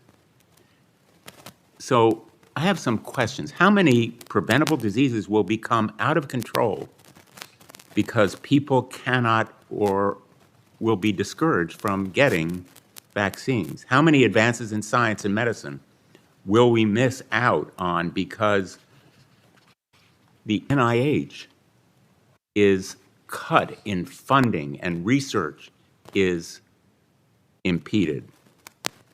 How many public health workers will lose their jobs? Public health workers who could save lives and health. I deeply fear for the future of public health in this country because of the corruption of science. On August 8th, a gunman fired nearly 200 rounds of ammunition into the CDC's headquarters in Atlanta, allegedly over his anger about the COVID-19 vaccine. One heroic police officer tragically lost his life. Dr. Robert Malone, one of the new members of the Advisory Committee on Immunization, or ACIP, appointed by Secretary Kennedy after he fired all of the sitting members, made multiple statements that appear to threaten violence against scientists and public officials before and after that shooting. This is an image that Dr. Malone posted. This image, just hours before the shooting, a revolver loaded with a single bullet and the words, quote, 5 out of 6 scientists have proven that Russian roulette is harmless. This was apparently not enough for Dr. Malone because less than 48 hours after the shooting had occurred, he posted several other violent images, including one apparently threatening politician, and one seen here with an image of an automatic weapon with the words, quote, "The Second Amendment was not written in case the deer turn against us." I wrote to Secretary Kennedy in the wake of these posts and demanded that he fire Dr. Malone. I would like my letter of August 13th to Secretary Kennedy be entered in the record if there's no objection. Without objection. Chairman Johnson, I would ask you to join me in my demand that Dr. Malone be fired. Violence and violent rhetoric should not be tolerated. That is corruption of science. Rhetoric has consequences. Misinformation has consequences. And the failure to respect real science will deprive all Americans of treatments and cures. And before my time is up, Mr. Chairman, I want to acknowledge the study that will be discussed by the majority at this hearing. Citing the fact that one deeply flawed study was not published as evidence of a cover-up ignores the thousands of others contradicting its findings. In fact, as you probably know, there have been 3,000 published studies of vaccines, 1,000 since 2020, showing vaccines are safe and effective. The estimate is that thousands of lives have been saved by vaccines and illnesses prevented. I'm looking forward to hearing from Dr. Jake Scott, an infectious disease specialist from Stanford, by the way, the only doctor on this panel, and why no reputable journal would or should publish that study. It pains me, frankly, it pains me that unscientific studies like this one are being promoted in this committee purporting to be scientific fact, and I fear that this kind of hearing will only undermine our already shaken public health system. But in the meantime, I want to thank all of the public health workers at the federal and state level who continue to do your job day in and day out, despite the discouraging atmosphere here in Washington, and in some cases, despite these kinds of intolerable threats that should merit the firing of Dr. Malone. Thank you, Mr. Chairman. I think you see there's a slight difference of opinion here on the panel. I would ask that we enter into the record the study, Impact of Childhood Vaccination on Short and Long-Term Chronic Health Outcomes in Children, a both birth cohort study by the Henry Ford Health System in Detroit, Michigan. Ask that be entered in the record without objection. I would also ask that we actually have Dr. Malone in the audience today, and we'll see whether what opportunity we afford him to defend himself. But in the meantime, I would ask that his basically resume, his CV, be entered in the record as well, because Senator Blumenthal has termed him unqualified for the position, which I completely disagree with. Here's his CV. You might even take a copy. It is the tradition of this committee to swear in witnesses, so will you all three rise and raise your right hand? Do you swear that the testimony you will give before this committee will be the truth, the whole truth, and nothing but the truth, so help you God? Thank you. This ought to be an interesting discussion. Before we turn to the witnesses, in preparation for this hearing, I became aware of the fact that a full-length documentary is being prepared, basically talking about how this study was proposed, how it was conducted. And I asked the producers of that. It's produced by the Informed Consent Action Network. Mr. Sirius represents that organization. And I asked ICANN to put together a 5-minute video representative of what they're going to be discussing as they tell the story of this withheld study. So can we run that video now? Children struggling every day with ADHD? Scott's allergies made it hard to keep up with his friends. Allergic reactions from accidental food exposure. Moderate to severe eczema, plaque psoriasis, rheumatoid arthritis, Food allergies. allergy seizure.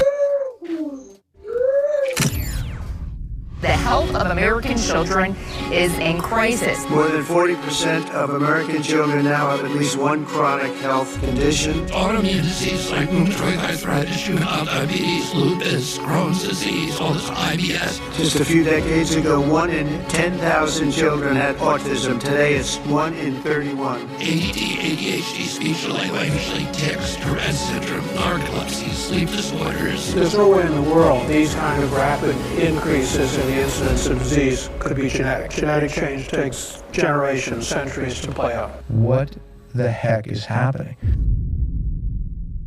What is happening? Chronic disease has gone from 12.8% in our children in the 1980s to over 54% of our kids now. That's the greatest decline in human health that's ever been recorded. And people will say, how do you know it's not the pesticides sprayed all over our crops, or the hormones in our beef, or plastics, or forever chemicals? But when we're talking about an autoimmune disease crisis, which is what's happening in America, shouldn't we look closest at the one product that's designed to alter our immune system for life? And we don't just inject it 1 time, or 2 times, or 10 times, or 15 times, or 20 times, or 50 times. 72 times we are altering the immune system for our children with our vaccine program. There'd be one easy study to rule it out: compare vaccinated children to completely unvaccinated children. But we don't know because they've never done the study. The CDC's responsibility to do those studies, and they've been ordered again and again and again to do them, and they have refused. This is information that vaccine safety advocates want, and I'm not sure why it hasn't been done. What we would need is a scientist that the CDC could trust. There would have to be a passionately pro-vaccine, highly accredited group of scientists willing to do a super robust, retrospective, vaccinated versus unvaccinated comparative study. As fate would have it, Del met the head of infectious disease at Henry Ford Health System, Marcus Zervos. Dr. Zervos is the perfect epidemiologist for the study. He's incredibly pro-vaccine, and he's also used to being in high-profile cases because he was at the center of the Flint, Michigan water investigation. Dr. Zervos only agreed to do this study to prove us wrong. Del and I thought that was an excellent opportunity. We only had one request. Whatever the outcome, you publish it. And he said, whatever the results, they get published.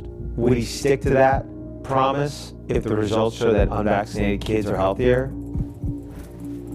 Didn't know.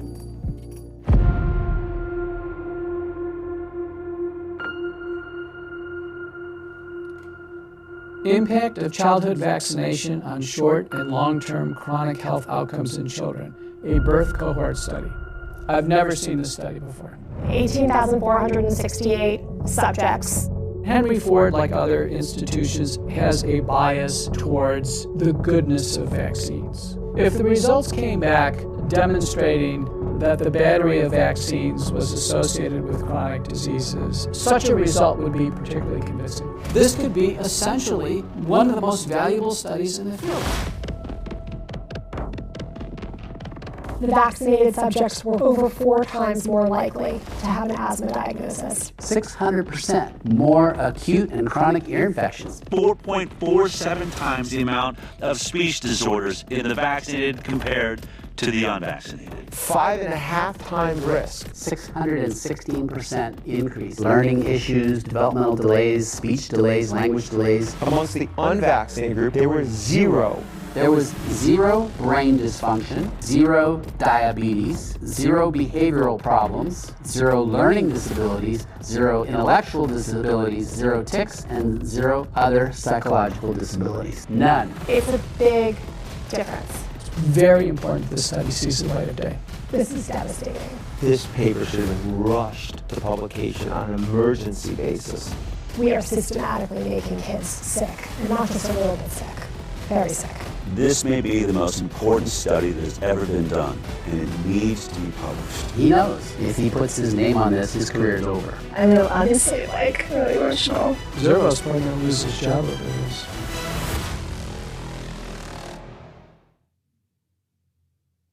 Our first witness is Mr. Aaron Seary. Mr. Seary is the managing partner of Seary and Glimstad with over 85 professionals.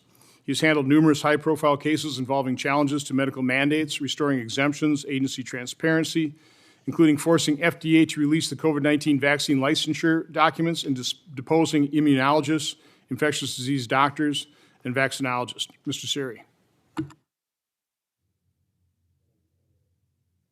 Thank you, Senator. Leading up to 2013, the Institute of Medicine was commissioned by the United States Department of Health and Human Services to review the entire body of existing scientific literature to assess the safety of the CDC's childhood schedule as a whole. HHS paid the IOM to do that. After the IOM engaged in that task with a panel of multidisciplinary scientists, it concluded, quote, "The studies designed to examine the long-term effects of the cumulative number of vaccines or other aspects of the immunization schedule have not been conducted, end quote. That's the Institute of Medicine's finding after reviewing the entire body of scientific literature. Meaning the IOM could not find studies comparing, as you would do to study the safety of a product, an exposed group, meaning kids that got vaccines, the childhood schedule, with unvaccinated children, kids who got no vaccines, which is what you would need to assess the safety of the schedule.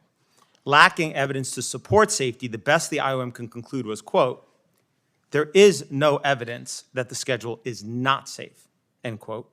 This, of course, also means the IOM cannot find evidence to conclude that the schedule is safe. The IOM report did say it is, quote, "possible to make the comparison," meaning through vaccinated and unvaccinated children, "through analyses of patient information contained in large databases such as the Vaccine Safety Data Link," end quote, which used to be housed at the CDC. But to date, the government has still not conducted this comparison. By the way, the CDC published a white paper in 2015 on how to do that study. Has it been done? I don't know. Has it been published? No. In 2017, one of our clients, Senator Johnson said earlier, the Informed Consent Action Network, wanted to see this exact study of comparing vaccinated versus unvaccinated children. As the trailer you just watched noted, Del Bigtree, ICANN's CEO, had met Dr. Marcus Zervos at one point, who was the head of infectious disease at Henry Ford Medical Center. And he agreed to meet and to potentially do the study. He is conducts clinical trials for vaccines, including for the Moderna COVID-19 vaccine. He's avowedly pro-vaccine. And when we met him, we argued that this was an opportunity to shut the anti-vaxxers up about their claim that unvaccinated children are healthier. To our surprise, Dr. Zervos said he would conduct the study. He recruited a chief epidemiologist and 2 statisticians within Henry Ford to do so. These were mainstream scientists who no doubt held orthodox views regarding vaccines. In early 2020, I received a copy of the study. It showed the results of the analysis comparing children enrolled in Henry Ford from 2000 to 2016 from birth onward who had no vaccines compared to those who had 1 or more vaccines. This study was based on actual medical records. Meaning, finally, a large vaccinated versus unvaccinated study using health data from a major United States health institution, something, as the IOM pointed out, never existed before. The study began by explaining it set out to reduce vaccine hesitancy by assuring parents the CDC vaccine schedule is safe. Instead, what these researchers found was that vaccinated children had 4.29 times the rate of asthma, 3.03 times the rate of atopic disease, 5.96 times the rate of autoimmune disease, and 5.53 times the rate of neurodevelopmental disorders, which included 3.28 times the rate of developmental delay and 4.47 times the rate of speech disorder. All of these findings were statistically significant. There was also other conditions for which there were numerous cases in the vaccinated group, but 0 in the unvaccinated group. Hence, a rate cannot be calculated, including brain dysfunction, ADHD, learning disabilities, intellectual disabilities, and tics. For example, there were 262 cases of ADHD in the vaccinated group, and there were none in the unvaccinated group. In this study, there were around 16,000 kids in the vaccinated group, by the way, and around 2,000 in the unvaccinated group. So the rate, of course, between those is important, and that's what the study compared. These findings were troubling, including because these chronic health issues can be caused by immune system dysregulation, and vaccines can cause immune system dysregulation. Citations for this are in my written submission. Overall, the study found that after 10 years, 17% of the unvaccinated children had a chronic health issue, while 57% of the vaccinated children had at least one chronic health issue, often multiple. That's 17 versus 57%. The only real problem with this study and why it didn't get submitted for publication is that its findings did not fit the belief and the policy that vaccines are safe. Had it found vaccinated children were healthier, it no doubt would have been published immediately. But because it found the opposite, it was shoved in a drawer. We have repeatedly urged Dr. Zervos and Lamaretta to submit the study for publication. They have affirmed the study was well designed and conducted, but Dr. Zervos has said he doesn't want to lose his job. And Dr. Lamaretta has said she does not want to make doctors uncomfortable. This is a real-world example of how the science around vaccines gets corrupted, how only studies that confirm the beliefs and policies that vaccines are safe get published. Everything else gets shoved in a drawer. This selection bias is dangerous and results in corrupting all the science concerning vaccine safety. We can protect children from infectious disease, and we can protect children from vaccine harms. We should and we must do both. Thank you, Mr. Siri. Our next witness is Dr. Toby Rogers. Dr. Rogers is a fellow at the Brownstone Institute for Social and Economic Research. He has a PhD in political economy from the University of Sydney and a master in public policy from UC Berkeley. His research focuses on regulatory capture and corruption in the pharmaceutical industry. Mr. Roberts. Good afternoon, Chairman Johnson, Ranking Member Blumenthal, and members of the Permanent Subcommittee. On July 4th, 2015, my then partner's son was diagnosed as being on the autism spectrum. I was in a PhD program in political economy at the University of Sydney, where I had access to almost all current scientific and medical journals. I wanted to better understand what was happening, so I went to the CDC's webpage on the causes of autism. As a PhD student, I was trained to focus on primary source documents, so I read all the references and their footnotes. To my surprise, I quickly discovered the CDC's narrative did not add up. Claims that autism is genetic don't make sense because autism prevalence was rising too fast. There's no such thing as a genetic epidemic.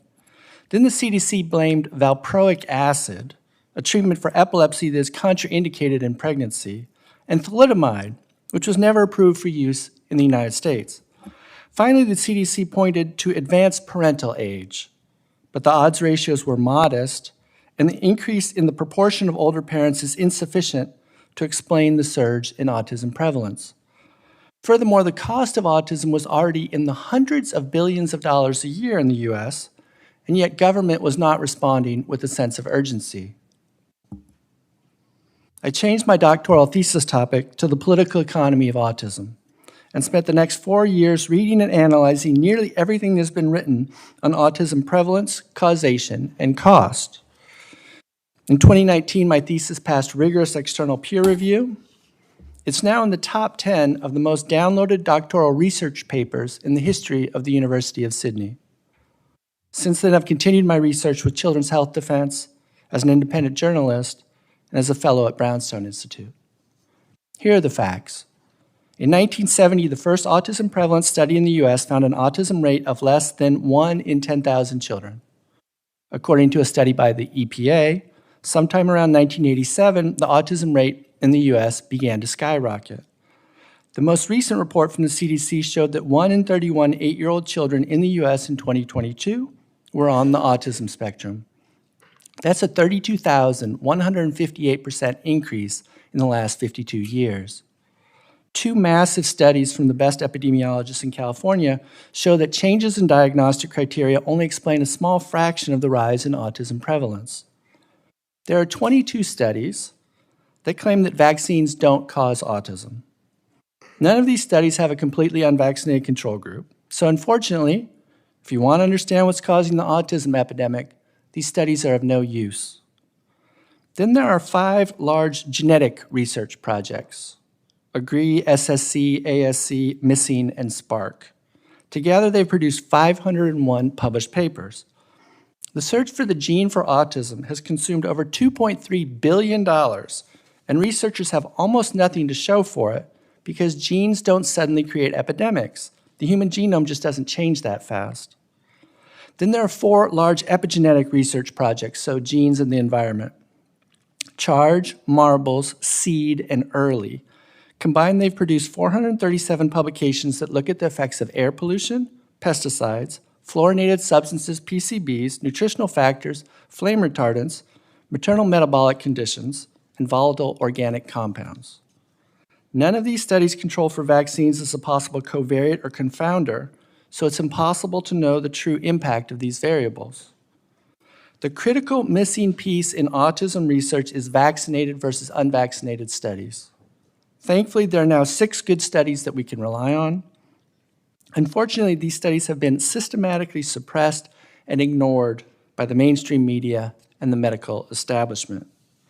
2 studies by Gallagher and Goodman show that the birth dose of the hepatitis B vaccine significantly increases autism risk. 3 studies by Anthony Mawson confirm that vaccination increases the odds of developing autism by at least 4.2-fold. Preterm birth, coupled with vaccination, increases the odds of neurodevelopmental disability by more than 12-fold compared to preterm birth without vaccination. And finally, a study by Hooker and Miller published in 2021 found that vaccination increases autism risk 5-fold. Vaccination in the absence of breastfeeding increases autism risk 12.5-fold. Vaccination in addition to C-section birth increases autism risk 18.7-fold. After conducting this systematic review of 1,000 studies, my belief is that the autism and chronic disease epidemics are primarily caused by toxicants, mostly from vaccines and about a dozen additional toxicants. If we stop exposing children to these hazards in the first place, that would stop the epidemics of chronic illness in children. Now we must summon the political will to act. Thank you. Thank you, Dr. Rogers. Our final witness is Dr. Jake Scott. Dr. Scott is a board-certified infectious disease physician and clinical associate professor at Stanford University School of Medicine.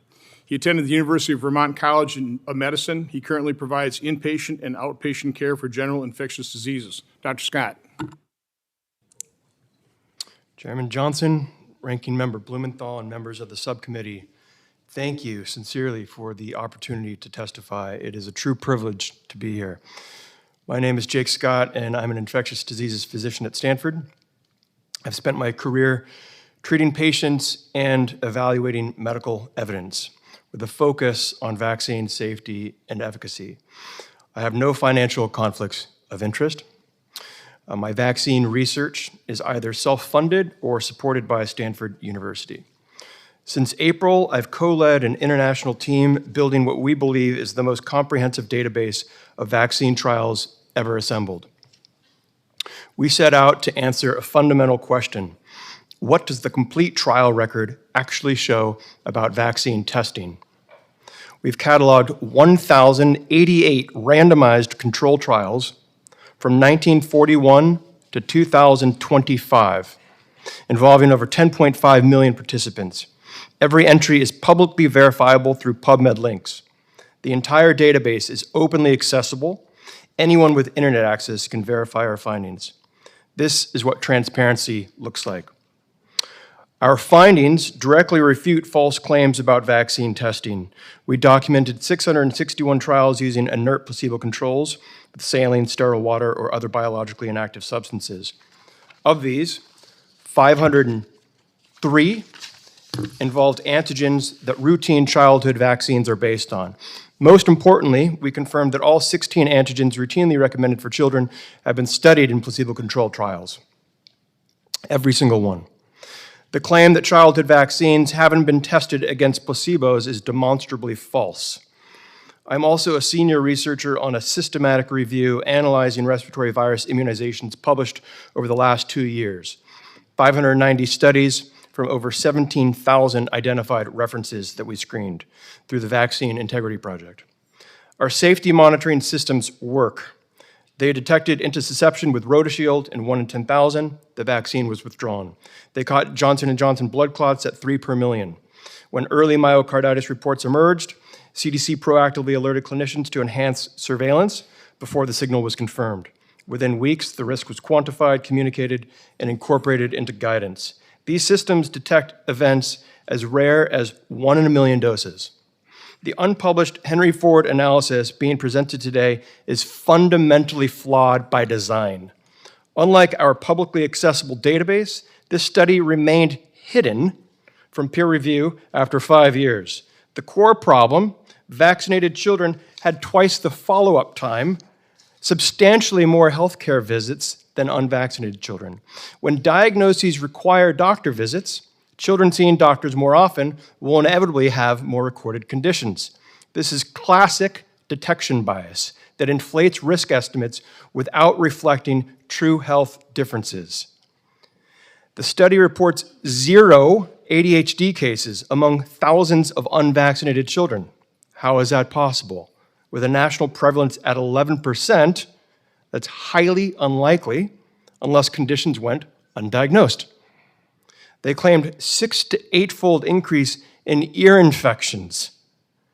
That lacks biological plausibility, but it's fully consistent with differential healthcare utilization. Additionally, the study found no association with autism, an adjusted hazard ratio of 0.62. Yet the authors emphasized selected findings while disregarding this null result for the very condition many claim vaccines cause. How do you explain that? What does rigorous published research show? A Danish study of 1.2 million children found no association between aluminum exposure from vaccines and 50 different chronic conditions. Meta-analyses encompassing millions of children consistently find no link between vaccines and autism. Throughout my career, I've treated countless patients with vaccine-preventable diseases.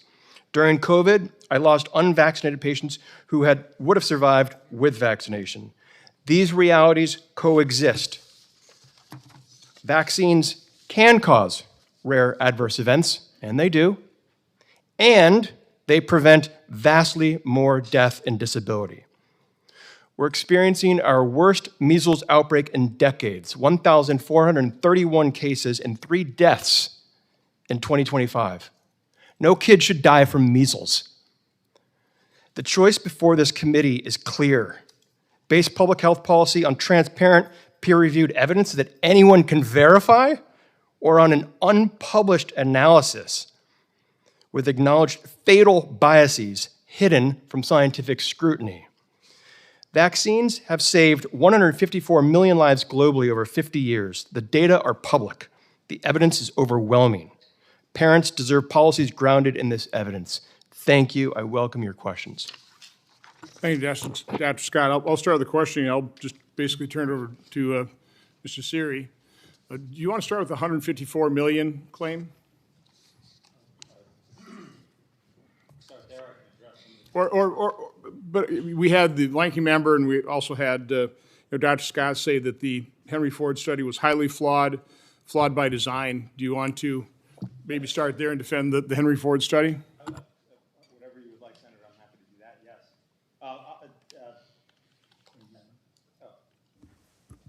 Thank you. Happy to start wherever you'd like.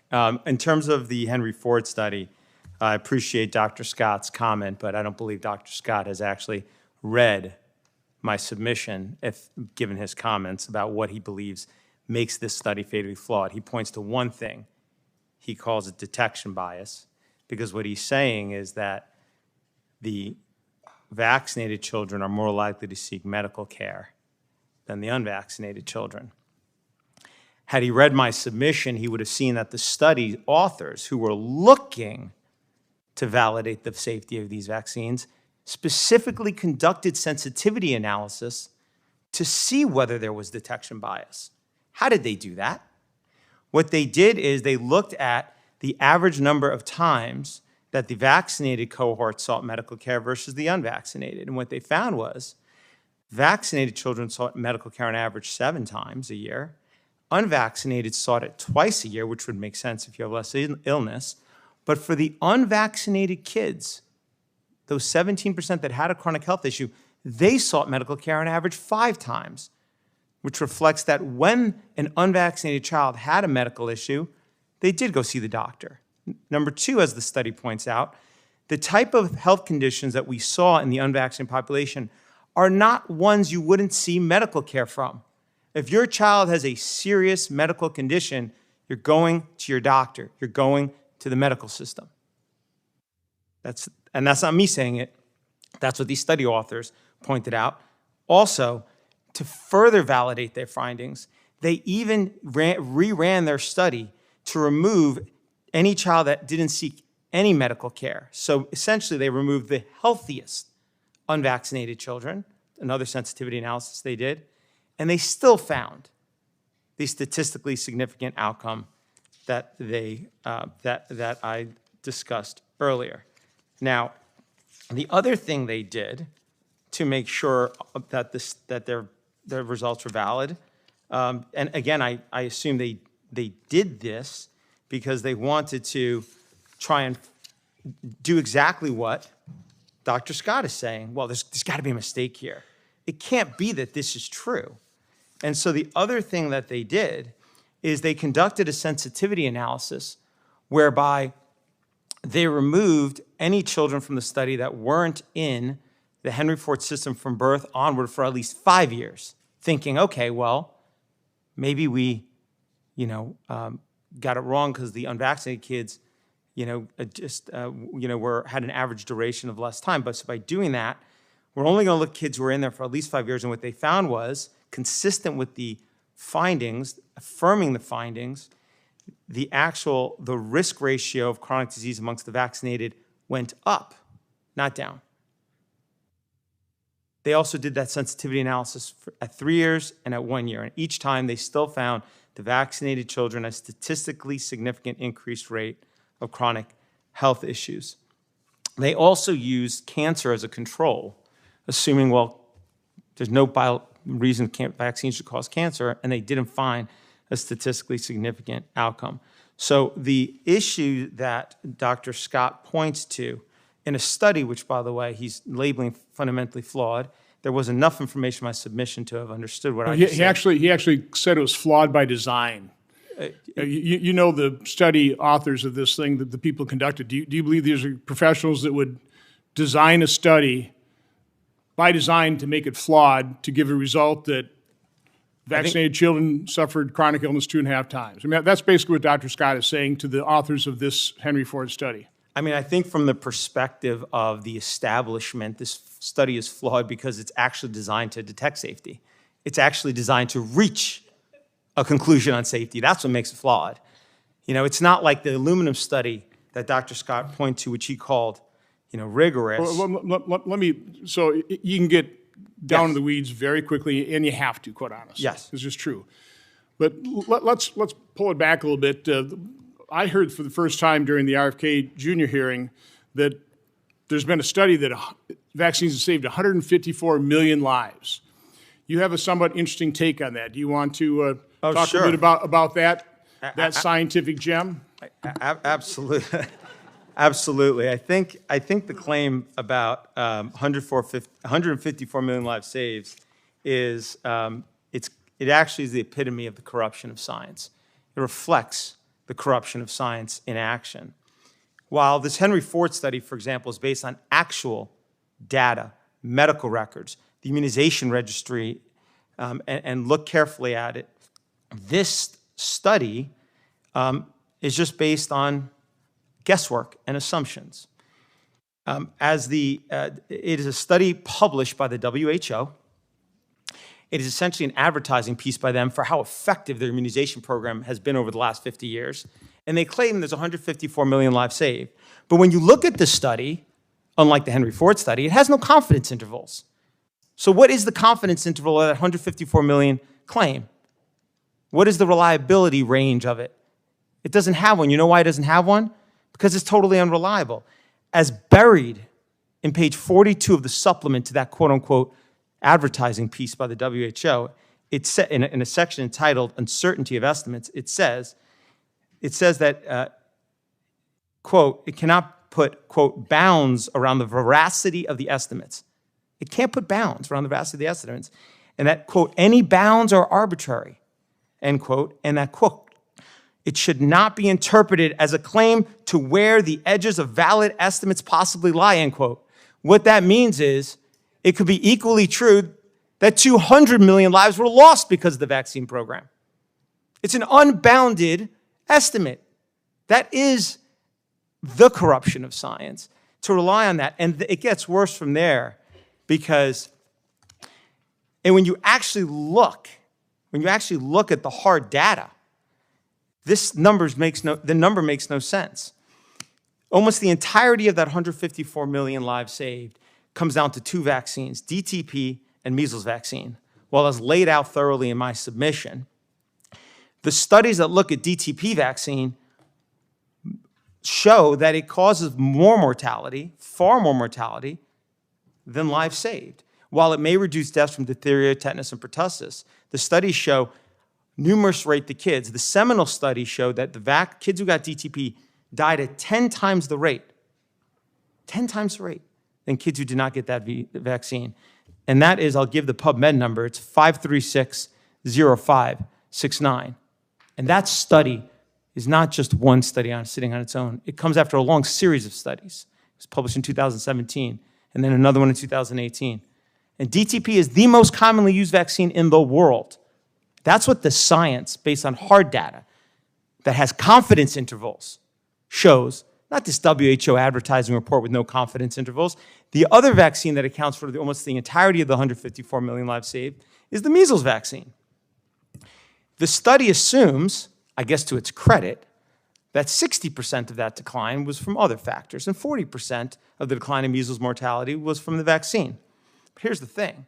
When you look at the decline in measles mortality in other countries when there were no vaccines, like the US, between 1900 and the first vaccine in 1963, measles mortality declined by 99%. That's CDC data, not assumption.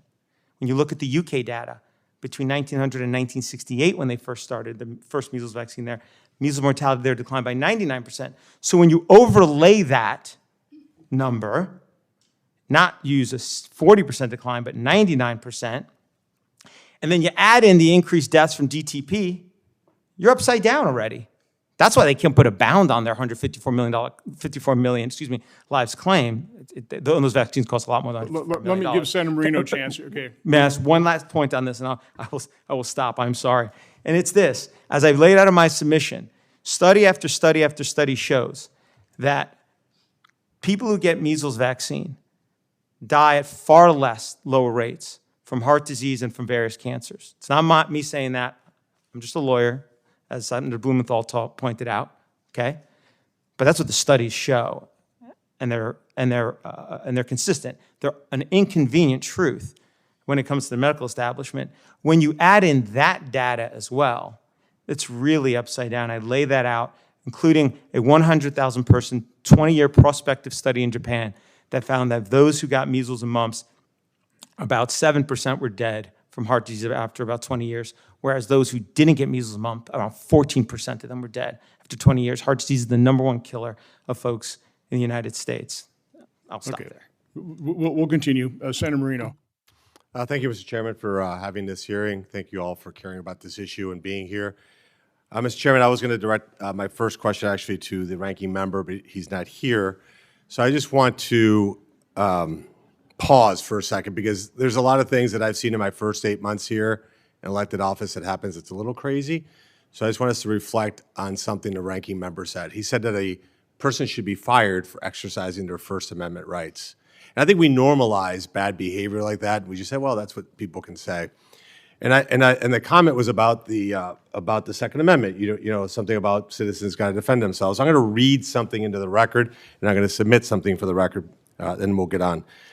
So there was a gentleman that said the following: the people's ability to arm themselves and form state militias provide a powerful check on the federal power, ensuring the populace can resist potential government overreach. In fact, went on to say that an armed citizenry is the best defense against an ambitious government. Now, the ranking member would have that person fired. What the ranking member may not realize, and I want to submit to the record, is Federalist 46, written by James Madison. So the person that created the Constitution that allows us to do our job here for 240 plus years should be fired for saying that we should have the right to protect ourselves. That's pretty outrageous. And I thought that was an important part to clarify for the record. So again, without objection, we'll submit Federalist 46 to the record. Without objection. Thank you. It's available at the archives as well. All right, so let's talk about Mr. Siri. I think the main issue here is about biases. Would you agree that when you have a study, now like I'm a business major, I'm not a science major, but I think the issue here is there a bias in your work? Would you agree that that's foundational? And all three of you can answer that. Is being free of bias important? Mr. Siri, yes or no? Absolutely, and it's hard to find, obviously. Everybody's got a bias. That's human nature. There's no such thing as something that's unbiased. That's why you want to have as rigorous a design to a study beforehand. So having clear biases, okay. All right. Yes, sir. He won't be as generous with my time. Dr. Rogers, would you agree? Yes, no? Being free of bias is really important? Yes, absolutely. Okay.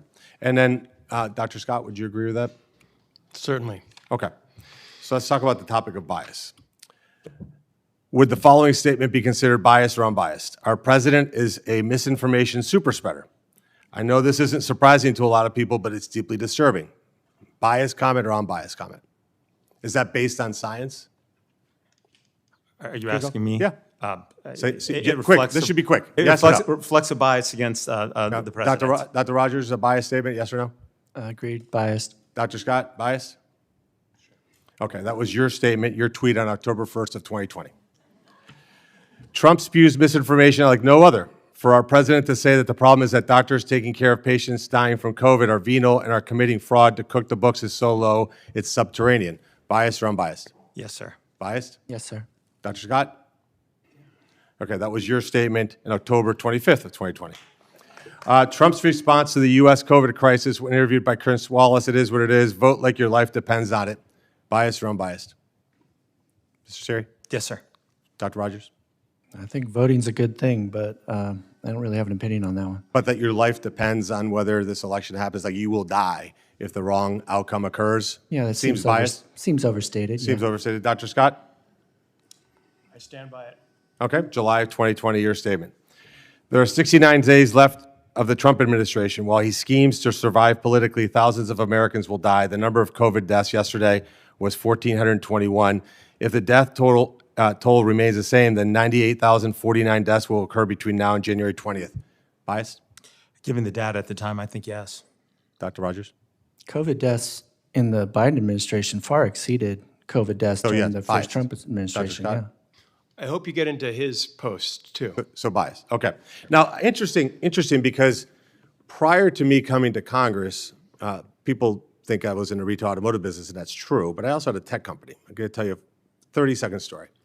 We were asked during COVID to develop a schematic where somebody could validate whether they were vaccinated or not, or tested positive or not, using our blockchain agent. I thought that was terrible technology, so we decided not to do it. But when we had my tech team explore it, what I thought was fascinating was there was no way to find out who had tested positive or who tested negative. There was no data. So, typically with a computer system, you have to plug into a data source, pull the data so that you can report it out. So when we went to the state and said, hey, give me the data, who's been tested and who tested negative, who tested positive, you know what the response was? We don't have that data. It's like, well, that's fascinating because every night when I turn on the news, they tell me it's 1,421 people died of COVID. I'm like, well, that's interesting because if the data doesn't exist, then how do you know that's true?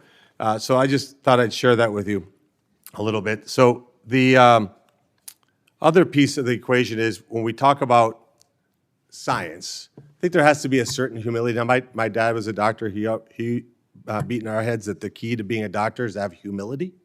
I think the humility should be able for us to look back 4 or 5 years later and go, we made a lot of mistakes. Yeah. A lot of people were harmed. And I think it's the failure of that humility that's infuriating to a lot of people. I'll give you some examples. I have a 4-year-old grandbaby. A 2-year-old grandbaby just turned 2 yesterday. Do you think it was appropriate, yes or no, Mr. Siri, if a 2-year-old have been put a mask on, a 2-year-old? Is that a good idea?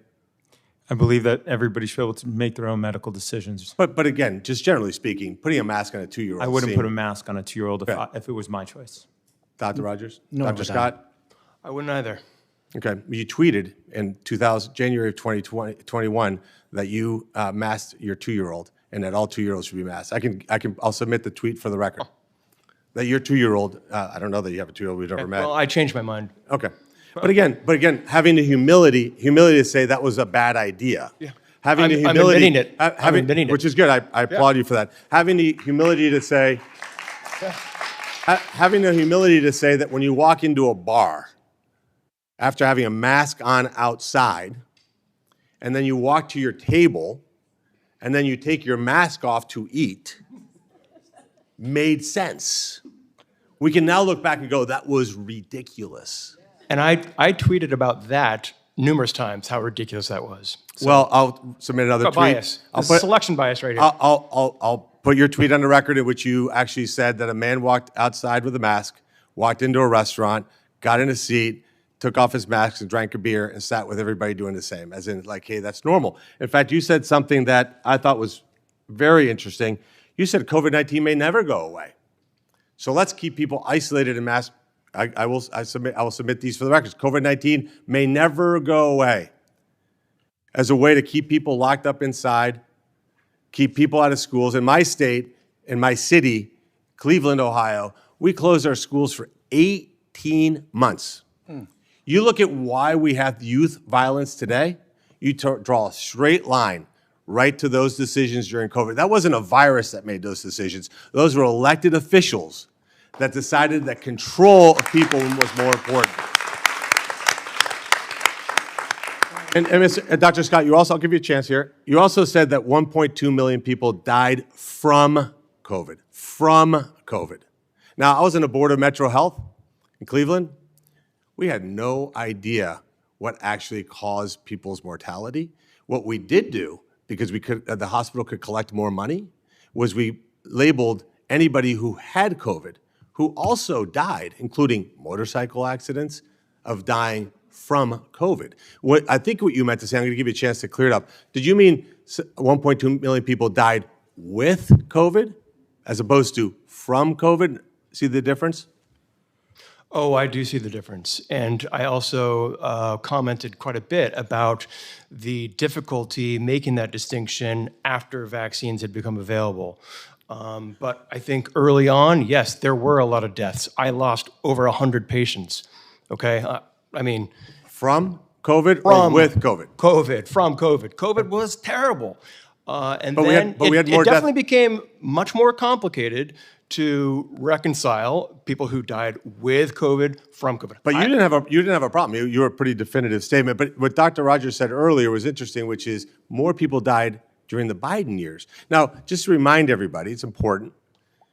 Biden put out an executive order that said if you don't get vaccinated, you could lose your job. Think about how insane our public policy got. And I think I speak for at least the people I know that this was an important issue. Just maybe start by acknowledging you made a mistake, apologizing for shaming those of us who said, yeah, that's stupid. Like, yeah, that makes no sense. And acknowledging that if we don't have sovereignty over our bodies, then we are not free people. With that, I'll end. Thank you. Thanks, Senator Marino. I got a lot of questions. We're going to take a lot of time, and people are going to have a chance to respond here. By the way, PSI hearings are definitely different than normal Senate hearings. I mean, when I first got here, it had Senator Levin. He would have a book that thick, and the hearings would literally run all day long. go through in detail. And that's kind of what I'd like to do here tonight. It's not all day long because we only have the afternoon, but we're going to get into a lot of detail here. Dr. Scott, you did mention you said about 100 COVID patients. Can I just ask you, what did you treat them with? What were your drugs of choice? What was the treatment? Yeah, so I've treated hundreds of COVID patients, and did you say you lost 100 then? I'm sorry. I'm not trying to. I lost dozens of patients, probably over 100. I lost track, to be honest. It was awful. Okay. I lost many nursing home folks who live nearby, and multiple a day sometimes. What was the protocol did you use? Did you use remdesivir? Were you using monoclonal antibodies? Did you ever try ivermectin or budesonide or some of the other generic drugs that were recommended? So I was going based on the best available evidence. My role was actually to focus on the best available evidence for therapeutics. I helped develop the guidelines. And so, we used, remdesivir if patients met eligibility. We used dexamethasone, which clearly shows or had been shown to be life-saving. By the way, I had Pierre Corey, I think in May of 2020. He talked about corticosteroids. He was vilified and savaged in the media till a couple months later. They actually had a study come out of England that dexamethasone worked, which is corticosteroid. Now, generally underdosed when they gave it, but regardless, continue. Yeah, so we used a number of things. Did I ever use ivermectin or hydroxychloroquine? I don't think so. Were you aware of the Surgisphere study on hydroxychloroquine? No, that doesn't sound familiar. You've never heard of that, huh? It was published, I think, in May of 2020. Totally came out against hydroxychloroquine, but had to be retracted, I think, 2 weeks later because the data was completely made up. But it had its impact. It completely sabotaged the use of hydroxychloroquine and zinc and Z-Pak. Well, so that's just one example. It kind of surprises me if you're on the front lines trying to treat people you've never even heard of the Surgisphere, which probably turned off a lot of doctors like you who rely on the New England Journal of Medicine, even though Dr. Mark Angel said you really shouldn't or can't. Done that. Let's move on. I think Mr. Sirius kind of covered the 154 million, which was the first time I heard that. And again, I would call that propaganda. It's not science. Somebody's got some model, fine. I can play with numbers too. As a matter of fact, I'm going to show you how you can use numbers. Dr. Scott, you talked about the Commonwealth estimate of 3.2 million lives saved here in the U.S. in 2021 and 2022, correct? Are you pretty confident of that one? It's one of a few studies. Yep, these estimates are not easy to make, but that's one study. Define study. Were there confidence intervals around that 3.2 million? It was a modeling study, yeah. It was published on a blog, wasn't it? Is that correct, Mr. Siri? It's a blog. That study was covered on a... Yeah, the Commonwealth quote-unquote study is not a study, it's a blog. It's not a peer-reviewed study, it's not in a journal, it was published on a blog. Let's put up this little chart that I'm somewhat famous for charts. So let's look at real data. So this is CDC data. So in 2019, total deaths in the U.S. were 2.85 million. Okay, then we had the pandemic year, 2020, 3.38 million, a little under 3.4 million. So that's an increase of a little more than 500,000 people died in the first year of COVID. The following year, 3.46 million people, more people in the second year of the pandemic, 2021, when the vaccines were rolling out. And I think we were close to 70% take up of vaccines by fall of 2021, I believe. Some of the estimates are that by the second quarter, over 60% of Americans had some form of immunity. Then in 2022, we started backing down. Now, I think Mr. Siri kind of argues in your piece that, if the vaccines really worked, you'd think even by 2021, because those things are being rolled out pretty quick, you'd probably see those death counts come down, but they didn't. But here's the point I'm trying to make with this Commonwealth Fund study. They estimated 3.2 million people's lives were saved in 2021 and 2022. So if you add that to the actual death count, What Commonwealth Fund is assuming is that in 2021, had it not been for the vaccines, more than 5 million people would have lost their lives in America.